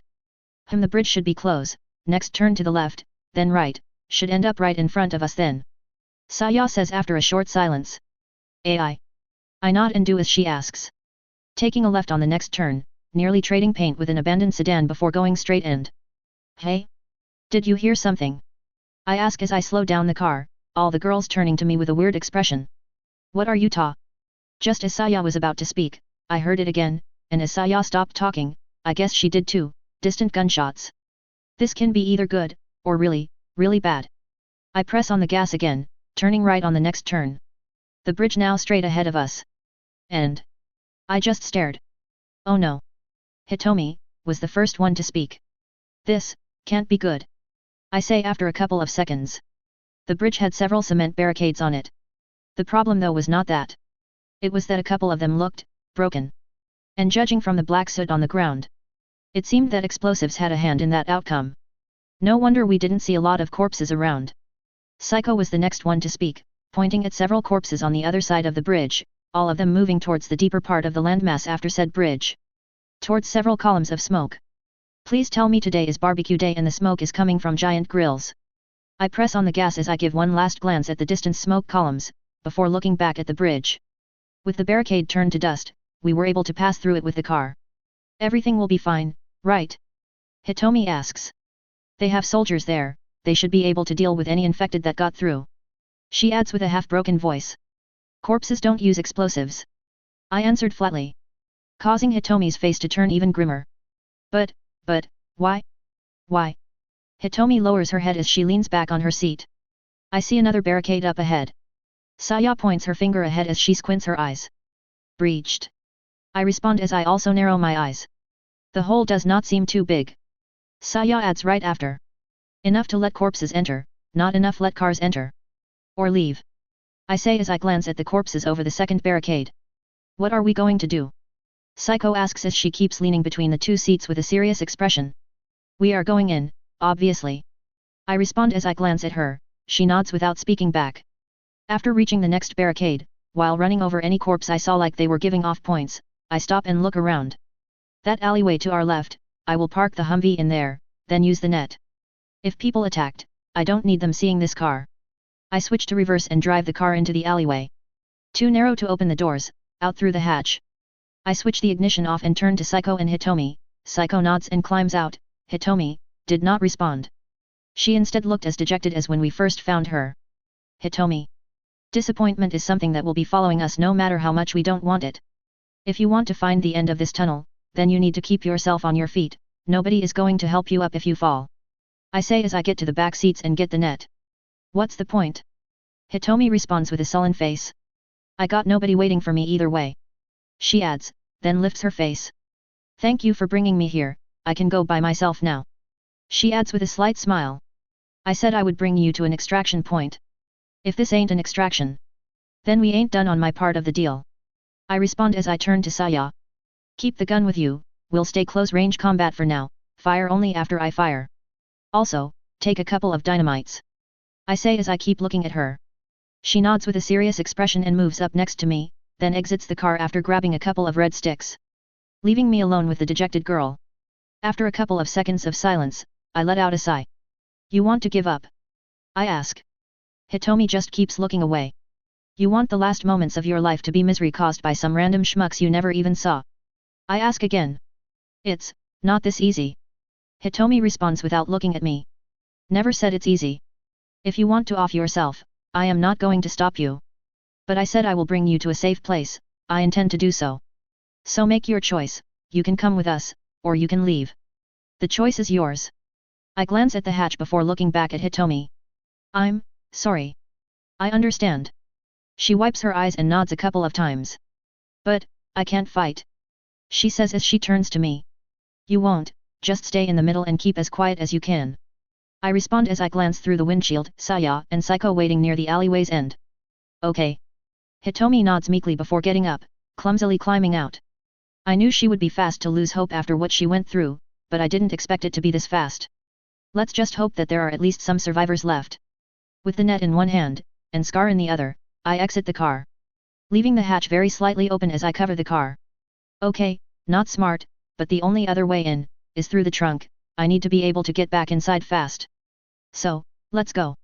I nod slightly and walk down to the hood, then jump down the car as I strap the gun on me, gripping the blade's hilt that was on my side as I walk up to the trio. Okay, keep silent, we will be using close-range weapons, so Saiko and me in the front, Hitomi in the middle, Saya, watch our rear. We are going in as fast as we can, so both me and Saiko will be in the front to clear whatever might come our way. I glance at the girls as I speak, then turn to the smashed barricade. Saiko nods and draws her sword with a slight smile, while Saya walks to the back of the group. With that, we walked past the second barricade. The place around seemed to be a residential area, as I could see houses once again. And, the first casualties from this attack were already visible. 2 dead soldiers were a bit further in. I walked up to the one that was facing up to the sky and looked at the body. Bullet holes. They got shot, and corpses seemed to ignore them. Meaning they died quite some time before the corpses actually got here. Whoever did this, planned ahead. I kneel down and give the body a quick pat down. Looted. Eyes open, they had guns, and knew how to use them. I glance at the girls as I get up, then turn to walk forward. While there was a rather big amount of corpses ahead of us, all of them were going towards the same way we were, attracted by the gunshots that could be heard further in. So, we kept moving in silence, along with the corpses. Until, a loud gunshot echoed, one that was way closer compared to the others we were hearing so far. And, one of the corpses ahead of us fell to the ground. Shit. Somebody is shooting towards us. I quickly turned around and motioned everybody to hide behind the nearby parked cars, pushing Hitomi, who did not move, with me as we ran to the left, hiding behind a parked car. They're shooting at us. Hitomi asks with her eyes wide open, visible distress on her face. Don't rush out, we don't know if they're on our side or not. I whisper back as I bring my finger to where my mouth should be. Then sheath my sword and take the scar in my hands. The gunshots echoed louder and louder as the corpses that were ahead of us slowly started to decrease. Until, I could make out a couple of figures walking in the opposite direction compared to everything else. These are not J.S.D.F soldiers. Saya whispers to me as she grips the MP5. Back off and stay quiet. I whisper back as I lower myself and glance at the road. 4 of them, black, grey and white camo outfits, they look pretty decked out, mercenaries. They look like foreigners too, and not because one of them is almost 2 meters tall, completely bald and with a Santa Claus beard, also sporting a heavy machine gun.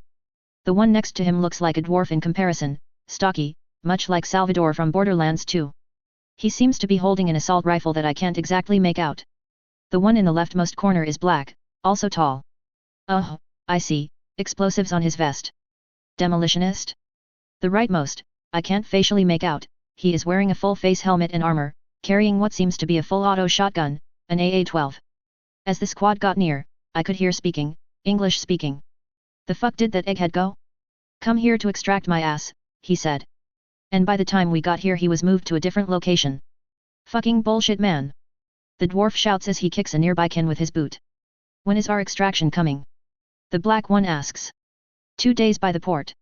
We need to have the egghead by then, or we'll be left in this shithole. They won't take us out of here if they can't verify that their little mole is either dead, or with us.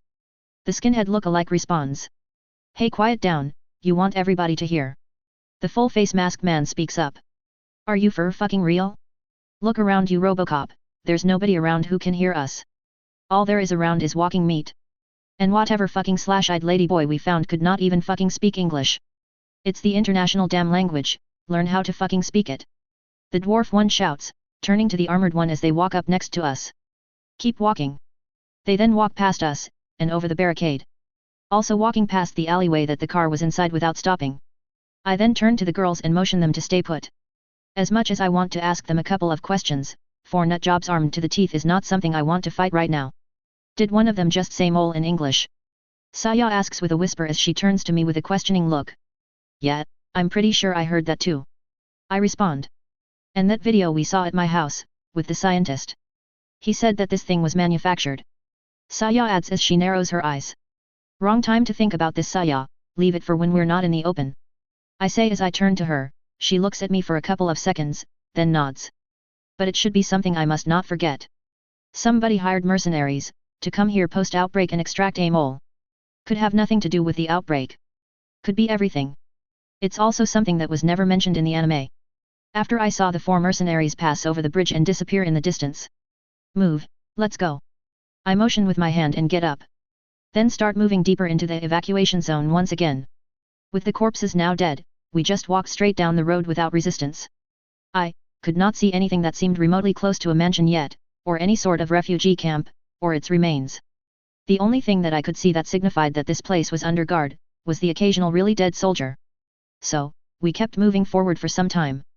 Until we started hearing something again, the sound of fire, and screaming. Along with the same distant shots we heard before, except they did sound so far now.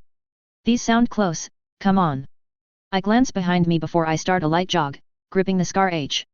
Upon reaching the next intersection, I see that it was connected to a bridge, the left and right sides leading to the road under the bridge, with the bridge itself continuing forward. Most importantly though, all the noise was coming from our right, towards a giant building. Fires raging all around it. What do we do now? Hitomi asks. Check the situation. I answer as I walk toward the bridge, stopping in its middle while looking at the burning mansion. It was not too far from where we were, as I could actually see the corpses limping about inside, I could also see people running around. But most importantly, I could see what seemed to be a landed military helicopter on the left part of the building's giant front yard, 5 soldiers on the helicopter, with corpses swarming under it. The gunshots we have been hearing, yeah, they were the ones responsible. 2 army men were shooting the corpses under them, another one was waving his hand towards the main building, and judging from the survivors I could see running towards it, I guess he was ordering them to go there. I could also see several tents, military trucks, and some jeeps. A couple of them, on fire. They're still fighting. I nod as I kneel and place the gun on the bridge's rail, using it as a bipod. We are going to help. Psycho asks. Good deed of the day. I respond as I look through the scope. I will try to make them realize we are here, after that, we will toss a stick of dynamite on the street below, the sound should make the corpses move out the mansion. I just hope these soldiers know how to react to an opening. I respond as I focus on a corpse that was walking towards the survivors from the right side of the mansion's yard. Anything that comes towards us, light it up. I say as I wait for the moment where the soldiers were not shooting. Then pull the trigger. The corpse I was aiming plummets to the ground, but keeps moving about. I then look towards the soldiers, to see two of them looking towards me. I raise my hand as I keep looking through the scope, they respond by raising their hands as well. Alright, they know we are here. Saya, I'ma need 2 dynamites. I respond as I glance at the pink Ed who was watching over one side of the bridge. She nods and hands me her bag, which I opened, and then pulled out the 2 dynamites. I light one up and throw it over on the road below, a loud explosion echoing several seconds later. All the corpses instantly came to a halt, and slowly turned around. Until one soldier opened fire again. Fucking idiot. I growl under my breath. I look back towards the trigger-happy soldier, to see the soldier who was standing behind him throwing a slap to the back of the helmet of the trigger-happy guy, causing it to cover his face all the way to the mouth. The guy then turns around as he fixes his helmet, finally pulling his finger from the trigger. One of the soldiers turns to me again, and starts waving both arms in the air widely. Don't fuck this up again. I light the dynamite again, and toss it. A second explosion soon after, the corpses changing direction once again. This time, the soldiers stayed quiet, and the moment the heli was free of rotting walkers, they climbed down and ran towards the main building, knocking a couple of corpses on the ground as they ran towards the mansion's front door. And the moment they reached it, they started banging on it. Nair, we have corpses coming towards us from our left. Psycho speaks up as she turns to me. Open fire, I need more time. I respond as I keep looking at the soldiers through the scope. The moment the mansion door opened, 3 of them went inside, while the other 2 ran towards the big military trucks. And after each soldier got into one, they turned them on and drove them towards the mansion's front door, which flung open the moment the first truck stopped, people running in a panic to climb up the backside. The other 3 soldiers then also exited the building, and as the trucks were already making enough noise as it was, they instantly started shooting. One of them looked at me and started pointing his finger to my left. Okay, back to the car, move, move. I get up and motion the girls to move. Psycho makes a quick dash forward, decapitating a single corpse before backing off with a nod, turning around to head towards the road that led to the car. Saya picked her bag and started running, Hitomi followed behind. With all the corpses on our way back still dead, we reached the barricade without much of a fuss. We need to get the car through here. More dynamite, we'll blow the hole open. I speak as we reach the smashed barricade. Okay. Saya nods and opens her bag, then hands me the remaining 3 dynamites. Get in the car. I say as I take the sticks, lighting all of them on fire and stuffing them in the holes next to the already smashed barricade. Then ran back to the car, the girls waiting in front of it. I grab the net as I climb up, taking it off and opening the hatch, then throw it inside as a loud explosion goes off behind me. Damn, that was loud. I shake my head as I enter the car, then move to the front seat. The girls followed behind shortly after, with Psycho sitting next to me on the front seat this time around. I turn the car on and step on the gas, turning to the left the moment I exit the alleyway, a wide hole visible in the barricade now, wide enough for the Humvee to pass. I then drove straight until I reached the bridge, then turned to look past Psycho's window, to see one of the trucks still there. The moment the truck driver saw me, he flashed the headlights of his truck and started moving, turning to the right, aka, my straight ahead. I nod and press on the gas. The road was now making a slight downward slope as I kept driving forward. And a minute later, I see one of the trucks zooming past from the right to the left, 2 intersections down from where we were. There. I nod and keep driving forward, taking whatever sorry corpse didn't move out the way with me. And the moment I reached the second intersection, I stopped, turning to look for the second truck, to find it passing right in front of me seconds later while honking its horn. Well, that could have been a lame way to fail, crashing into the friendly truck. I chuckle as I turn to follow the second truck. Holy shit, that escalated quickly. I let out a sigh as I glanced at the people on the back of the truck that was ahead of us, a couple of them also looking back towards us. You saved these people. Psycho says as she turns to me. Yeah, so now they owe us. I respond as I glance at her.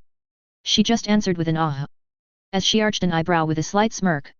After driving for a couple of minutes, the trucks finally stopped on an empty road. The soldiers then climbed out of the trucks, gathering up in one spot before walking towards our car. In the meantime, I opened the door and exited the car, but kept most of my body behind the open door. You're not military. A soldier with the rank of second lieutenant up speaks as they close in. And you're not dead. You're welcome. I respond as I fold my arms over the door and lean on it. The soldier who spoke to me frowned a bit, before a new one with a beret came over. The 2 stars on his uniform, along with the soldier who moved out of the way and stood in attention telling me he was a major general. Who look at them stars, my old self sort of wants to reflexively go to attention and blurt out name and unit. Where did you find this car, civilian? It looks military grade. The asks. Friend of a friend, based on what she told me, her friend was in the airport last time they spoke. I respond, the frowns as he folds his arms. The airport? That location was almost lost after the E.M.P.S fell. He replies. Almost. I ask back. The chief of the 1st Squadron in the prefecture police managed to reduce casualties. Thanks to her we managed to set up base nearby in order to launch a counterattack. He answers. Ah, that's new. I do remember that in the manga Rika single-handedly supposedly saved a bunch of people in the airport, from what a soldier said. But I didn't know anything about a base. That place is also the nearest safe base considering our location. We are going to head there and assist with the takeover, then use the airport to ship the people out by boat or plane. If you want to get out of here, you will want to come with us. We are going to make a short stop here to plan our route, then leave. He adds as he turns around, motioning his soldiers to follow him with his hand. I nod slightly and enter the car. You heard him? I ask. The girls nod. So, airport, or somebody got a better idea? I ask again. Airport. Saya responds, Psycho nodding after her. I nod as well, and turn to look ahead. Hitomi then speaks up as she wiggles about on her seat slightly. I'm sorry for before, thank you, for helping me. She says as she slightly lowers her head. Don't mention it. I respond. I know these trucks have survivors, but can I stay in this car until we reach the airport please? She asks. I just nodded without speaking. And a couple of minutes later, one of the soldiers with the rank of private comes up next to the hood, slamming it lightly before pointing ahead. We are leaving, you're coming. He asks. Yeah, I'll stay behind the trucks. I respond, the soldier nods and runs back to his truck. And shortly after, the trucks started to move again.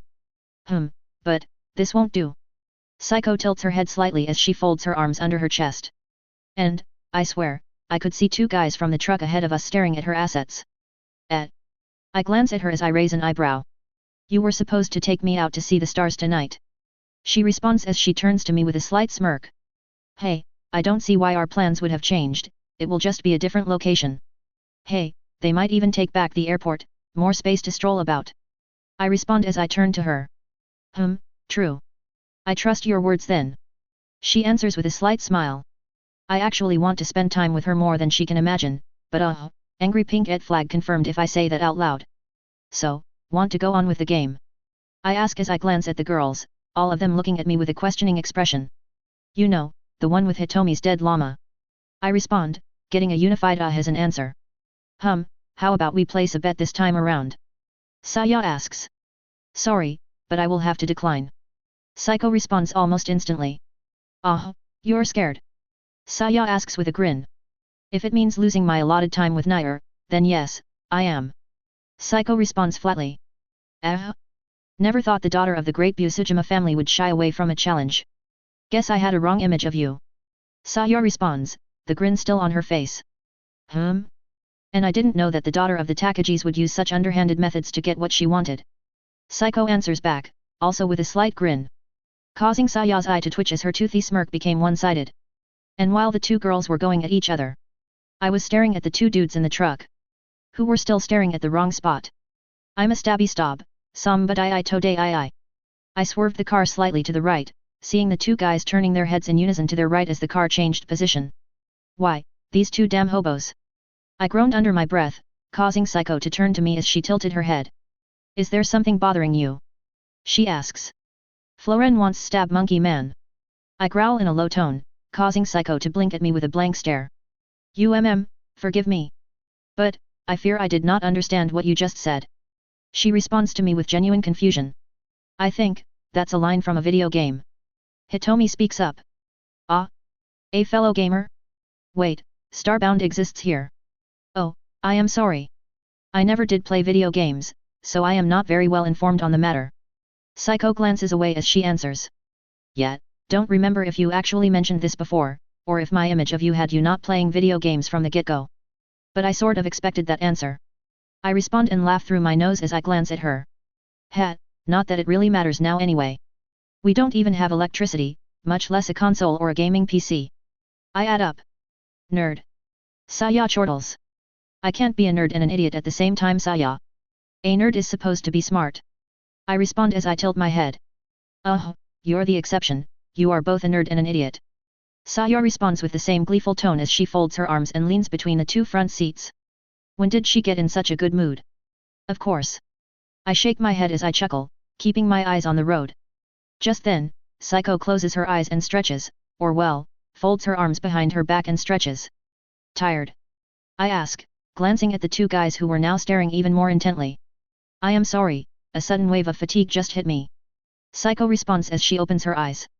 The front seat is probably crap to sleep on. Want to go in the back seats? I ask. Maybe for a bit.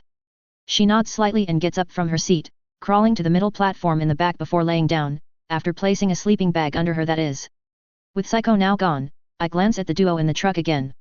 One of them makes a TCH motion with his mouth before looking away, the other following suit shortly after. Annoyed? Good. I will still stab you though. Even if I was actually boring human race in that game. Chapter 48, Convoy. I'm telling ye, sleepiness, it's contagious. I glanced behind me as I kept driving, all three girls, fast asleep. It was not that late to be honest, must have been what, a little afternoon? I guess they were all really tired deep down. And now that we are safe, considering our situation. It rushed up to them. But now, I have nobody to speak to. I groan silently as I rest my head on the seat's headrest. The peeping duo has also given up glancing our way, and are now staring at some poor girl in the truck. Guess I ain't smexy enough for them. Still want to stab them though. I hiss in a low tone before silently chuckling, so I wouldn't wake up our sleeping beauties. Still, I wonder how we will pass the bridge that connects to the next landmass that leads to the airport. Based on the map, the man-made island that the airport is located on is at the leftmost landmass. The same one that had our school, and my apartment. Hey, talk about going full circle. Also, by having the two giant-ass trucks in front of me now, I have yet to see a single walking corpse so far. Still, if Rika is at the airport, I wonder if I can meet her. Jokes aside, I owe her for the guns and car. Hey, good thing the girls didn't ask how I knew that Shizuka's friend was at the airport. As when she spoke with her in the estate right before the blast, I was with the Humvee, not the group. We were also already riverside, with the river to our left. As the mansion itself was already relatively close to the landmass's end. I could also see the targeted bridge in the distance. It's just that, we had to take a couple of side trips to avoid a couple of no-go roads. Other than that, smooth sailing. To the point that I was honestly starting to doze off myself. At least, until I noticed the truck in front of me opening its hazards lights. It then slowly slowed down, coming to a full stop after a couple of seconds, with me stopping the Humvee behind it. The driver then opened the door, and after a quick glance outside, he jumped down the truck and ran towards my car. I, in the meantime, opened the door slightly. The Major General wants to use some of your dynamites to clear an infected horde up ahead. The second lieutenant glances at the sleeping girls as he stops by my door. Give me a second. I close the door and get off my seat, then go to the back seats, sort of ending up on top of a sleeping Psycho. I then grab 2 sticks of dynamite while being careful to not actually step on the sleeping girl. Then, I back off and head back to my seat. The soldier still staring at the sleeping girls. You're staring at the wrong dynamites. I say as I open the door and extend my arm towards the soldier, dynamites in hand. The guy turns to look at the 2 sticks, and frowns. We are going to need more than 2. He responds. You can deal with a horde by using just 1. I also responded.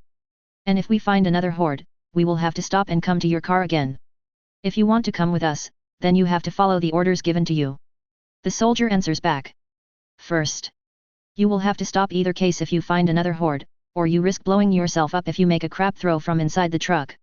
Second, we are coming with you, not under you. I am willing to help you get there, but I'm not going to give you everything I have just because you want me to. If we have a problem with that, we can head to the airport by ourselves.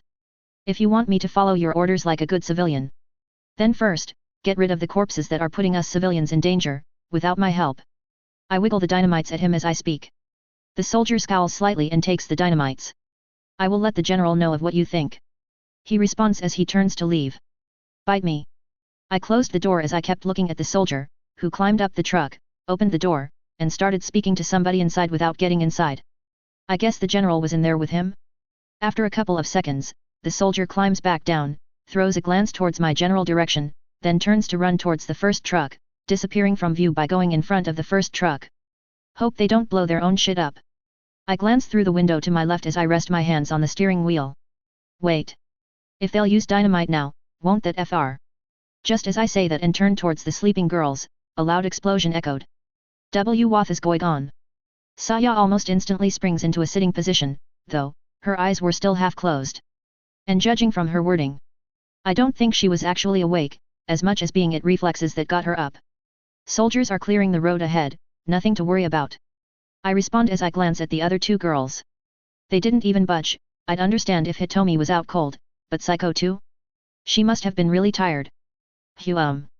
Was all Saya said as she rubbed her eyes with one hand, yawning in the process. How far are we? She asks as she finally opens her eyes, tapping around her seat with her hand for her glasses. I can see the bridge, that's about it. I respond as I turn to look at Saya. I don't know if it's her sleepy face, or her overall I'm half asleep posture. But ugh, I want to head rub a pink at. Just as Saya picks up her glasses, I turn around to see the trucks had started to move. Also, a soldier needs to get to be stabbed. I add with a slight chuckle as I start driving. What? Saya asks as she slowly moves from her seat to get to the front seat next to me. Nothing. I respond as I glance at Saya, who was probably still getting her bearings together, as she didn't bother asking anything else.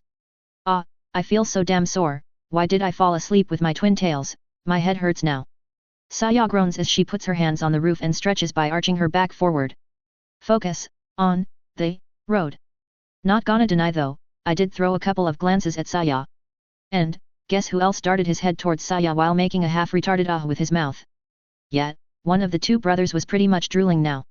Of course. Saya. I don't mean to interrupt your stretching. But you got yourself a fan. I keep staring at the guy as I speak. While Saya just turned me with a question expression as she undid her twin tails. Pervert. She responds with a slight pout after a few seconds, her face taking a slight shade of red. Yeah, no. Look straight ahead, drooling dude in the truck. I answer as I point towards the guy with my head. Hey. Saya tilts her head as she narrows her eyes, then turns to look ahead. The moment she locked eyes with the guy, he started hopping his eyebrows up and down. Is he supposed to be flirting now? Because he looks so ridiculous that I might actually laugh. Then stab his guts. Saya on the other hand, did not seem to share the same mentality, as she frowned while leaning slightly forward, folding her arms. She then stuck out her tongue at the guy. What are you, 7? She then gets off her seat and crawls up next to me, before wrapping her arms around my right arm, grinding her cheek against my shoulder as she turned to the guy with what I think was a smirk. Then stuck her tongue out again. Okay, she must definitely be half asleep. The guy puts both hands on his cheeks and makes another ah motion with his mouth as he lifts both eyebrows. He then points at himself, then at Saya, then at me, then makes a 3 sign with his fingers as he starts hopping his eyebrows again. Did he just? Okay, you what Chad bro? Want a 3-way? I'll give you fucking 3-way. I lift my free hand and point at myself, then at Saya, then behind me towards Psycho, and also make a 3 sign with my finger. The guy slaps his hands to his cheeks again and makes an even more exaggerated ah with his mouth. He then closes his eyes and makes an okay sign with each hand while keeping them close to his face, lifting his head slightly as if he's smelling something. Before doing a double thumbs up. And, did I just accidentally join the Chad Bro Club? Well, My thoughts got cut short as I felt something slap me in the back of my head. Turning to my right, I find Saya staring at me with a blushing pout. Yeah, that was a bit too jock of me. My bad. I respond as I tilt my head. I hate people that try to show me off to others like I'm some sort of prize they caught. So don't do that. Saya nods as she nuzzles her face against my shoulder and closes her eyes. Then fixes her posture as, there is a shifter between me and her after all. So, with that over. We continued forward, the bridge becoming bigger by the second. Until, we were one intersection away from it. Are we going to dynamite our way through the bridge? Actually, won't the bridge be clogged with cars? Or be barricaded? All these questions got answered the moment we took the next turn, the giant bridge coming into full view. 4 lanes that were for traffic going the same direction as us, and 4 lanes for oncoming traffic, with a big gap between the 8 total lanes. Now our lanes were a definite no-go zone. I could not even see the road between all the abandoned cars, add that I could see corpses roaming between them. The oncoming lanes on the other hand, were pretty much empty. Though, they did have 5 cop cars, 2 S.A.T vans that looked like less blocky Lenko bears, and some crowd safety barriers that blocked the road. The trucks once again stopped, and this time, all of the soldiers climbed down. And almost instantly opened fire at the nearby corpses. They better know what they're doing. I whisper to myself as I look at the corpses on the bridge that turned stare towards our direction before they started to walk towards us. Though most of them just ended up bumping from one car into another car. One of the soldiers then turned to me and waved his arm. Hey, guess I'm not a civilian that needs protecting now. I nudge Saya as I open the door, who responds by tightening her grip on my arm with a soft groan. Oi, I got to exit the car. I poke her cheek as I try to move again, she just replies with a groan again. Okay, you asked for it. I place my hand to her side, and squeeze. Yeah. Saya almost instantly darts her eyes wide open as she bends sideways to cover her sides with her elbow. Got to exit the car, Saya.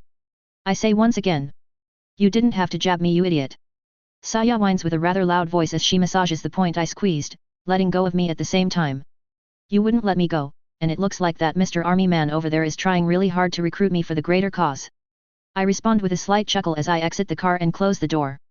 Bag in hand. As I start walking towards the soldiers, I turn around to see the corpses that were now walking towards the Humvee, probably attracted by Saya's yelp. Oi deep shits! Change direction! I shout as I turn around again to walk towards the soldiers while tightening the bag on my back. Giving one last glance behind me seconds later to make sure that the corpses had indeed changed direction. The moment I got close to the soldiers, the general turned to me. You are armed, if you are not willing to give your weapons, then you will help us. He pretty much declares before turning towards the car barricade in the distance. We will pull the handbrakes from the 3 cop cars and 1 van, then push them out the road. The vans might be functional, but we don't have time to look for the keys, we have panicking civilians in the trucks. So focus on clearing the roadblock. The general then turns to the other soldiers. Panicking? As in trying to get into threesomes with strangers. If they are locked, shoot the windows. You need to have been done yesterday, move out. He then motions with his hand before walking back towards the truck he was in. Not going to join the fun, boss man. I chuckle softly as I follow the soldiers who carved a path towards the roadblock. And once there, one of them with the rank of private turned to me. Check the S.A.T van, these usually have bulletproof windows, so if it's locked don't shoot it. The private says as he points to my right. Now I'm taking orders from a friggin' private. I head to the van nonetheless, and after quickly checking under it, I try the front door. Which opened wide. Nice.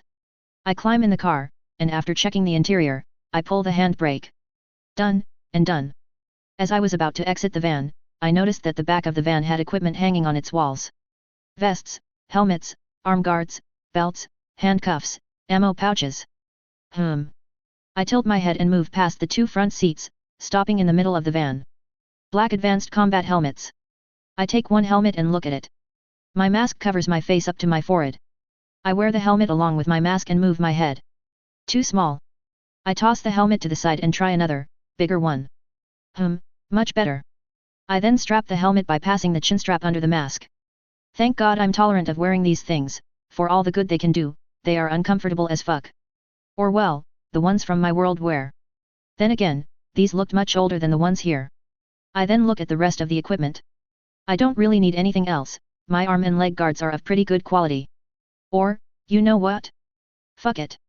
I take off and open my bag, then start tossing stuff inside, handcuffs, goggles, arm and leg guards, ammo pouches, belts. All the good stuff. And once I was done looting the ever-living shit out of that van, I strap my bag on me and exit from the same way I entered. The moment I got out, I saw that the soldiers had already moved 2 of the cop cars out of the way and had them lined up next to the bridge wall. 2 soldiers were now working on moving the 3rd one out of the way, with the other 2 keeping guard. Well, I say they lined them up, but it was more like they just pushed them while turning them slightly, so they wouldn't end up head straight into the wall. This is unlocked too. I say as I walk towards them. The soldiers turning to look at me for a couple of seconds. Ha, you sure you don't want to join us up? You already seem to have the correct get-up. Just slap some camo paint on that baby and you're golden. One of the soldiers snickers as he looks at me. And have to constantly follow orders? Sleep 5 to 4 hours while spending the rest of my waking time on guard watch or cleaning floors. I don't think so.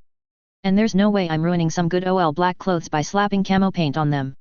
I respond as I glance around for any corpses with a slight smirk, before looking back at the soldier who spoke up. You two, stop talking, move the cars. The 2nd lieutenant commands in an annoyed tone. As much as I want to cringe. He's right, wasting time here is not good.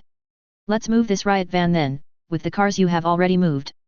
The trucks should be able to pass after we get this out of the way. I point behind me at the van I just exited.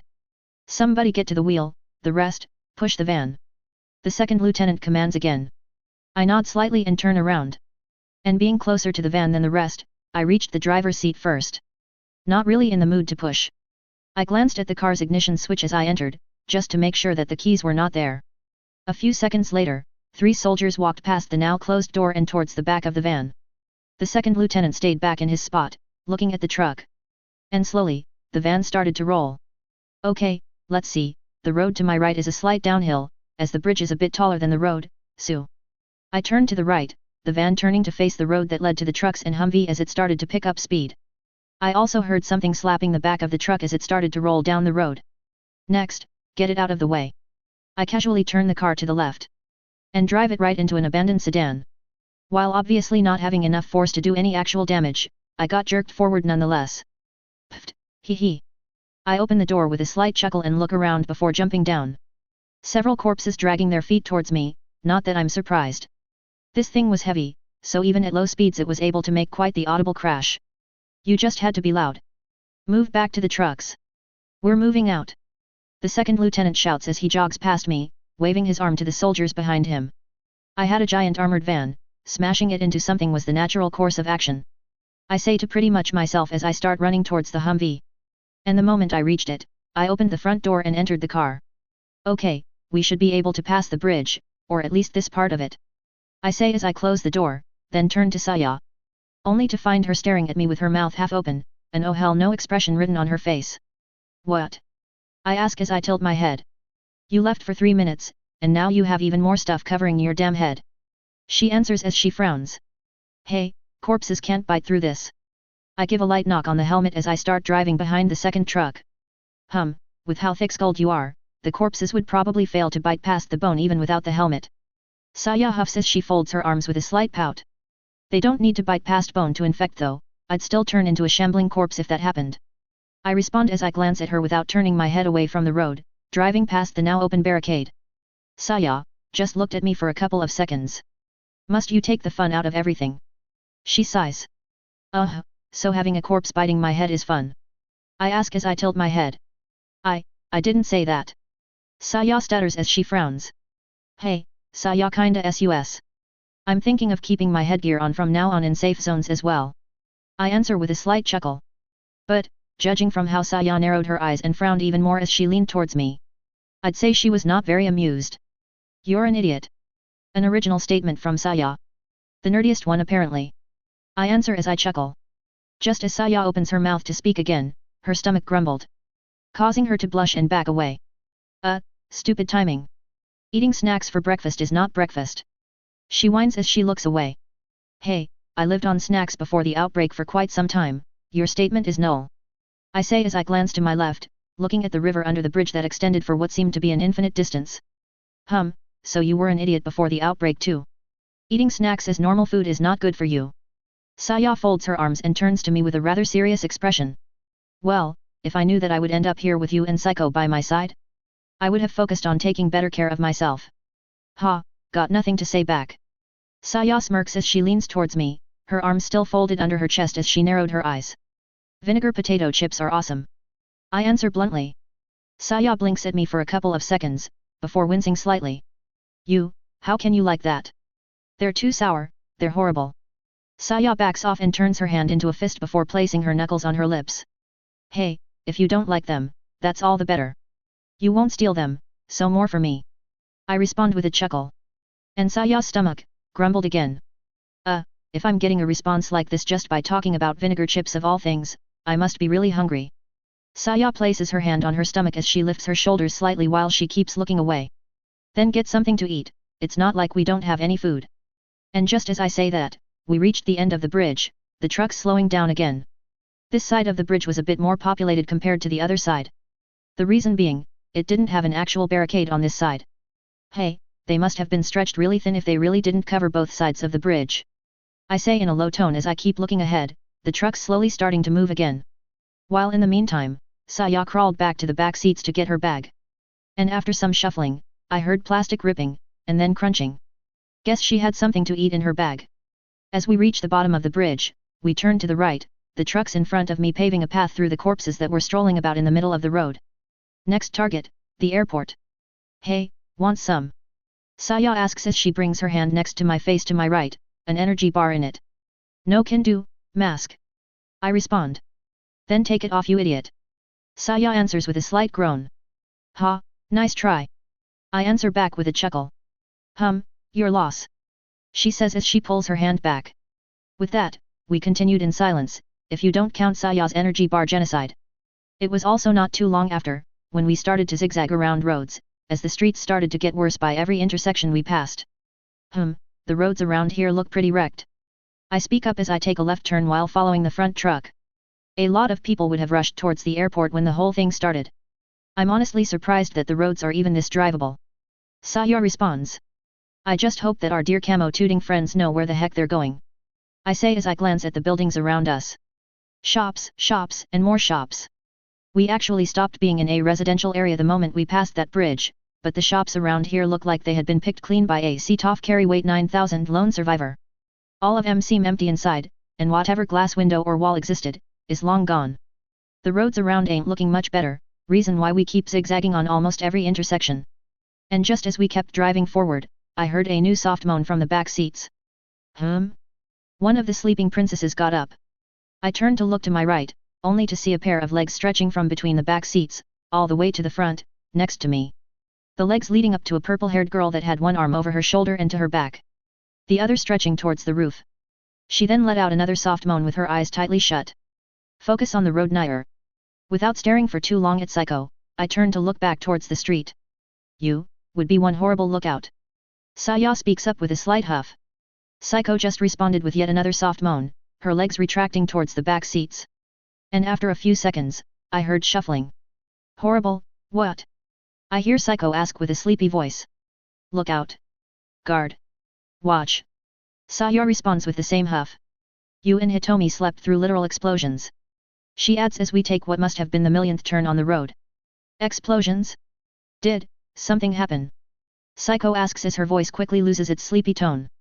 No, the soldiers just used some of our dynamites to clear some corpses that were in the way. Nothing happened. Saya responds with a flat tone. Oh, I see. How far have we gotten since I fell asleep? Psycho asks again. Quite far, to be honest. We managed to reach the landmass with the... I stop talking as we take another turn to the right.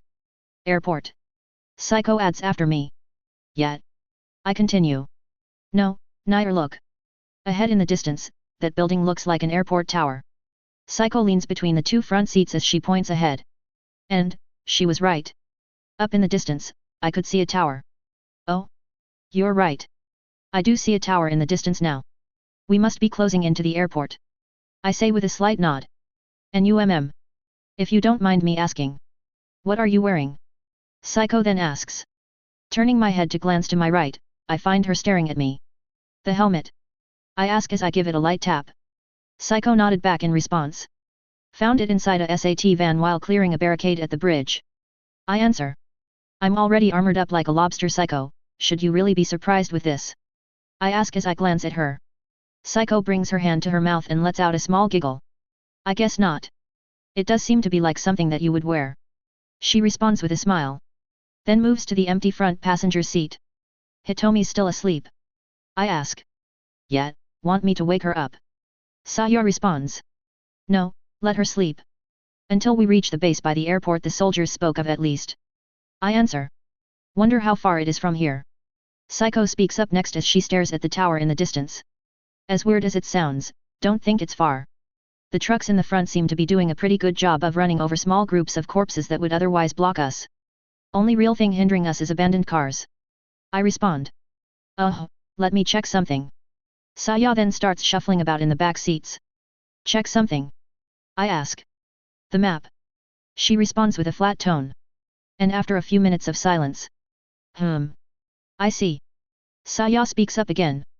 We should actually reach the airport much faster compared to how much time it took us to get from the house to the mansion.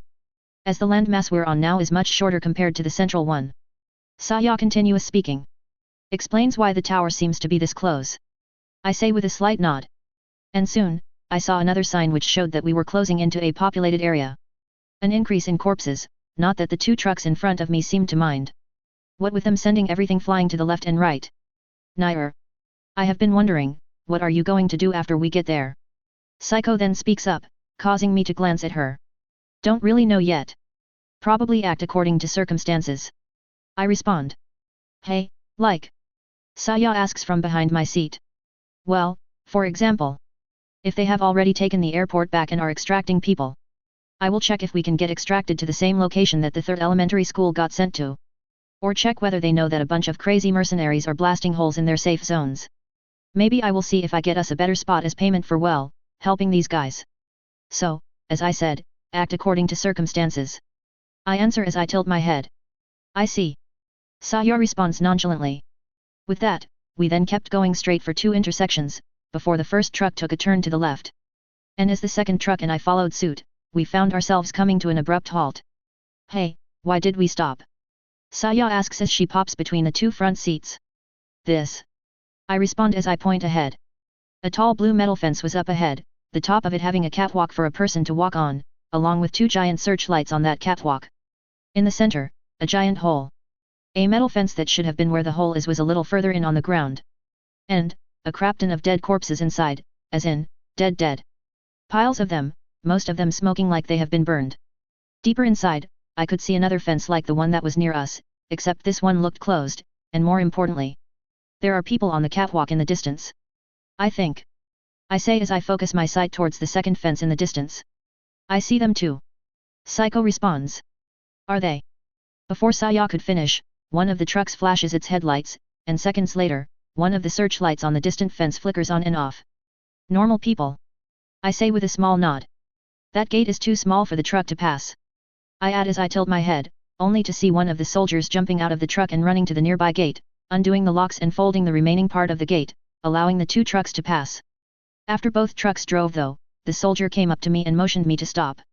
He then climbed on the Humvee, his legs hanging by the window that Saya was next to.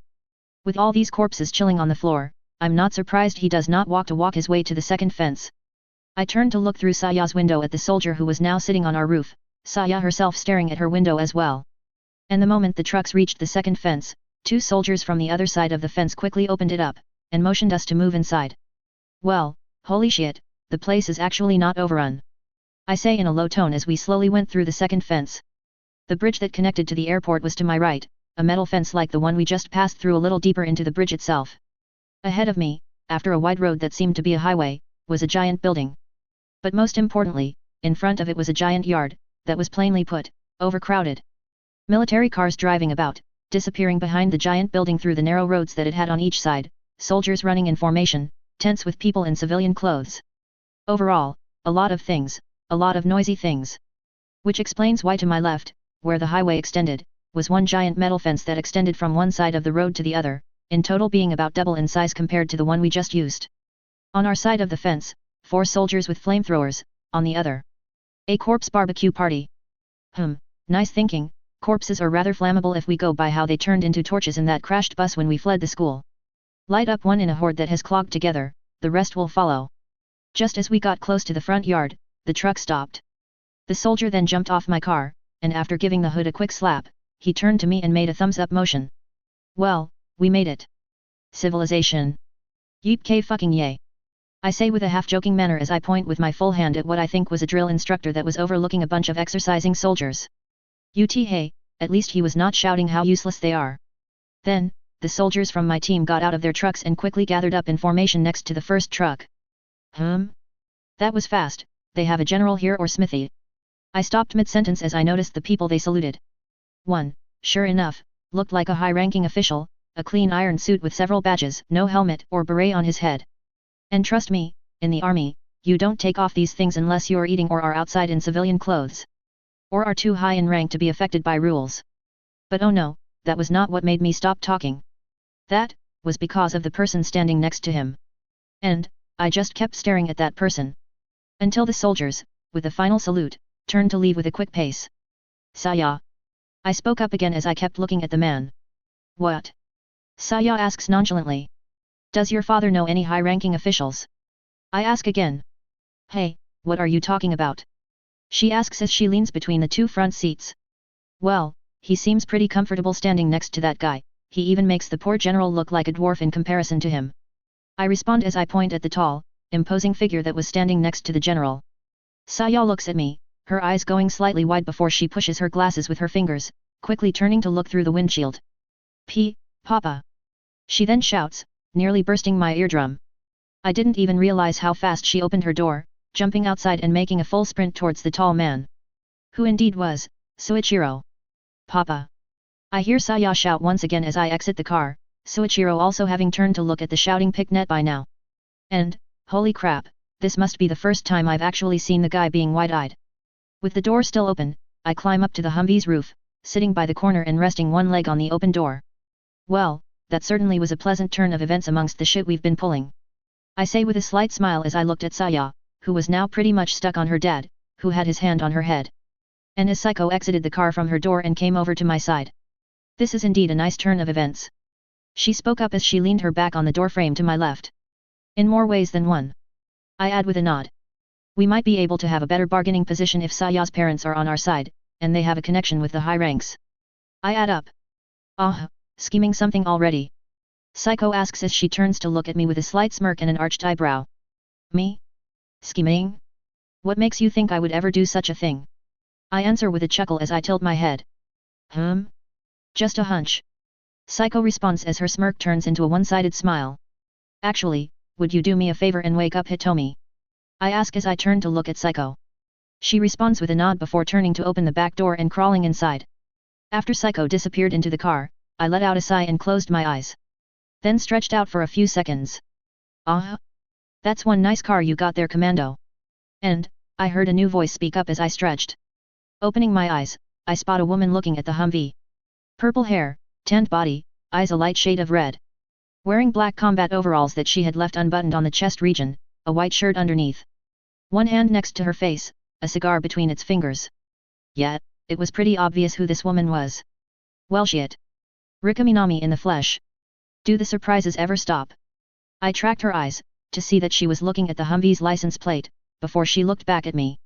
She was looking at the license plate, she knows this is her car. Yet, can't count how many times this little monster saved me and my group. I respond as I tap the car lightly with my hand. I can imagine. You must be glad you made that purchase now at.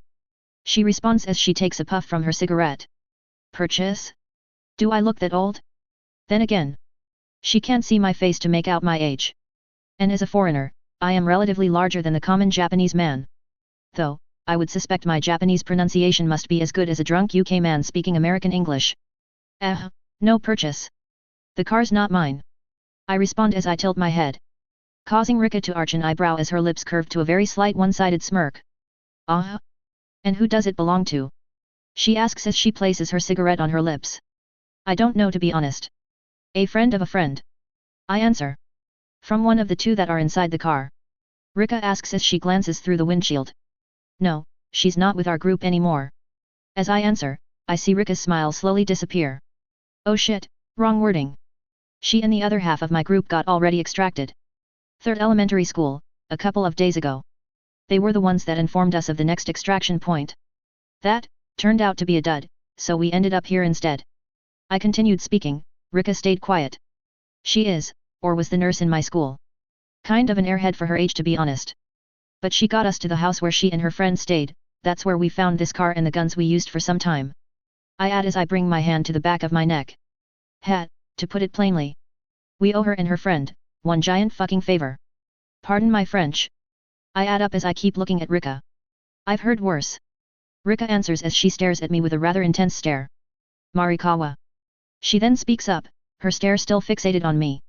Oh? She's testing me. Shizuka.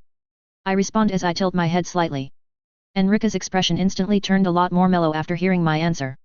Giving me a slight nod. Afterward. I hope we're not interrupting anything. A new voice speaks up. Turning my head to it, I see Saya's mother, who walked up to us along with the big scary dad and Pink at herself. Mr. and Miss Takagi, good to see that you're all still well. I respond as I turn to them. And no, not really. Just speaking with the person who we pretty much owe our lives to. I continue speaking, Saya arching her eyebrow as she glances at Rika, then looking back at me, frowning slightly as she narrows her eyes. Oh. Sundara alert. I'll take it that, from that little test you just put me through. You are Shizuka's mystery friend.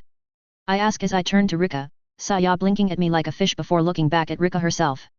Rika Minami. Pleased to meet you, Commando. She responds with a smile as she brings her free hand to her forehead for a very lax salute. Nair Sepfir. I respond with a slight nod. Rika looks at me for a couple of seconds, then brings her index finger to her lips, tapping it a couple of times. Ninja Penguin. Rika blurts out. Really? Really now? I just stared. Rika on the other hand laughed through her nose and closed her eyes before looking back at me. When I spoke with Shizuka on the phone before the EMP, she seemed to have trouble pronouncing one certain Nair, Sepfafiri. She must have told me your name so many times that I ended up memorizing it. Plus in the end, she told me that your name is Ninja Penguin instead. Rika adds with a slight chuckle. That's honestly a very Shizuka thing to do too. I respond as I let out a slight sigh. Hey you. You have to move with the rest of the civilians. One of the soldiers from this installation shouts as he walks up to us. It's all right, the people in this car are part of my group, I will deal with them. Suichiro pretty much commands as he turns to the soldier, who just nodded a couple of times and turned to quickly leave. After all, I'd like to know why you seem to be missing a couple of people since the last time we spoke. Suichiro then turns his stare glare to me. Oh boy. Chapter 49, New Destination Reached. And that's how we ended up here. I glance out of the window to my left as I keep speaking. Outside, several floors below, was the backside of the building. Same one that had the giant yard in the front. The reason I didn't see any of Saya's dad men wandering around, was because he was given the backside of the building. That is a side note, also had electricity, guess they had generators somewhere? The backside now consisted of another big yard surrounded by roads, each intersection blocked with the same type of fence in order to create a square shape of living space. Other than the survivors he dragged around, that were now in the front part of the building in the tents I saw earlier, the backside had most of the equipment they brought from the mansion, along with several makeshift installations. Now, speaking of Saya's dad. He was just staring at me with his arms folded, sitting on the opposite side of the table. Yuriko was next to him, Saiko and Saya sitting by my side of the table. Rika was obviously not here. Other than the fact that we took her car and guns, she barely knew us. And Hitomi was also not here. As after waking up and getting pale-faced the moment she saw Suichiro staring at her, she decided to go with the other civilians. Nair. Suichiro speaks up after what must have been an eternity of silence. Thought I told you to protect my daughter. He says flatly. I could not think of anything to say as to why the girls are here with me without making it obvious that they missed their chance to get extracted because of me. So, I told the truth. You did, but I can't shave her bald and shove her in a room to protect her. I answer, causing Saya to turn to me with a stupefied expression. So you instead let her recklessly plummet into a river while being inside a car. He responds with the same flat tone. Papa, he didn't. I am speaking with Sepfir now. Do not interrupt. Suichiro cuts off Saya before she could even finish her sentence. She responded by turning her hands into fists while keeping them under the table. Glancing away as she narrowed her eyes, but keeping her mouth otherwise closed. Oh boy, the guy might be actually pissed right now. So, change of plans, being passive now ain't going to help me. It was that, or leaving her with the rest of the group. I lean forward as I place my hands on the table. And they still had a relative distance to go till the extraction point. An extraction that we were not even sure if it was still there. I didn't trust them with keeping her safe. I add up as I lean back on the chair. Takashi, for all the good leader that he is. He mostly reacted, rather than acted. He didn't plan ahead. Instead, he solved problems as they came up to him. And that can lead to walking into a problem that cannot be solved. I say as I fold my arms. I am actually talking out of my ass here. I got no idea how Takashi led because I honestly did not pay too much attention to him. And you're different? Suichiro asks. In the estate. I was the only one that did something, rather than wandering around like a lost kid. Not my words. I glanced at Yuriko as I spoke. Yes, I do remember saying that. Yuriko nods as she speaks up. Shao Kairo just keeps staring at me silently. And, I don't mean for when the E.M.PS fell. That, was reacting. What I mean was before the EMP. Takashi spent his time strolling around with REI instead of thinking of what we need to do to prepare for our next step. Even after he agreed that we will split from your group, he just twiddled his thumbs. That could have ended up with us leaving with no supplies at all. I lower my head and turn slightly to my left, where Saiko was sitting. Let's take the fuel for example. Maybe he did not know that Humvees have horrible fuel efficiency. He didn't bother to look it up, it would end with us running out of fuel. Where? I don't know, maybe next to a gas station, maybe next to a horde. That then leads to him reacting to the problem that will be created. A problem that no matter the solution, will not have a better outcome compared to actually just having fuel from the get-go.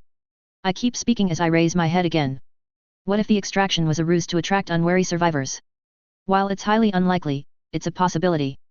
I don't really know Takashi, so I can't really say if he would just waltz in without looking. And as you said, you told me to protect your daughter. So leaving her with a might be fine is not good enough for me. So yes, I figured letting her come with me was the safer option. I add as I keep looking at Suichiro. Then, tell me of a plan to take back the airport. If you are good at planning. Shao Cairo finally speaks up. Though what he said, caused even his wife to glance at him.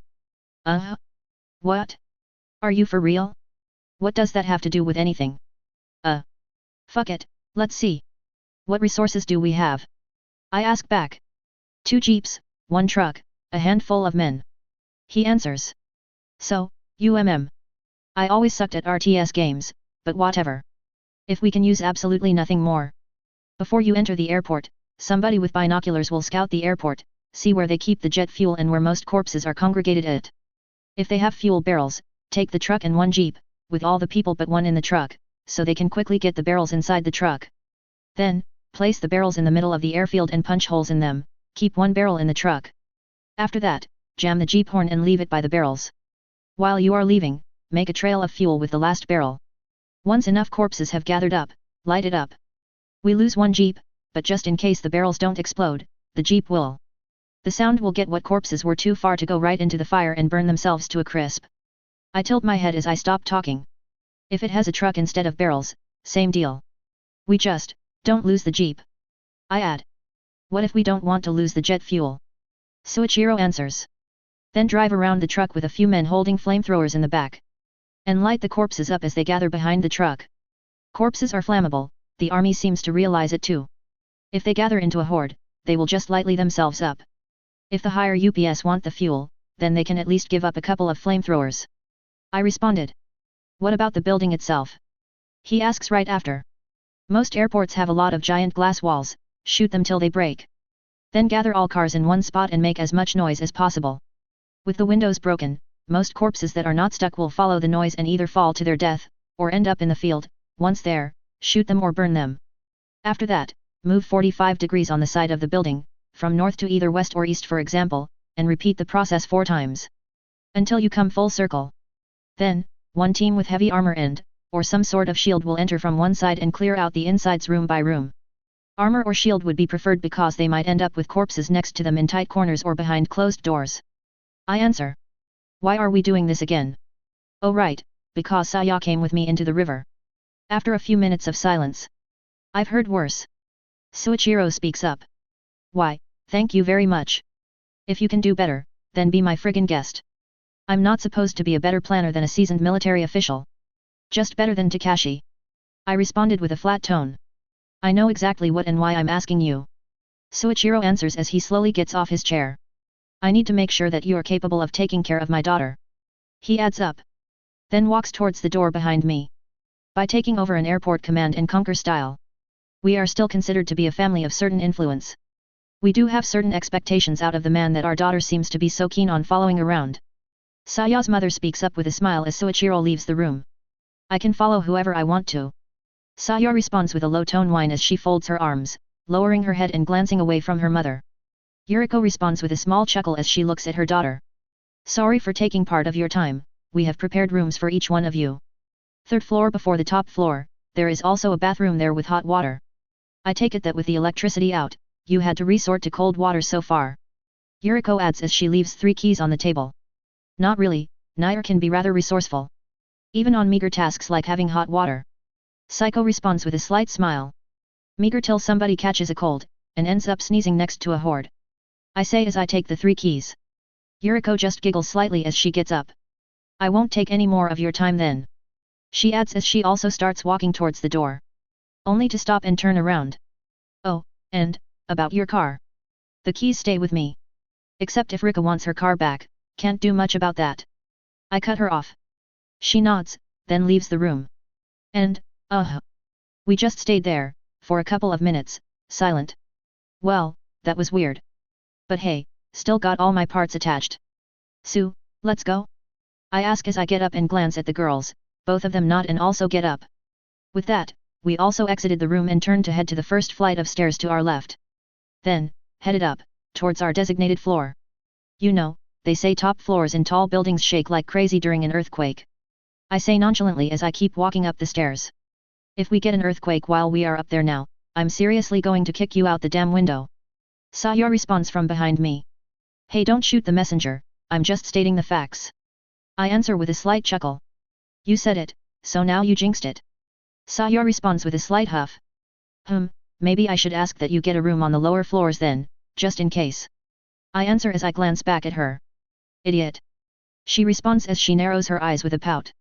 Upon reaching the target floor, we find it relatively empty, compared to the lower floors at least. It also looked nicer compared to the other floors. It could be, because it was cleaner? Because it was probably not used as much? Something did definitely feel different. After we looked around the floor for some time, we finally found our rooms, all three next to each other. I say found, but it was mostly that they were the last 3 rooms we had to check. The rest were either locked and the keys did not fit, or were already unlocked. With the keys again, not fitting. Here we are. I look at the keys before looking at the doors. And by now, I also realized why this place felt different. Weird how this floor reminds me of a hotel, while the rest of the building looks like an office building. I add as I give each girl a key. It's near the airport, maybe they had the top floors reserved for guests or customers that had to stay longer. Or maybe it was used by the higher UPS of the company. As the doors don't seem to have any sign to show what key goes where. Saya shrugs slightly as she takes the key. I didn't see a bathroom anywhere though. Psycho adds as she also takes her key. Maybe the rooms have their own bathrooms. I say as I walk up to the door in front of me and try the key. Only to come back with a negative result. Of course. Not mine. I say as I go to the left room and try the key again. This time, the key actually unlocked the door. Mine. I nod slightly as I turn to the girls. Well, you know where to find me if you need me for something. I add as I keep looking at them. I will keep that in mind. Psycho responds with a slight smile as she stares at me. Maybe, I should lock my door. And, the moment I walked inside my room, I scanned my surroundings. Well, shit. Saya nailed it in the head on the higher UPS room.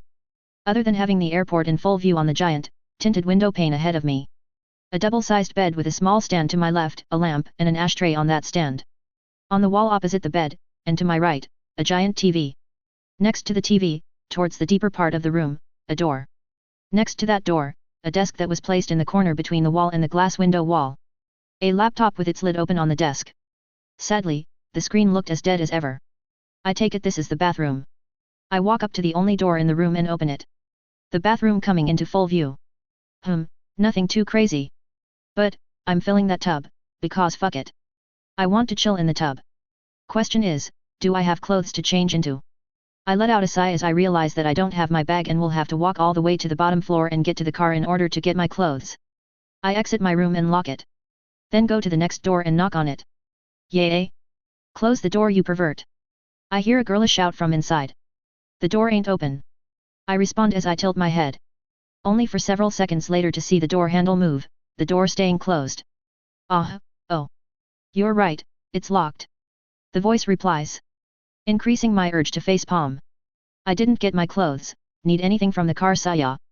I ask as I place my hand on the scar H that was hanging by my side. H, how did you know it was me? Does your room have a one-way mirror? The voice responds. No, it's because Psycho would casually open the door while being half naked. Also, your voices are different. Also, Psycho would not go all yay from a door knock. And, seriously? One-way mirror? Come on, Saya. No? You and Psycho have a different voice tone.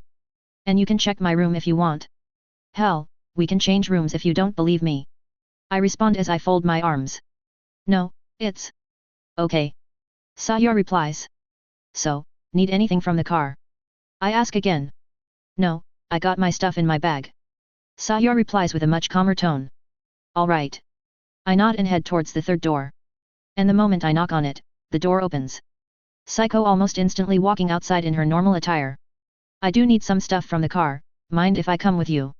Psycho asks as she smiles, tilting her head slightly.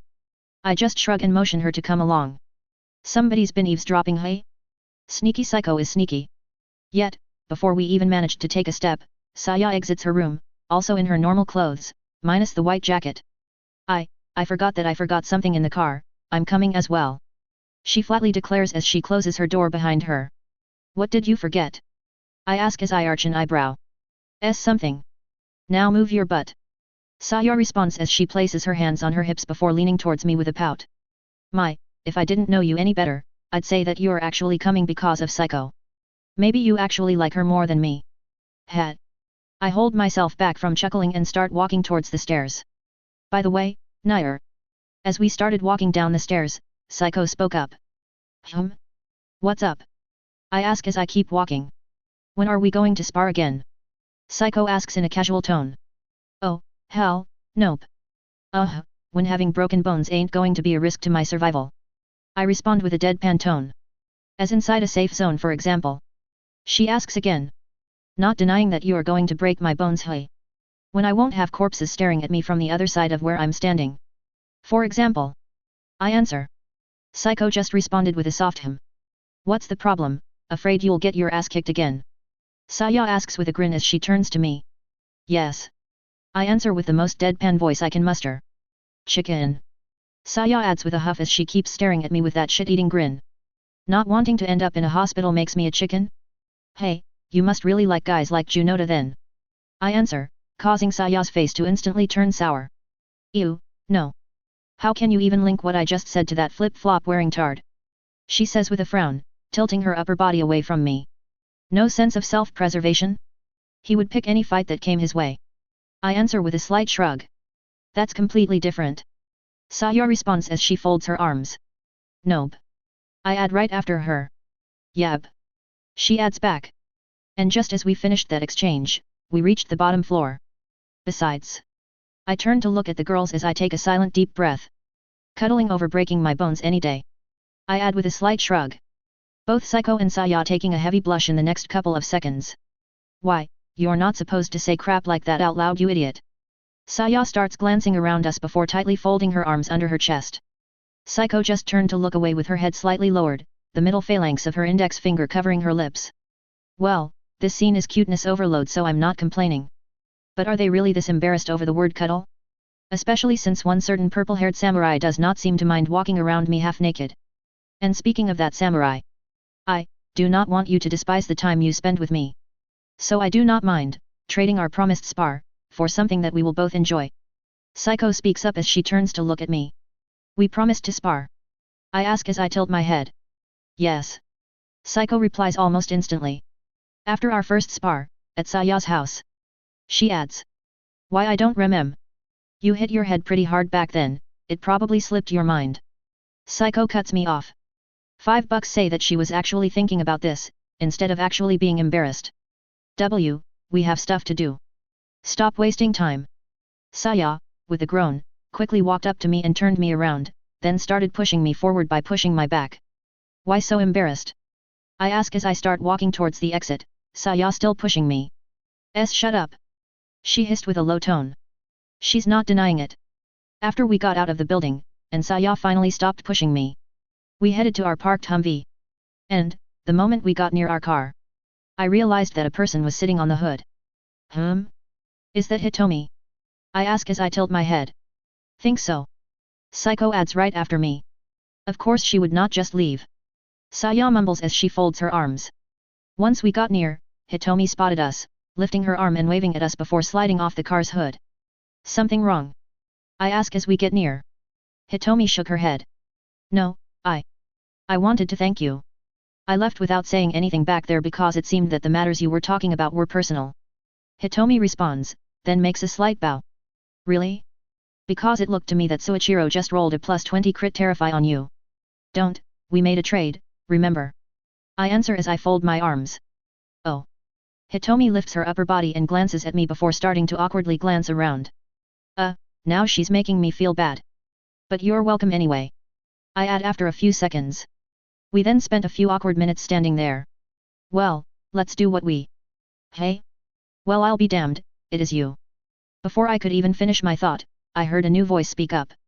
Turning to it, I see a guy covered in grease walking up to us, wine tank top, overalls that he wore like normal pants, and his hair tied to a bun behind his head. That's the guy that managed the armory from Saya's house. The guy wipes his hands with a cloth he pulled out of his back pocket, then stops next to us. Didn't he do that the first time we met him as well? Deja vu. You're the armory guy from Saya's house. I say as I tilt my head slightly. The name's Igano. The guy responds. Kabamaru. I ask as I hold back a chuckle, the guy just arcs an eyebrow questionably. Tanaka. He responds flatly. These guys don't have Kabamaru? Damn, I feel really bad for them now. Still, do they even have anime shows here? And, would that make anime on TV be a counterpart of live-action movies from my world? I got so many questions right now. Do you know anybody by that name? Psycho asks after a few seconds of silence. Hey, not really. I shake my head as I glance at her. Still, I didn't realize people from Saya's group could spot us from a distance. I add, causing Igano to chuckle. You are walking around with the boss's daughter, my friend, you're sticking out like a sore thumb. He adds as he folds his arms, glancing at the pinkette who responded by also folding her arms and frowning at the man. And well, there's the part where I had to give part of my armory to a bunch of, hey, is that the scar age I gave you? Igano, like an overhyped teenager, cuts his own sentence into the moment he spots the gun that was hanging on my side. Yet. You know, not many of them are floating around. I respond as I tap the assault rifle. Want an upgrade? He adds with a slight smirk as he lifts an eyebrow. Elaborate. I almost instantly answer, causing the guy to laugh through his nose. After we arrived here, Sushiro traded some of our working jeeps for supplies from the army guys that were already stationed here. You would not believe the stuff we have right now. Igano points behind him as he keeps speaking. I just stayed silent as the guy spoke, and seeing as I didn't respond. Working high-powered scopes, silencers, underbarrel grenade launchers. Okay, I'm sold, let's go. I cut him off as I walk up to him. Hey. Where are you going? We're supposed to take a bath, our stuff's in the car. Saya shouts. Causing Igano to glance at me, then at the girls. You guys are taking a bath together? Holy crap! He adds with pure surprise in his voice. Causing Saya to change several shades of red, probably a mixture of embarrassment and Saya anger. That's not what I meant, you Guntaku. She shouts back. Guntaku. Igano tilts his head with a now confused expression. Right, here. Get some clothes for me as well, if possible. I say as I toss the keys to Psycho. Who nods at me. Coda Mark II. Saya groans as she turns to look at the car. Hey, if you are saying I remind you of your canon love interest, I'll take that as a compliment. If I'm not back shortly, go on without me. I ignore the frowning pinkette as I point behind me. Very well. Psycho nods at me once again before walking up to the car's door, unlocking it with the keys I just gave her. With that, me and Igano turn to head towards the center of the backyard. Guntaku. Igano whispers in a low tone. I deal with more than just guns. He adds with a dejected tone. That's what bothers you? Dude. After a couple of minutes, we stopped in front of a makeshift installation. Well. This place is minuscule compared to the old warehouse, how did they fit everything in here? I ask. We didn't, a lot of stuff is still inside the trucks. This is just a temporary stop after all, it's not the main base of operations. He adds as we enter the building. Aiming to retake the airport at? I ask, the guy just nods. Damn, the insides are a mess, tables are sprawled all over the place, store shelves all around the place with gun parts and maintenance equipment. Several people are also already inside, working on some of the tables. And, the ground is dirt, literally. Alrighty, let me see that scar. Igano turns to me and extends his arm. I nod and give him the gun. And after checking it for a couple of minutes. Okay, we can add a nice scope on this as it already has a rail, we also have compatible silencers. Don't have the scar type nade launcher though. Not that it would matter, these things are like printers. Get the machine for free, pay an arm and a leg for the consumables. We don't exactly have a lot of launcher grenades to spare. He adds as he nods. Working scope and silencer sound good enough. I respond as I fold my arms. Alright, I'ma need some. Ah. There you are. A female voice exclaimed, and seconds later, an arm warped around Igano's neck. Rika, has joined the party. Would like to rename Rika. Please tell me you're finished. She adds as she turns to look at me. You're here too. My lucky day. She says with a smile. Hey. Yet, your PSG-1 is set. Added a scope with night vision just as you asked. Igano responds. Nice. Thank you very much. She responds as she brings her hand on his head, giving him a few head pats. Igano lets out a dry cough as he moves slightly away from Rika. Also, I don't know what you did, but the high suits are looking for you. Rika casually turns to me as she puts one hand in her pocket, pulling out a cigarette. They are? I ask back. Yeah, didn't tell me why, but they sent me to find you. So, hope you don't have a date planned, because it just got cancelled. She adds with a slight chuckle. Never gonna get a break, am I? Great. Care to lead the way? I go, no idea where I need to go. I respond as I fold my arms. Rika nods and turns towards the exit, waving her arm at me to follow her. I'll drop by later for the gun. Take your time. I say as I turn to Igano, who still had my gun. He nods and walks deeper into the room. After that, I exit the structure with Rika. Before we go. Got to let my group know about this. I tap my mask as I turn to Rika. Don't want to make your girlfriends worry. She adds with a rather sly smirk. Is she spying on me? Last time I did go off on my own I ended up with almost broken bones. After I returned. I responded.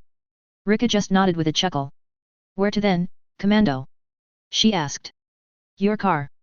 I answer with a deadpan tone. Why, do I have this uneasy feeling? Seeing that I wasn't gone for too long, the girls were still there. Saya was inside the car, having the back door open while fiddling with the bags. Saiko was outside, talking with Hitomi. Hoy! I lift my hand as I close into the car, causing both Saiko and Hitomi to turn to me. Oh, you are done already? Saiko asks, then shifts her sight to Rika, who stopped right next to me. Hey, do you know where Nair leaves his stuff? I can't find them. Just then, Saya poked her head out of the open back door. She stared at the two girls, who did not respond.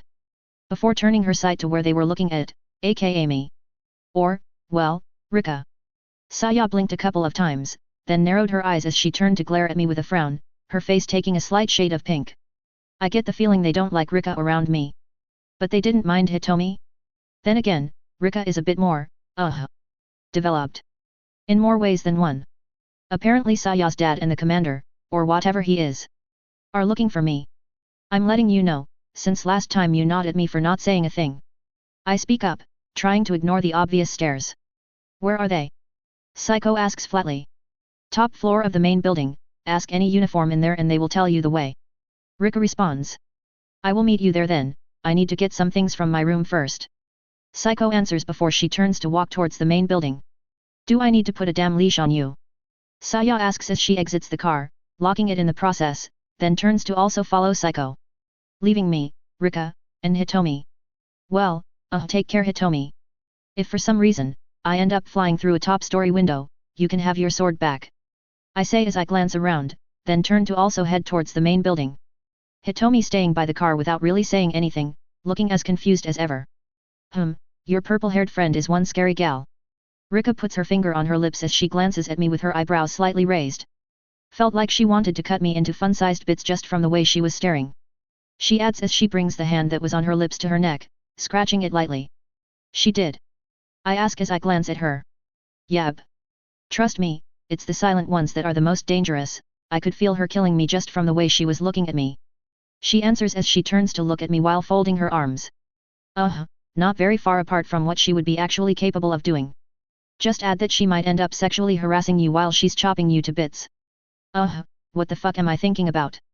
With that done, we entered the building, and headed toward the top floor via the stairs. And, midway of climbing them stairs. You mean to tell me the higher-ups are constantly climbing this many stairs? I ask as I glance at Rika, who was to my left. Of course not, the elevator is working.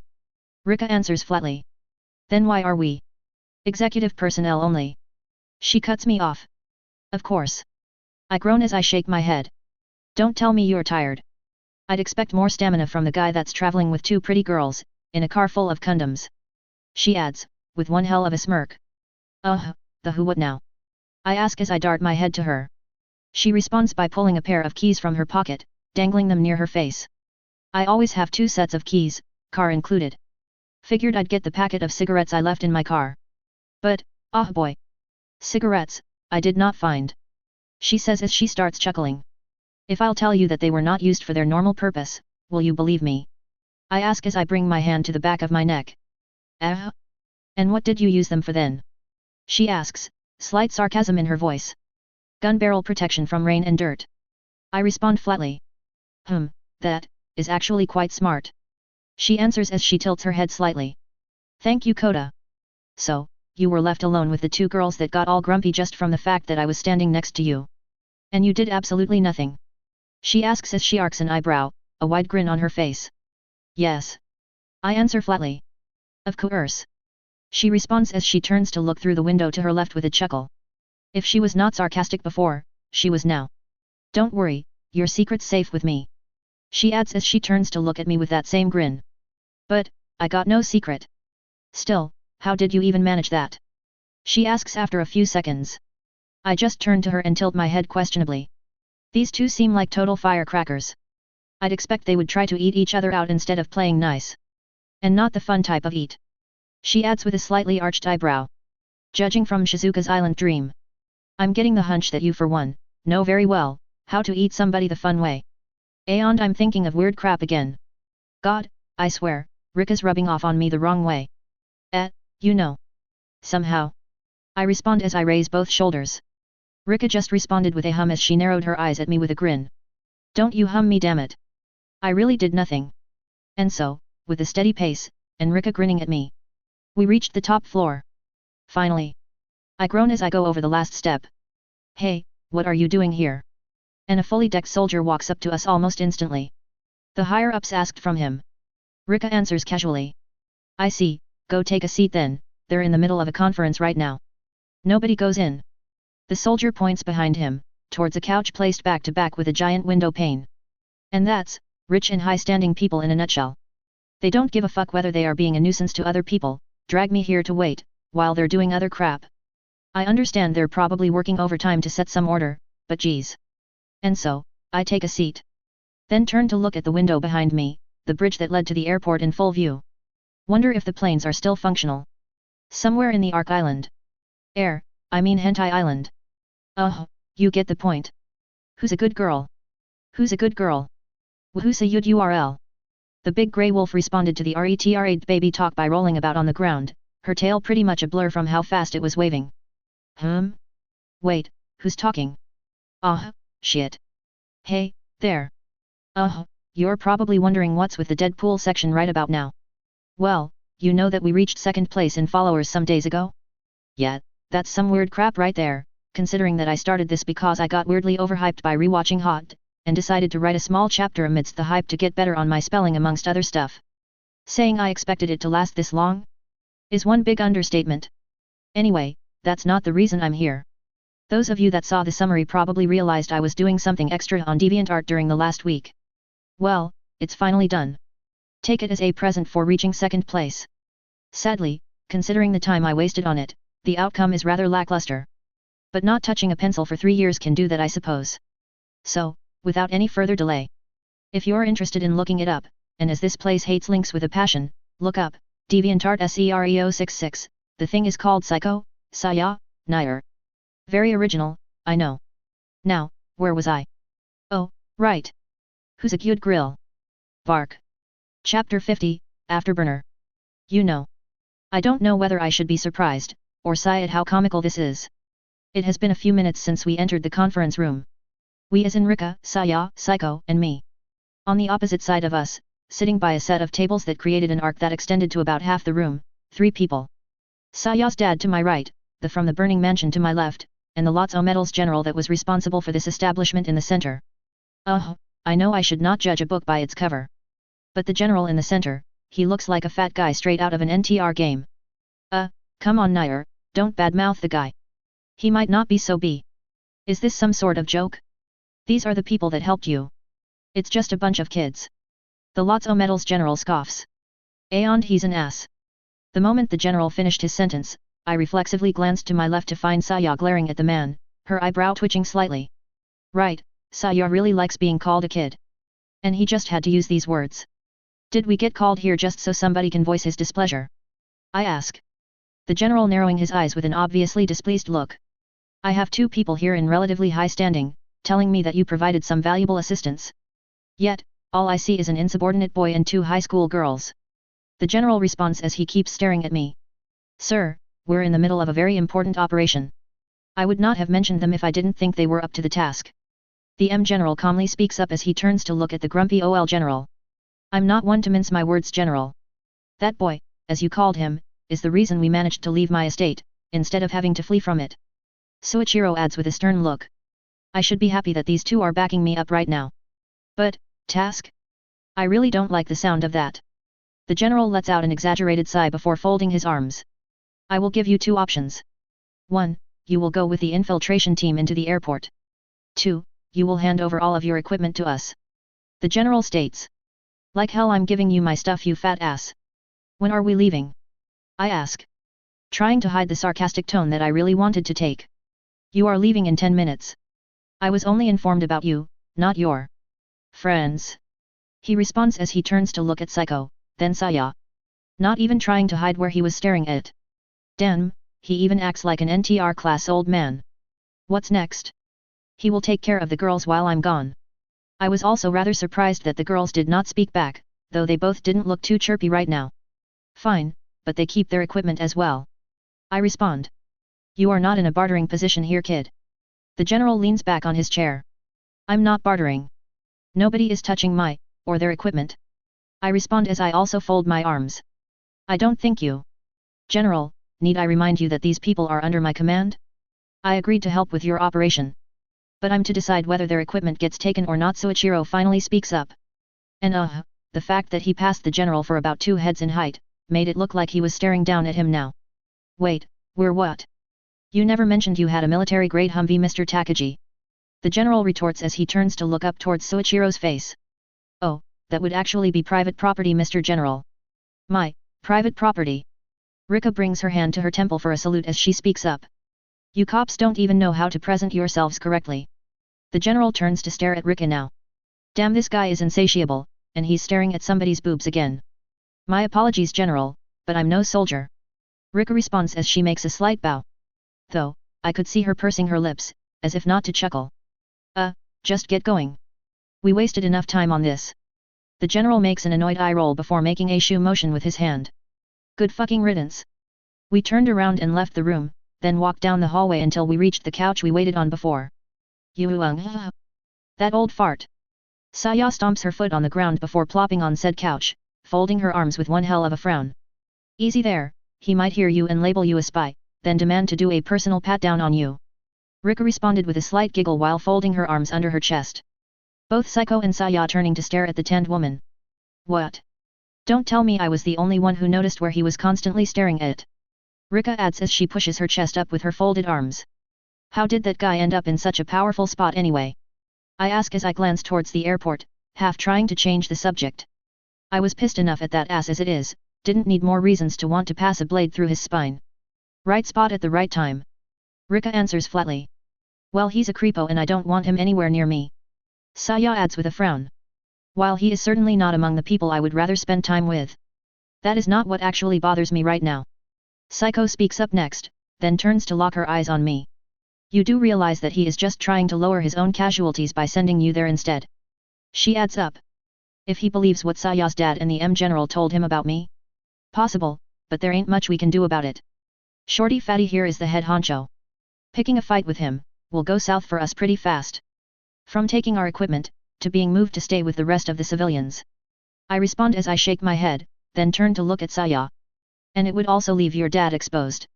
Your dad might have tried to take the pressure off us by saying that we are under his command. But that means that our fuck-ups can be used against him now. I point behind me with my thumb as I speak. I know. But that doesn't explain why we can't come as well. Saya answers with a slightly grumpy voice, her arms still folded under her chest. Right, I know they will hate my answer. But, here goes nothing. Because neither of you is ready for this. I respond, causing both Psycho and Saya to blankly stare at me. Care to elaborate on that? I believe that I am more than capable of defending myself. Psycho asks as she folds her arms, slightly narrowing her eyes. Yes, at close range. But all the soldiers will be using guns. You will end up in their line of fire if you try to close into a corpse. And, neither of you know how to use a gun efficiently yet. Because I get the feeling that guns will be the only thing we'll use.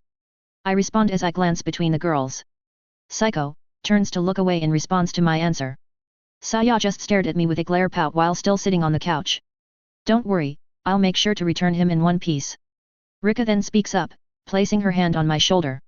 And getting a bit too close to me in the process. Nair can handle himself, he won't need protection. Psycho responds as she turns to give a cold stare at Rika. Why yeah, he can manage just fine by himself. Saya exclaimed as she jumped off from the couch, grabbing me by my hand and pulling me away from Rika. And seconds later, Rika started chuckling. Sorry. But your reactions make you a bit too fun not to tease. Rika responds as takes a step away from me, a smile still on her face. Really not the right time for this, Rika. Saya then lets go of my arm and turns to look towards the airport through the window with a hum, folding her arms once again. Still, I wonder whose fault it is, that I still can't use a gun. Psycho then asks, giving me an obvious stare. While she did not sound sarcastic, I think it was obvious that she was. Psycho, even if I did show you how to use a gun, you'd still not be nearly as ready for this. I respond as I tilt my head. So we're not ready, but you are. Saya whines as she keeps looking towards the airport. I was able to match headshot count with Kota, the guy who probably has lead for blood. So yeah, I think I'm at least average. I say as I turn to Saya, who did not respond. She just kept looking towards the airport. And then, nothing. Saya just kept staring through the window. Psycho silently sat on the couch while looking at the window ahead of her. And me with Rika stood in the center of the hallway. We really need to go. But look. I really don't want to leave with the atmosphere being like this. I'll have enough on my hands as it is. Don't need my mind constantly reminding me that you're now pissed at me. I lift both arms slightly as I glance at Saya, then at Psycho. But you're an oh so awesome shot, I'm sure you'll manage the extra baggage just fine. Saya responds with what I could only call sarcasm in her voice. Really? Really now? I knew they would not like this. But, holy hell. Isn't this a bit too much? They do realize that I can die over there, right? I let out a sigh as I lowered my head, shaking it lightly. Really? I really don't know what you hope to gain by making me feel like shit. But, if that's your aim, then good job, I guess.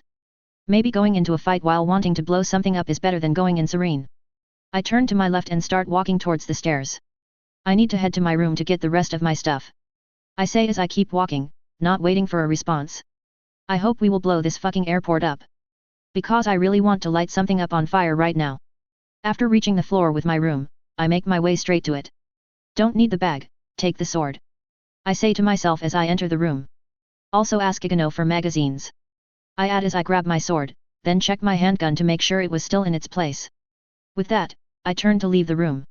And as I was about to walk through the door, the sword's hilt got caught on the door, causing me to come to an abrupt stop. For fuck's sake. I take a quick step back and yank the hilt off the door, then throw a strong stomp on said door. An audible crack sounding off as a vertical rip appeared to where my boot just landed. After pulling my leg back, I kept looking at the crack on the door for a few seconds, before leaning on the door frame behind me. God, Faye. I let out an audible sigh as I close my eyes and drop my shoulders slightly. Come on you fucking lunatic, get your shit together. No such thing as human relationships without a headbutt or two. I take a few deep breaths and knock my mask a few times. Keep it together, don't do anything retarded out there. You don't want to end up dead, do you? The girls might be acting coldly towards you right now, but I don't think they would rejoice if they found out that you blew yourself up out there. Or, I hope they won't. Nair. With my eyes still closed, I hear a female voice speaking up next to me. Opening my eyes, I find Psycho next to me, staring at me. I give the door one last glance before turning towards the purple-haired girl, also spotting Saya a few meters behind her and to the left, looking pouty. Psycho, without saying a thing, undoes her belt, taking her sword off and extending it towards me. My sword is of better quality and better maintained than yours. I want you to take it, until you return. She says as she keeps looking at the sword in her hand, keeping her head slightly lowered. And while Psycho was speaking, I noticed Saya as she blankly blinked at Psycho. Before she started patting herself down, pulling her lugger a few seconds later. You know, just saying sorry would be more than enough for me. But okay. Think. I glance at both girls without moving my head. Neither of them seem to want to look at me in the eye. Maybe they think that I'm the one who's pissed at them now? Let's make sure that ain't the case. I take off my sword and leave it by the inside wall of my room. Then bring my hand on Psycho's sheathed katana. Yet, before she could let go of her blade, I slid my hand onto hers, grabbing it and pulling her towards me, ending up with her landing on my chest. You know, I'd rather we don't fight. I whisper as I wrap my hands around her waist.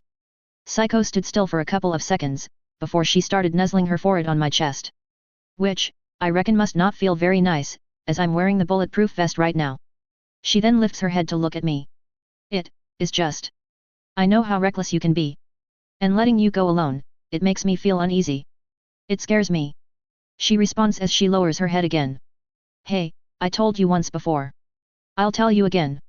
For as long as you need me, I will be around. I bring my hand to her head and ruffle her hair lightly. Are you two going to take forever? I hear a whiny voice speak up after a couple of seconds. In response, Psycho backs away from me and folds her arms under her chest, all the time keeping her blushing face slightly lowered.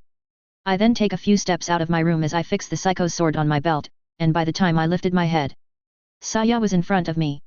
I want it back. So you better not lose it. She says as she pretty much shoves the lugger to me along with its holster.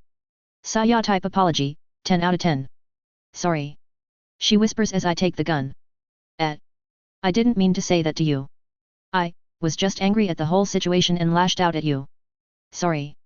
She says as she lowers her head. Saya is actually apologizing? Holy crabs. As long as you understand. I take what you tell me seriously. I respond as I take off my jacket, then wear the lugger over the vest before wearing the jacket back on again. Then, I spend a few seconds adjusting everything on me. Don't I get a hug? I said I'm sorry. I hear Saya whisper with a whiny voice as she keeps looking at her feet, slightly pressing the tip of her shoe with her other shoe. When did Saya learn how to be this fucking cute? Simir, I hold myself back from chuckling as I spread my arms slightly. Saya takes a few steps before bumping on me. And, after a few pink head pats. It's not that I don't like this, but I really should get going. I say as I keep running my hand on Saya's head. Psycho was allowed to hug you for longer. She whines without letting go of me. But I was not the one who made him feel like shit. Psycho responds after hearing her name. Shut up. I said I was sorry. Saya replies as she presses her face against my vest. Talk about mood swings. But, well, I'd rather have this. Instead of thinking that they're mad at me. They better leave us alone after this. Saya speaks up as she finally lets go of me. It's all that perverted creepo's fault, sending you to do somebody else's work. This would not have happened if it wasn't for him.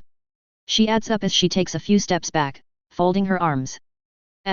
Speaking of perverted creepo. Do lock your doors. I chuckle as I fix my clothes. You think he would go as far as to try and barge into our rooms? Psycho asks as she looks at me, blinking a couple of times. If he's as drunk in power as he seems to be? And with the way he was staring? Add a few extra locks, for good measure. I add as I glance behind me. Please stop. I'm going to have nightmares if I keep thinking about his ugly face. Saya winces as she shakes her head. Yeah, good idea. In any case, I should go get my rifle from Igano. I nod before turning around. I have no idea if I'm late but, blah. Whatever. I head to the stairs, and after giving the two girls one last glance, I start going down. After reaching the bottom floor, I head outside. Heading straight to where Igano should be it, aka the central installation. Upon making my way, and entering the makeshift installation, I scan the room. Until I spotted the bun tooting, not so ninja Igano. Hey, tell me you're done and I won't have to go to the airport with a bunch of pea shooters. I speak up as I close in towards the man, his back turned to me. Oh, it's you. So Rika was not joking? Damn, guess being too good can bite you in the ass after all. And no, Rika came some time ago and took your gun. She's waiting for you by the gate that leads to the airport, the one on the bridge in the front part of the building. Igano replies as he turns to look at me. First name basis with Rika at? Well, not all that surprising, he was working on her gun after all. I see, also. Got a few magazines I could use? I got only one. I nod slightly before folding my arms. What happened to the ones I gave you? You lost M. Igano asks back with a confused expression. You never gave me any extras for me to lose. I respond with an even more confused expression. Igano responds with an O. And after staring at me with a black stare, he tells me to wait before turning to go deeper into the building. He then asked a man that was working on a Type 89 something, and the man responded by pointing towards a shelf. Igano nodded and trotted to the shelf. After shuffling around for a few seconds, he took something off of it and ran back to me. 3 magazines fully loaded. Just like the doctor ordered. He says as he gives me the mags with a smirk. Thanks man. I nod as I take the mags and put them in the free pockets on the vest, then turn around. Try not to get yourself killed ya here. Igano gives me a few strong pats on the back as he speaks. Don't worry, not among the things I'm aiming to do. I respond as I start walking, waving my hand without turning around. Okay, front of the building now. I nod and start a light jog towards the front. Too good, hey? Maybe I should spectacularly fuck this one up. I chuckle to myself as I keep running. And after passing by the side of the building, I arrive at the front. Almost instantly spotting a jeep and the truck parked by the bridge's entrance. A half truck, and a jeep? Hey, what a coincidence. I decided to hold my thoughts on what I was looking at, and headed straight towards the two vehicles. As I got closer, I spotted one tanned, purple-haired woman with a PSG-1 and a scar H. Along with 5? No, 6 more men, all near the back door of the truck. I'm not late, am I? I ask as I close in, causing the group to turn towards me. Not really. We're still waiting for the driver. He ate a bad taco. Rika responds as she tosses me the scar H. I catch the gun, then glance at the rest of the team. Hey, 2 soldiers? The rest are wearing uniforms from Swahokiro's group. So 3 from Saya's dad, 2 army men, 1 cop. And 1 penguin. Dream team all right. You're the one who helped us back there. Never managed to thank you. One of the 2 soldiers walks up to me, the second one following behind him. Other than the fact that the first one is taller, they look like a carbon copy of each other. That's the army for you. Zero individuality. Back there? You 2 are from the burning mansion. I ask, both of them nod in response. Wait, so no actual soldiers from this establishment have been assigned? I ask as I fold my arms. Well, there's me, and the driver. Rika speaks up. True. I nod slightly before wearing the scar H. So, we have a plan? Or we have been ordered to clear a possible triple-digit infestation with just sticks and stones. I ask again. We have a plan. We will take the truck and 1 jeep, fill the truck with fuel barrels and place them on the runway. Then use the jeep to attract these freaks before blowing them all up to Kingdom Come. One of Suichiro's men, who wore a red armband, answers. For real? Really now? Where are my creds? I want an 80 present, plus interest. Might not sound like much, but at least we have a plan now. Initially, they were just aiming to toss half the armed forces into the airport to clear it out. Another one of Xiaojiro's men speaks up. That one, was wearing glasses. You didn't hear this from me. But that general in charge here? A real strategic mind, that one. The last one of Suichiro's men adds with a sarcastic tone. He looked, rather generic to be honest. How did that guy end up there anyway? I shake my head as I fold my arms. Highest rank. Other high ranks are either M.I.AORKIA. The tall soldier responds. That's not what I meant. How did that guy become a general in the first place? I turned to look at the soldier who answered. Oh. Well, you know, the same way other incompetent people get positions of power. The same soldier responds in a lower tone, reflexively glancing around the moment he said the word incompetent. Matters not. We have a plan, let's do our jobs and get this over with. Taking back the airport is vital, as we don't have a place to land the evacuation planes right now. The armband guy responds. Hey Nair, ain't this the sword your purple-haired friend was carrying around? What, made up already? Rika asks as she grins at me. Yes.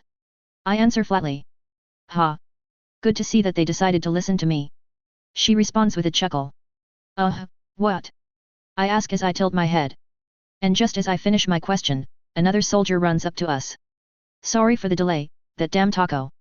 He says as he fixes his pants. Just don't get near me please. The generic-looking guy from Xiaojiro's group says as he laughs through his nose. Yeah, fuck you too. Let's go.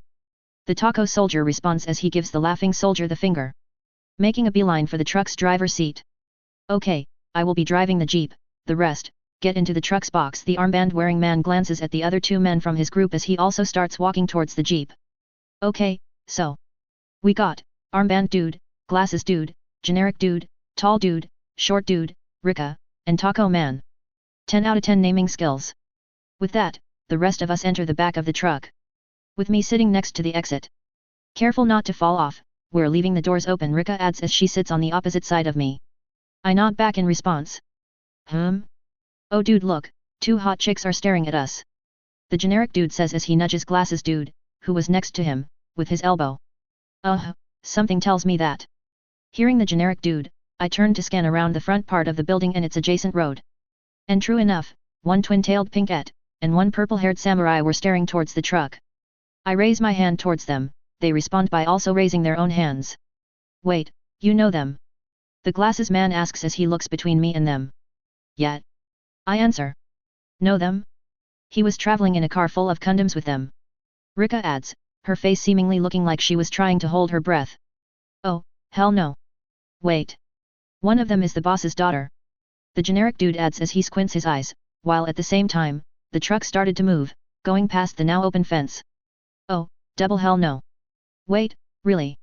The glasses guy leans towards the truck's back exit as he also squints his eyes. Can't make them out now. Still, if the boss's daughter was waving at you. Glasses guy stops speaking as he turns to me. Then you must be that nutjob who plugged the barricade at the estate when the E.M.P went off. He adds as he pushes his glasses closer to his eyes. Nutjob? I ask as I turn to look at the guy. In a good way, of course. He responds as he goes back to a normal posture while smiling at me. How the hell can somebody be a good nutjob? Plus the fact that you're nuts enough to go after Soichiro's daughter. All the pretty in the world wouldn't be enough if I had him waiting for me on the other side. The generic dude chuckles. Ha, wait until dad over there finds out that our guy here is going for dub. Dubstep. I cut off Rika before she could finish. Locking my eyes on her. She just responded with a playful chuckle. Didn't you say that my secret is safe with you, you damn liar? You lost me there. The glasses dude frowns slightly as he looks between me and Rika. I was going to be a dubstep DJ. I respond with a deadpan voice. Really now me? Dubstep DJ? I barely even listen to friggin' dubstep. Just, thank God that we got no electricity to spare, they can't ask me to prove it. Then maybe that's why you're getting sent here. Soichiro is trying to kill you, to get his daughter away from you. The generic dude chuckles. I respond by letting out a short dry laugh before turning to look through the open back doors. The fence that we went through, which was already closed shut, quickly losing its size. And, I could now see a couple of corpses that were roaming about between us and the fence. Can't see a single car on the bridge. I say as I keep looking outside. Yet, they kept the bridge empty and in order, up until the E.M.PS fell. And as cars didn't work after the panic started, nobody could actually use the ones inside the airport to leave, or crash them on the bridge. Rika responds as she also turns to look outside. After that, we stayed quiet for some time, only the sound of the engine echoing as the truck kept moving forward. You know, I wonder how they'll decide to deal with all this. The short soldier speaks up. Bomb the whole city? I ask with a chuckle. If it was just this city? I would not rule it out. But all of Japan is a hot zone. They'll have to bomb the whole damn continent if so. He tall soldier answers. From the info we have been given, they are aiming to use the small islands around Japan as outposts. And building on the ones that allow it. Then start taking back the mainland by taking over small strategic points. Like overrun bases, communication centers, fuel depots. The tall soldier adds up. Then our island could fit the bill, the underwater tunnel could also work both ways too. If we clear it, it'll be a cheaper path that leads to the mainland, compared to ships or planes. Still, something else bothers me right now. The 4 mercenaries, they lit a whole camp on fire, meaning they got hired by somebody, and that somebody does not give fuck if they burn one of the few safe camps to the ground. And, the mole they mentioned. As I said, it could still be something that has nothing to do with the outbreak.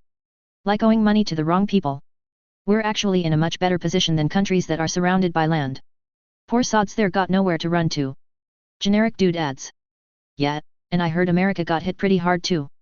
Which is rather weird, seeing as a lot of people there have loaded guns in their houses. The tall soldier continues. You think it's weird? I mean, think about it, how many of these people would start shooting each other the moment they disagreed on something?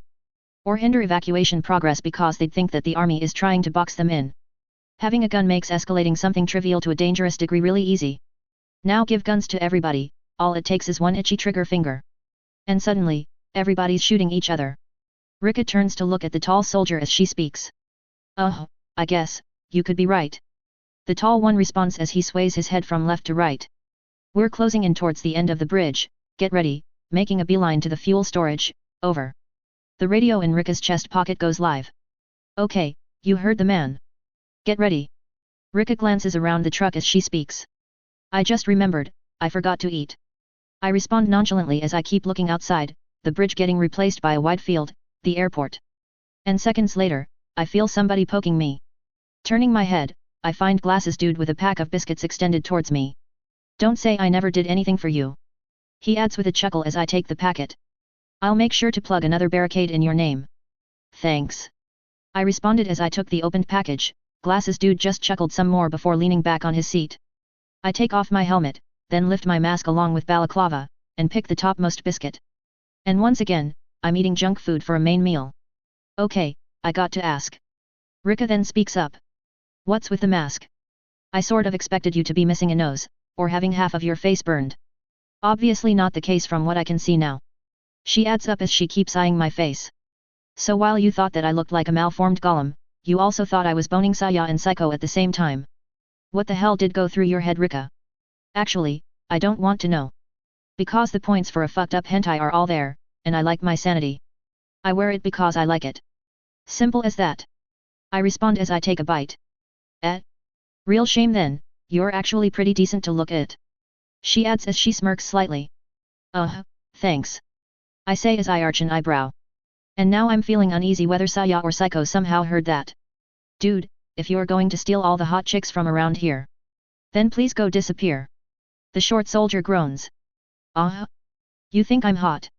Rika asks as she turns now to stare towards the short guy. Well, I guess, yet. The shorty stumbles on his words from the sudden question as he glances around. We're next to the depot. Look alive people, we got hostile bodies roaming around. Over. The radio suddenly shouts. Rika's face quickly turns serious as she nods slightly, placing the PSG-1's butt against the floor, so that the barrel was near her face. She then takes a silencer out of her pocket and attaches it to the gun. I will keep them off us while we get the barrels. Keep your eyes open on the sides, I won't have a full view from inside the truck. She adds with a serious expression as she readies her gun. I'll get out and watch the sides. Got a silencer on the gun as well. I add after her, grabbing the Scar H that was on my side and lifting it slightly. Hey, why didn't we get silencers and scopes? The generic dude asks as he gets off his seat, kneeling down on the floor in the middle as he readies his own Type 89. Because we're expendable drones. The tall soldier responds as he does the same.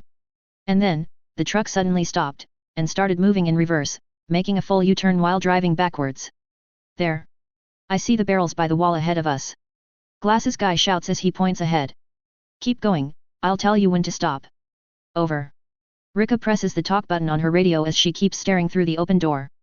Roger. The driver responds. You didn't say over. Rika says in a joking manner on the radio. Oh shut up. The radio responds. Over. Rika adds as she smirks. You might want to hold on something. I add right after as I keep looking outside. The reason? Without the driver being able to see the road, we were going straight towards a couple of lone corpses. Corpses that, as I suspected, the driver did not try to strafe over. Holy crap, this thing shakes like crazy when going over bodies, feels like it's going to frigging flip. Okay, stop. Rika shouted to the radio as we got closer to the wall with the barrels. Red and blue, we got 2 sets of barrels. And corpses, a lot of them. At least, most of them are still far, but there are a couple on top of the barrels, literally. Red barrels, right? The tall soldier asks. Yeah. Rika responds as she looks through the scope. Red is gasoline, blue is kerosene. Latter one won't burn as good, plus, we need it for the planes. She adds as she pulls the trigger, taking out one of the corpses that were standing on the barrels, making it land face first on the floor behind it, a rather big blood splatter appearing on the white wall. Okay, red is good. Go. The short soldier shouts as he pats the tall one on the helmet. With me being next to the exit, I jumped down before the rest, then quickly took a few steps ahead before turning around, and kneeling down. The hell are you doing? Glasses guy shouts as he also jumps down. We run over corpses. Don't need popping under the truck. I respond as I look through the scope while scanning under the truck.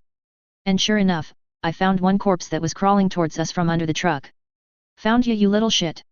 I add as I pull the trigger, then lift my head and glance around me. Holy shit, all I can see is corpses to our left and corpses to our right. We'll get surrounded if we take too long. At least the barrels are by a wall, so we're only half a circle fucked.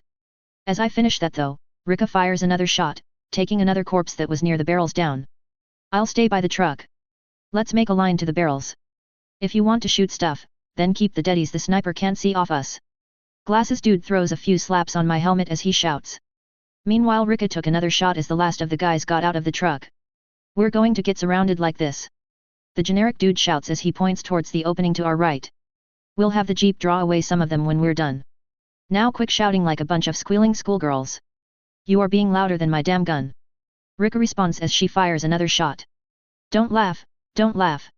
I let out a suppressed chuckle through my nose. Thankfully, seeing as everybody was a bit busy, they didn't realize that I was laughing from the fact that Rika just burned them. Okay Rika, has the corpses by the barrels, I'll keep the ones that are around us from closing in too much. I nod and get up. Then take a few steps towards the right side of the truck. Until I had a clear view of the corpse-filled field ahead of me. Time to waste my bullets. I look through the scope and scan for the nearest corpse. The winner? Some corpse woman in her middle 50s, and judging from her clothes, or the ones that she still had on her. She must have liked dressing like a 20-year-old. Cougar alert. One pull of the trigger, and with a satisfying muffled sound coming off from the silencer, the corpse got sent flying back, hitting the ground with her face facing the sky. And it stayed there, motionless. Hey, didn't expect the gun to be this silent. More weird world shenanigans. The second one was what I suspected to be a worker here. The orange hard hat, illuminated vest, and ear mufflers he still had on him made him stand out over the rest of the corpses. A bit too much to be honest. There were probably a couple of corpses ahead of him. But he just stood out, way too much. It'd be really retarded if the Scar H can't punch through a hard hat. Even if it lands on a funky angle. Another shot, and the worker corpse falls backwards, the helmet still attached to its head. Ah, he must have fastened that bad boy pretty good, it didn't fly off. I then turned to look towards my left. The soldiers and Soichiro's men had already created a line, rolling the barrels to the truck. The two men nearest to the truck then pushed the barrels up, and finally Rika pushed the barrels deeper into the truck with her foot. With the gun still aimed, I walked past the line, towards the left side of the truck. Shooting 3 corpses that were a bit too close to the truck's side. Then, look towards the field. Bah, looks as bad as the right side. Last one, we won't fit in if we add more. Rika speaks up as she kneels near the exit of the truck's box. Don't worry, you can sit on me if you want. Glasses guy says with a chuckle as he and the tall soldier push the last barrel up. Pull off a stunt that will wow me here, and I'll think about it. Rika responds with a slight smirk as she helps him get on the truck. Okay, call our backup, we're done. Over, Rika adds as she presses the talk button on her radio. Got it. Over. The radio responds. What a Rika thing to say. And one by one, everybody got back up inside the truck's box. With me staying out last as I was already on shooting duty. Alright, we're all in. Stop bullying the dead guys and come on. Rika shouts at me. I nod and let my gun drop to my sides before turning around, making a sprint to the back of the truck. The moment I got near, I grabbed Rika's hand and climbed back up. Everybody's set, drive like that taco is chasing you. Rika shouts to the radio the moment I got back up, a small smirk on her lips. Fuck you too, sweetheart. Also, you didn't say over. They. Radio responds in an annoyed tone. Ha. What a comeback, Rika answers, smirk still on her face. The truck then starts picking up speed. Only to come to a quick stop seconds later. Of course it would not be this easy. Guess the road is blocked. I lean out slightly to see the field around us. And everything is still coming towards us. Why did we stop? The short soldier slams the wall that was behind the driver with the butt of his gun. I can't drive through a wall of fucking flesh. Tell your boyfriends to pipe it down. We have to wait until the jeep draws some of them away. Over. The radio shouts back. And then. Silence. We just sat there, corpses slowly closing the distance between us and them. A minute passed, then 2 minutes. And nothing, no sound of any jeep. This is taking too long. Man, I am not dying here. The short soldier shouts as he clutches his gun, glancing outside at the corpses that were now a few meters away. Hey, calm down, we can't do much anyway. Running out there now will get you swarmed. And they can't climb, we should be safe here. The generic dude responds. Nobody is dying, pull your shit together. The tall soldier adds with a calm voice. I am calm. The short one shouts. As calm as a psycho, on a brand new shiny meat bicycle. And just as the shorty was losing his shit, and the corpses were getting a bit too close for comfort. A car horn echoed. About damn time. Glasses guy speaks up with a slight sigh. And it couldn't be any better timing, as the moment the truck started to move, a corpse grabbed on the bottom rail of the truck. And it obviously did not let go, as it ended up getting dragged along with us. Sorry, but you kind of smell. Find another ride. Rika lifts her rifle, then brings the gun's butt flat on the corpse's face. The corpse just kept groaning, not showing any sign of letting go. Come on, I hate clingy guys. She groans as she pulls her handgun, then fires a single shot, punching a hole right through the corpse's head, causing it to let go and tumble on the road behind us. Okay, so. What's next? I ask as Rika holsters her handgun. Now we go to the middle of the field and put the barrels, punch holes in them and leave them there. We will keep one barrel to make a fuel line. Then park the jeep next to the barrels, pick the driver, and bail. The generic dude responds. Shao Cairo, I better be getting some damn credit for this. And so. The jeep, with the horn still howling, started Pied Pipering the corpses. For the lack of a better term, creating a sizable horde behind it. Using the opening that was created, we stopped the truck in an open location. And started to unload the barrels. Well, I say we, but me and Rika stayed inside to keep guard, taking pot shots at the corpses that strayed a bit too close to the rest. I know that Rika is supposed to be a top shot, but hot damn she's good. No wonder she said to her partner that he can fondle her chest if he beats her. Fat chance that even Koda can beat her. Yet, she's that good. You know, you're a pretty decent shot. Rika spoke up after we had dropped a couple of corpses. A bit too slow to be honest, I responded. Even still, I see that your shots do land. That makes you pretty decent. She said back. Nowhere near our actual gun nut though, or you for that matter. I pull the empty clip out and change to a fresh one from my vest as I spoke. Want me to show you a couple of tips? Rika ends her sentence by turning her head to me while leaning it slightly towards me, a smirk on her face. Are these tips going to make two certain girls I know chain me and toss me into a trunk? I ask as I turn to look at Rika. My, where's your mind wandering? Could it be that two ain't enough for you? Rika asks back with a sly smirk. I have enough trouble managing two. While also having my mind constantly remind me that I would probably be salty as fuck if it was the other way around. So no, two is more than enough. I also don't need to have somebody that will be trying to chop my head off. And, I also don't want to see that somebody bawling her eyes out because of me. I respond with a serious tone. Good answer. Her smirk changes to a smile as she turns to look back through the scope, taking a shot shortly after. Huh? Good answer? What? Don't tell me that you've been testing me by poking me in places you shouldn't. I ask as I also aim down the scope. Don't get me wrong. It's not like I'm against a steamy fun night. She responds as she keeps looking through her scope. But that reaction these two had when they realized you had to go. I get that feeling that for them, it's not just about fun.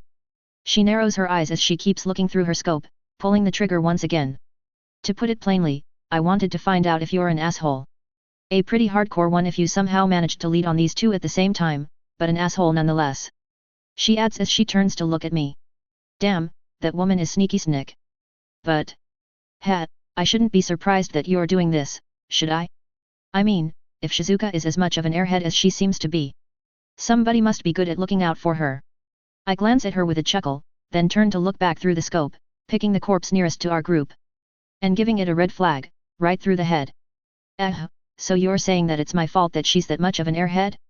It never crossed your mind that she is actually playing the airhead?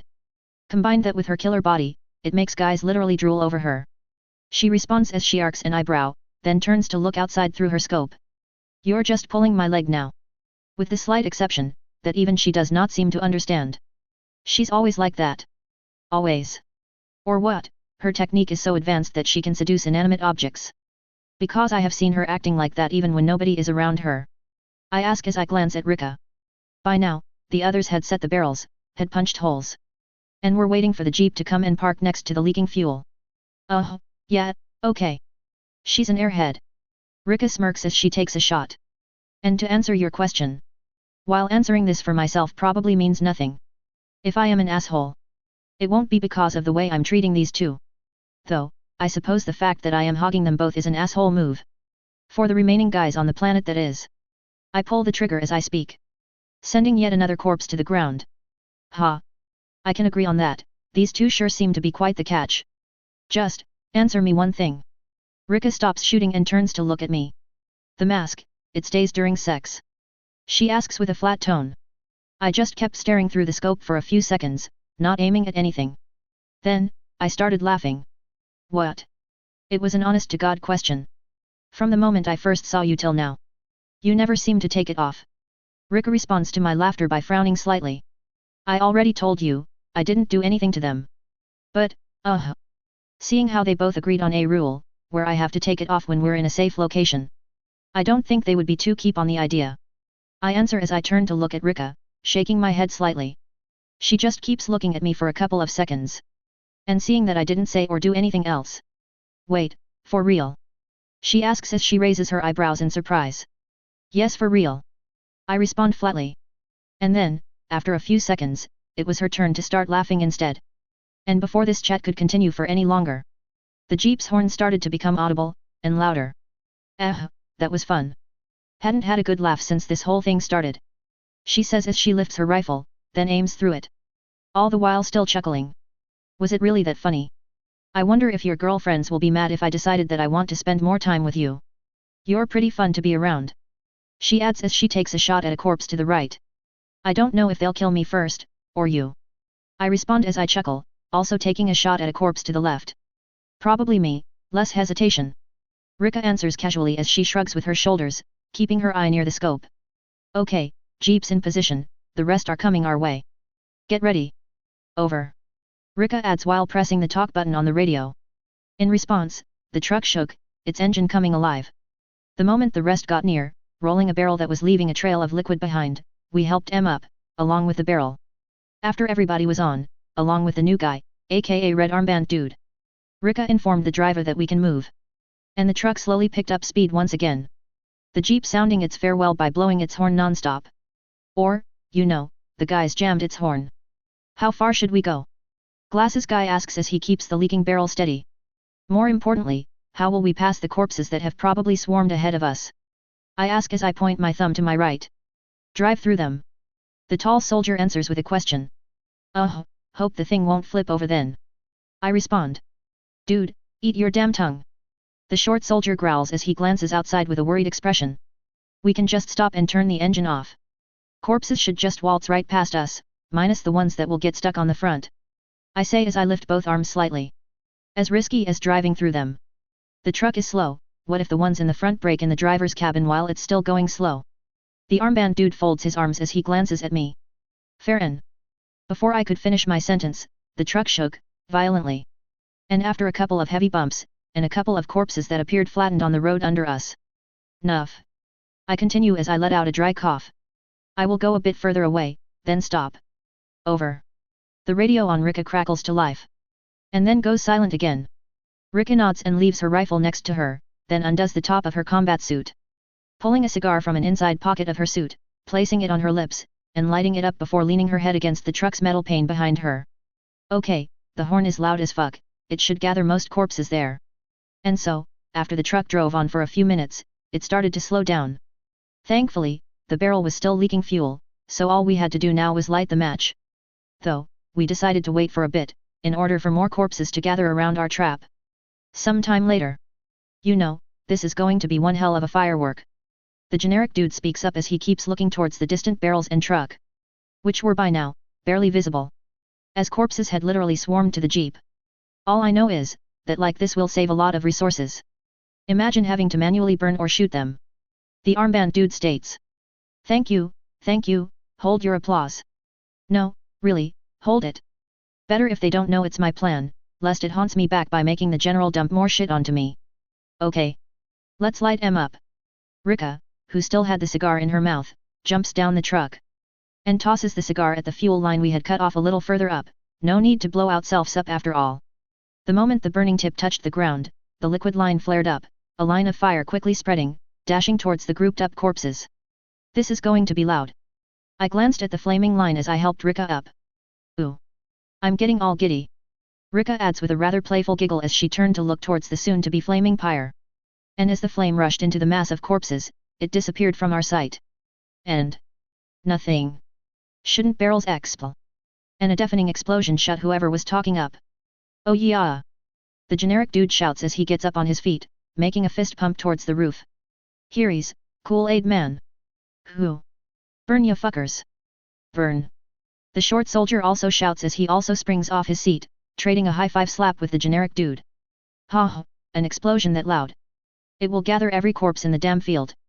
I nod slightly as I also get up, a smirk on my face as the flames roared in the distance. And the car is still honking. Rika adds as she also gets up. So even more kaboom is to follow. I respond with a chuckle.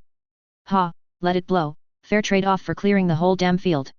The armband guy answers as he claps his hands once. By the way, how will they put off the fire? Corpses are flammable, so it's not like it will run out of fuel anytime soon.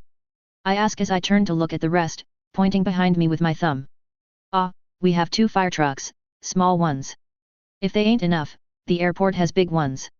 Even if they don't work, we have enough manpower to push them if need be. The armband guy answers once again. Guess, we just took over the field then. I fold my arms and nod as I turn to look at the fire again. Easy peasy, now the building itself is left. Which will be the responsibility of another team. Because I, for one, am getting drunk as fuck. Glasses guy exclaims with a toothy one-sided smirk. Looking at this right now, it feels like getting back the city might not be that hard. If the rest of the army's higher UPS ain't lead brain that is.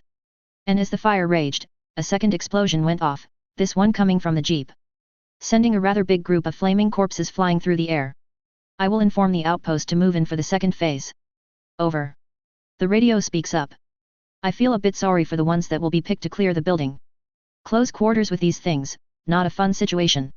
The generic dude sighs as he looks towards Rika. Heard they have some heavily armored units set up for this. Armband guy responds. Hey, worst case, we just bomb the thing. All we really need is the tower anyway. The tall soldier shrugs as he keeps looking outside. And with that, we waited in relative silence, looking at the flames that must have reached at least 15 meters height. Until. I'm going to turn on the engine. Tell your girlfriends not to scream like a bunch of little girls the moment the truck starts shaking. Over. The driver chuckles while speaking through the radio. AI, fuck you too. The short soldier responds as he slams the butt of his gun on the wall behind the driver's seat, for the second time. The others are here? Over. Rika asks as she presses the talk button on the radio. Yep. And them being here, means it's a job well done on our part. Over, the driver responds. And with that, the truck's engine got turned on, and we started moving for a few minutes, until we reached the bridge once again. And the moment we passed it, I saw a couple of jeeps blocking the road to the airport behind us. After that, the driver shut the engine and stopped the truck, this time for good. Alright team. You were all really wonderfully wonderful. But I have a bottle of Bacardi waiting for me, and I don't want to keep it waiting. Glasses dude gets up as he speaks, before jumping down the truck, followed shortly after by the rest of Soichiro's men. He gets to get drunk, I get to stand in attention. I think I made a couple of wrong life choices. Ha, good work team, good luck. The tall soldier chuckles as he also exits the truck. Do you have to say it out loud? Now I feel depressed too. The short soldier adds as he also exits the truck, leaving me and Rika inside. Well, let's get going. I say as I also get out, Rika nodding and following suit. What are you going to do now? Rika asks after we moved a couple of meters away from the truck. Find Saya and Psycho, go for a walk. Do nothing. I respond as I look around at the soldiers that were running around, setting up tables, erecting temporary fences and tents, shouting orders at one another. Well, you won't have to look for them from the looks of it. Rika points behind me as she tilts her head. I turn around, to see Saya and Psycho coming my way, along with. Well, shit. I just remembered. I need to do, the thingy. Have fun. Rika exclaims with a playful tone as she pats me on the back, then quickly turns to leave. The reason? I guess I was wrong about you. Good, good. The general speaks up. Saya's mother and father were also with him. Along with Psycho and Saya herself. Now take a small break, the team heading inside the building will be leaving in 5. You're going with them. The general continues. What? What? Oh you fucking fuckity fuck. Should have expected this, but let me unload my mag on his fat ass. Really now? What's next? Want me to carry your groceries? I ask as I found myself with an annoyed, one-sided snarl. Watch your mouth kid. You should be glad you're of any use. Preferential treatment does not come for free. The general barks back. Do you intend to take my men without my confirmation general? Shao Cairo then steps in, looking down at the angry dwarf. You have agreed to be part of our operations, taking part of your forces is only natural. The general responds as he looks back at Shoichiro. Yes, but it will be men that I decide to give. I already have something that I need him for, so you will take somebody else if you really need to take one of my men. Shao Cairo responds with a sharp tone. Great, now I'm between task N1 and task N2, when did I turn into fucking property? I would also like to ask him about some information he has. He continues. Private, information. He adds as he keeps staring at the general. And after a few seconds, the general scoffs. Finally walking away, and almost instantly starts shouting at a group of soldiers in the distance. Geez, this guy's like a less rape Y, and less charismatic Shido. Good riddance. Saya whispers with a hiss as she keeps her arms folded under her chest, her head slightly hunched as she glared at the general. My daughter informed me about something that I need your input in. Xiao Cairo then turns to me. I reflexively turn to Saya as her father stops talking. She lets out a small sigh as she stops glaring. I told Papa about the foreigners we saw at the burning mansion. She says as she turns to look at me. Yet. Good thinking. I nod and turn to Suichiro. What did Saya tell you? I ask. That they spoke English, were responsible for the mansion's state, were heavily armed mercenaries, and were looking for somebody. He responds with a serious tone. Yeah, and that's pretty much it. They said they were looking for a mole. Also, they mentioned that their extraction will be by a port. Oh, and the mole was an egghead. AKA, scientist. I answer. Xiao Cairo closes his eyes and nods, seemingly thinking of something. I see. This city has only one major port, but 3 smaller ones. Normally, I would not pay attention to this. But they burned a whole refugee outpost down. They are being too hostile, and too effective for them to be just a bunch of random ne'er-do-wells, he says pretty much to himself. With the resources I currently have, I could watch over one of the ports. For the rest, we'll have to rely on the army. Hopefully, once we get connected with the rest of the military, we will find somebody a bit more competent to work with. Xiaoichiro turns to look towards the barking general as he speaks. There's also something else I need you to know, he adds as he turns to look at me again with a serious expression. I might have decided to overlook your past decision. But don't take it as proof that I agree with your choice to drag my daughter in needless danger. He says as he keeps staring at me with slightly narrowed eyes. I survived the apocalypse so far, to die from Saya's pissed off dad. Papa, stop. It was my decision to do this, and he didn't even agree with me. But I couldn't just turn around and run. She lowers her head slightly before staring back at her father. He responded by looking at his daughter, and saying nothing. You have grown. Saya's mother then speaks up, and Saya turns to look at her chest. I bring my hand to my face with an audible slap and start chuckling. Causing the pinkette to turn around and glare at me with blushing, puffed cheeks. What? She shouts. You mother meant mentally, Saya. I respond with a whisper, and Saya's face turns even redder. I knew that. She shouted before turning her back to me. Thank you for taking care of her up until now. Yuriko then continues speaking. I can take care of myself just fine. Saya whispered in a whiny voice, her back still turned to me. And the general was not wrong about one thing. You are getting special treatment. Xiaoichiro then adds. The rooms you have been given are under my good grace, so I expect that if I ask of you, you will appear. He continues. Great, the fun of being owned. Let's go, we have a lot of work to do. Xiao Cairo then turns around to leave, his wife following behind him after giving us a slight, smiling bow. And Saya's dad just saved me from Creepo General, while also putting a leash on me. God, them conflicting feelings are real. I think I'm going to go back to my room. I say in a low tone as I turn around to look towards the bridge, soldiers running around on it, tossing the bodies that were not burning over the bridge. Are you all right? Psycho asks as she starts walking next to me. Yeah, I just don't want to be around the general. He might send me on toilet duty if he sees me wandering around. I respond with a chuckle. And I might as well use the benefits I have been given. If I am to pay for them in the long run anyway. Good. Psycho answers with a small smile. Good. I ask. I would get rather disheartened, if I found out that you would have to sleep through our date. Especially, since I have been waiting for it, all day. She answers as leans towards me, her eyes slightly narrowing as she keeps smiling. Speaking of that. I wonder if the building's roof is unlocked. I respond as I glance at Psycho. It is. She answers flatly. You checked it? I ask. Psycho nods at me. Guess the date is a date then. I chime as I lift both hands slightly. Why only Psycho gets to have a date? Saya grumbles in a low tone as she keeps walking behind me. Chapter 51, Purple Fire. So I need to wipe it, like this? I ask as I keep sitting on my bed. Running the napkin in my hand from the tsuba, all the way up to the tip of the blade. An open sword cleaning kit on the stand to my left next to the bed. My mask and balaclava also next to me on the bed. Yes, and be careful not to touch it with your fingers, or you will have to do it all over again. Psycho responds with a serious tone while sitting next to me. She had her hair up in a ponytail, and was wearing one of my own shirts and pants. The reason? She took a bath in my room after we got here. And didn't bring any of her own clothes. Is it really that bad? I ask as I turn to look at her with an arched eyebrow. Psycho nods almost instantly as she keeps looking at the blade. Your fingerprints have oils that can damage the blade. If you do not take good care of your sword, it will not take good care of you. Also, it is considered to be disrespectful. She answers as she turns to look at me.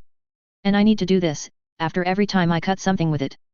I add as I turn to look at the now shiny sword in my hands. Yes, or you will end up with a rusty blade and a blunt edge.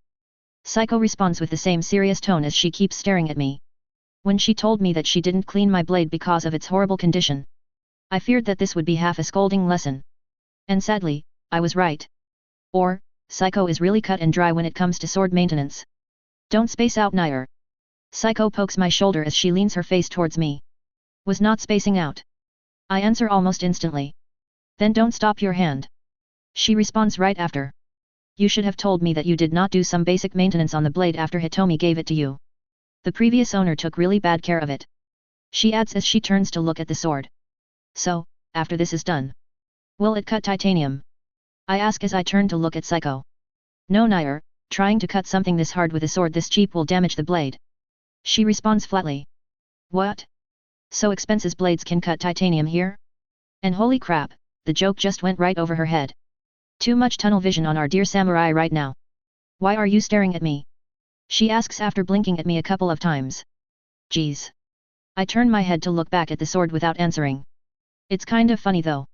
I add as I glance at our maintenance equipment. Psycho tilts her head questionably in response. All the instruments are so small. Small piece of cloth, small hammer, small grinding stone power in a whatchamacallit. And then, a giant bottle of mineral oil. I continue as I let out a small chuckle. The kit did not have an oil bottle inside. And mineral oil is our best replacement. We are really lucky that Saya's father had some to spare. The small hammer is used to remove the pegs in the sword's handle. The whatchamacallit, as you called it, is indeed grinding stone powder. None of these have any reason to be giant, they function as well in their current size. And it also makes it easier to carry them around. Psycho answers as she also turns to look at the items. I just nod back in silence as I keep working on the blade. Several minutes later. Well. Is this good enough? For now at least. I ask as I finally stop pestering the blade. Lifting the sword slightly, making it reflect the evening sun. Much better. Could use some more polishing. But it will do for now. Psycho nods with a small smile. She then gets off the bed and takes the sheath that we had left by the wall ahead of us. Before coming back to me and handing me the sheath. Now, all I need to do is add +5 fire damage to it and I can make corpse torches. I say as I laugh through my nose, sheathing the blade and leaving it next to me on the bed. Do what? Psycho asks as she sits on the bed, looking at me with one eyebrow slightly raised. Nothing. Video game nerd talk. I respond as I shake my head. Oh. Psycho just nods as she keeps staring at me.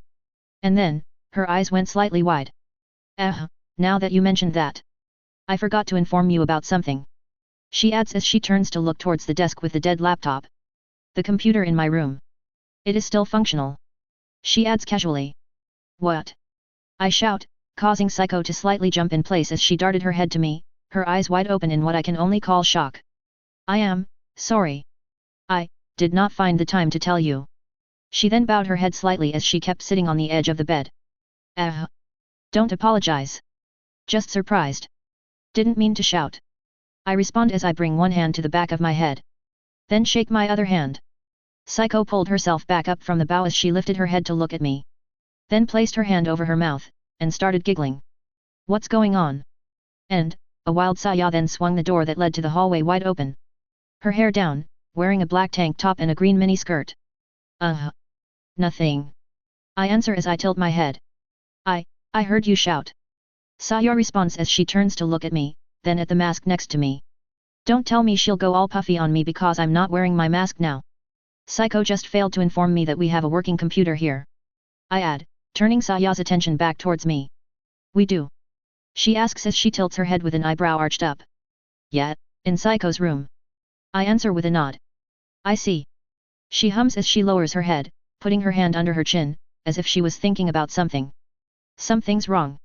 I ask after a couple of seconds, seeing that Saya was not reacting. A computer, it's really important as an item now that we don't have electronics. Why would they just leave it there? They didn't know it worked. Saya asks while still looking at the ground. It was already open when I got to the room. But, it was also locked behind a password. Maybe they tried to open it and failed. Psycho answers with her own question. Failed? Because they couldn't unlock a user's password? I find that hard to believe. Safe mode should work here. I know, I already used it on my computer once. Saya just nods, then after a few seconds, she lifts her head and looks at Psycho. I'll ask Papa about it. She adds before turning to leave. Only to stop, and turn to face Psycho once again. And I just want to make one thing clear. If tomorrow we'll have to move, then the next time we'll be in a safe zone, it'll be automatically my turn to spend time with Nair. She responds as she folds her arms. All I got was a few minutes, while you two have been sitting here for hours.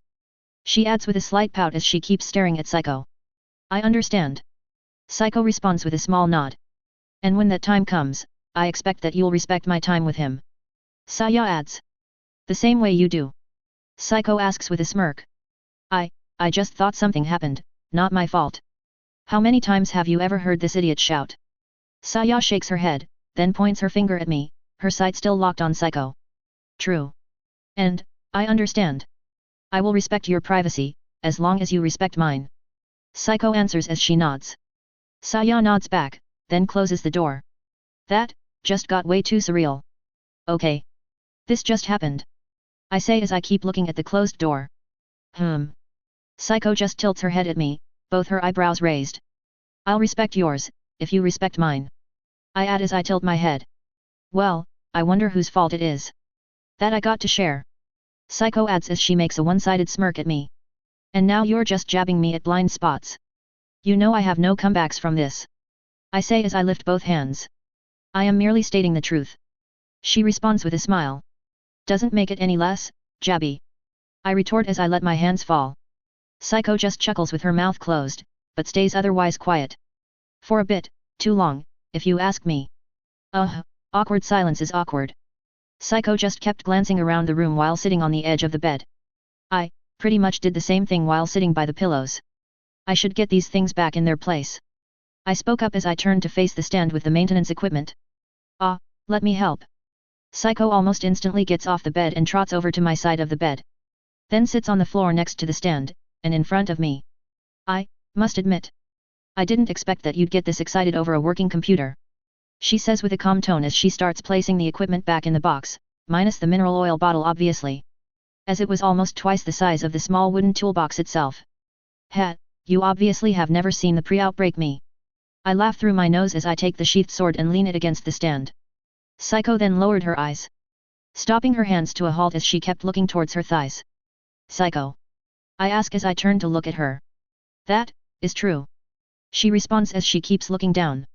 I really don't know a lot about what you did, from when before all this started. She adds. But, is it wrong? That I am glad.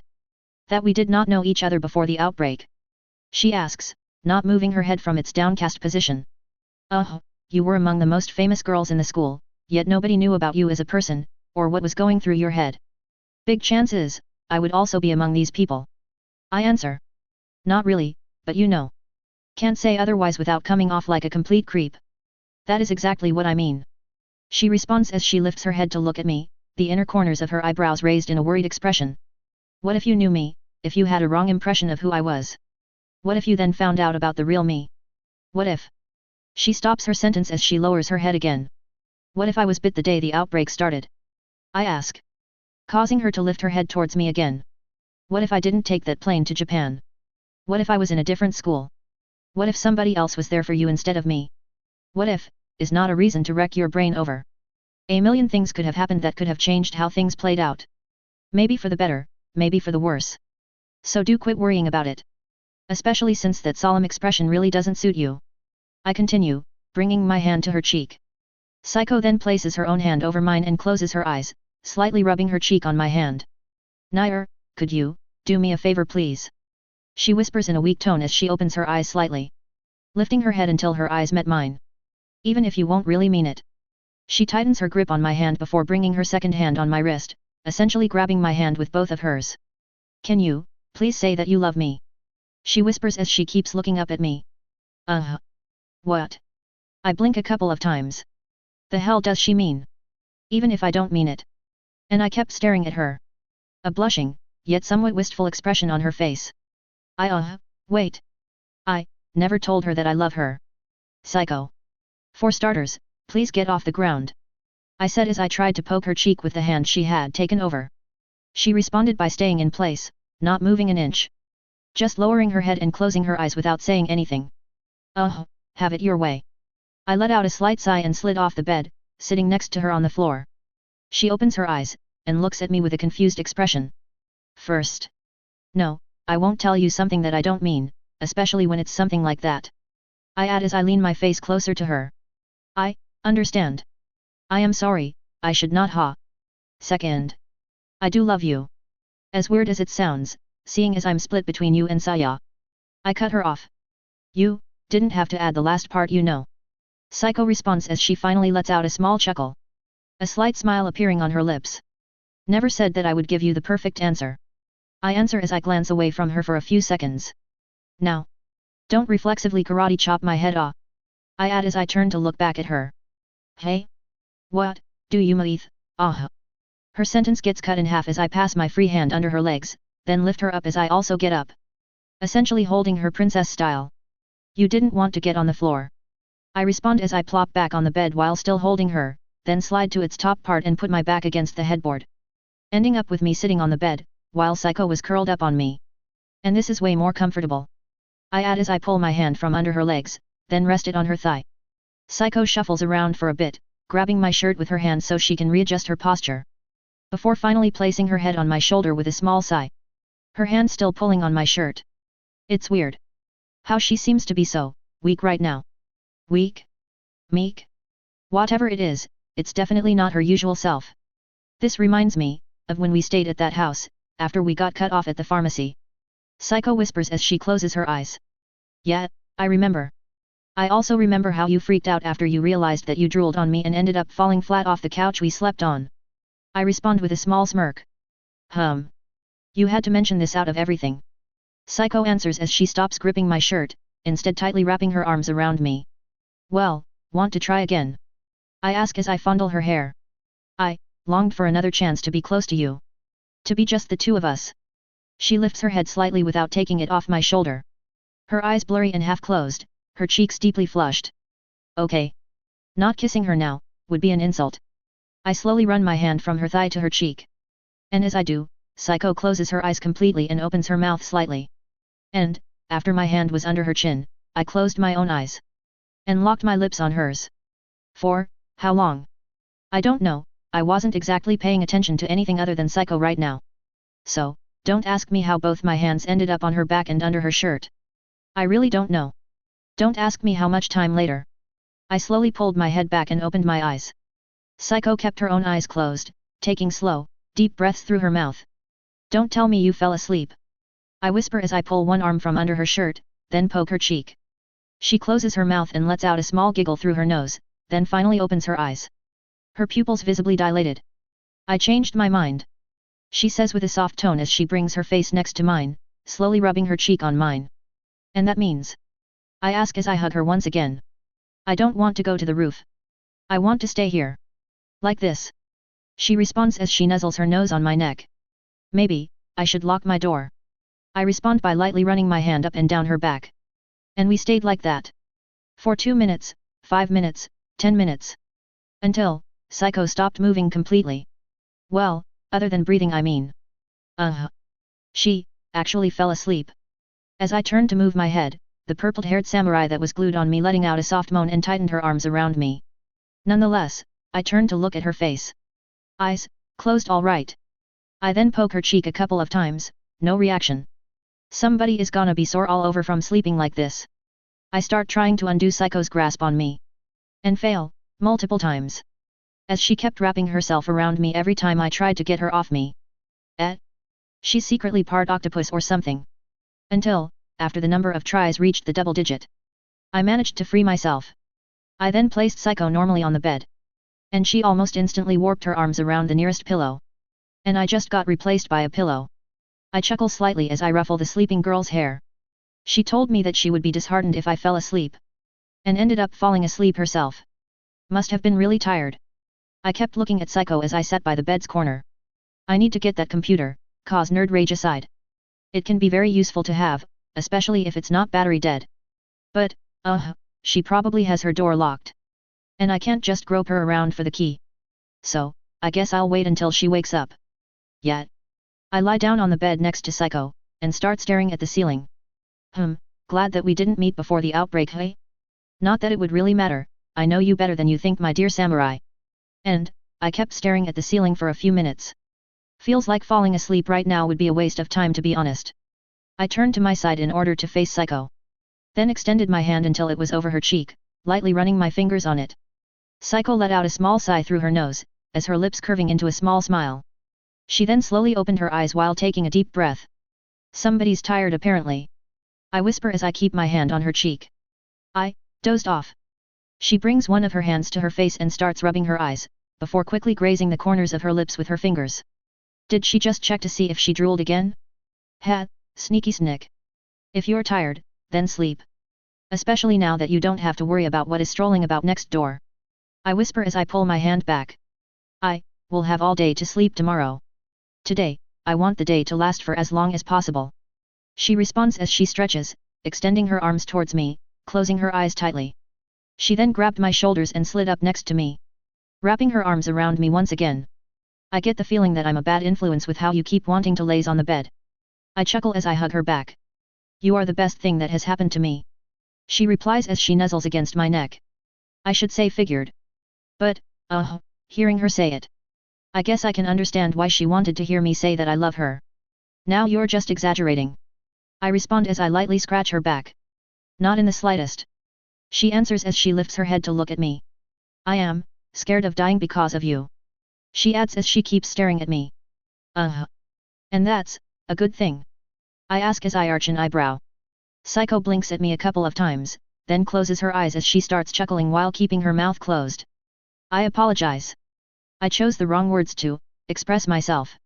What I meant to say was that because of you, I now have something to look forward to. The time I spend with you is important to me. And I don't want it to end. She answers as she tightens her arms around me even more, closing whatever little distance was left between us. I also tighten my own arms around her. And then, silence. Long silence. Until. Don't tell me. I pull my head back to look at Psycho's face that had nestled right below mine. And sure enough, she's asleep. Again. I held myself back from chuckling as I closed my eyes and moved my head forward until my nose touched Psycho's head. A flowery scent invading my sense of smell. Wonder what shampoo she normally uses. Being that she used whatever was here now. Guess all is good. When the thing that preoccupies my mind is Psycho's shampoo. And as I felt myself falling asleep with Psycho in my arms, I also felt her legs entangling mine. Damn, sleepy octopuses. With that, I slowly drifted off to sleep. Or, I would have, as I heard a door open. Hey, can I have the keys to SAE? A new voice speaks up, before quickly turning silent again. And then, nothing. Complete silence. Although, I could feel something drilling holes into my back right now. An intense stare. Deep breaths. Deep breaths. You'll give the idiot a piece of your mind tomorrow. Do something stupid now, and Psycho do the same to you later. I hear the voice whisper with a slightly annoyed tone. But, I do need the key to Psycho's room. So I need to wake them up.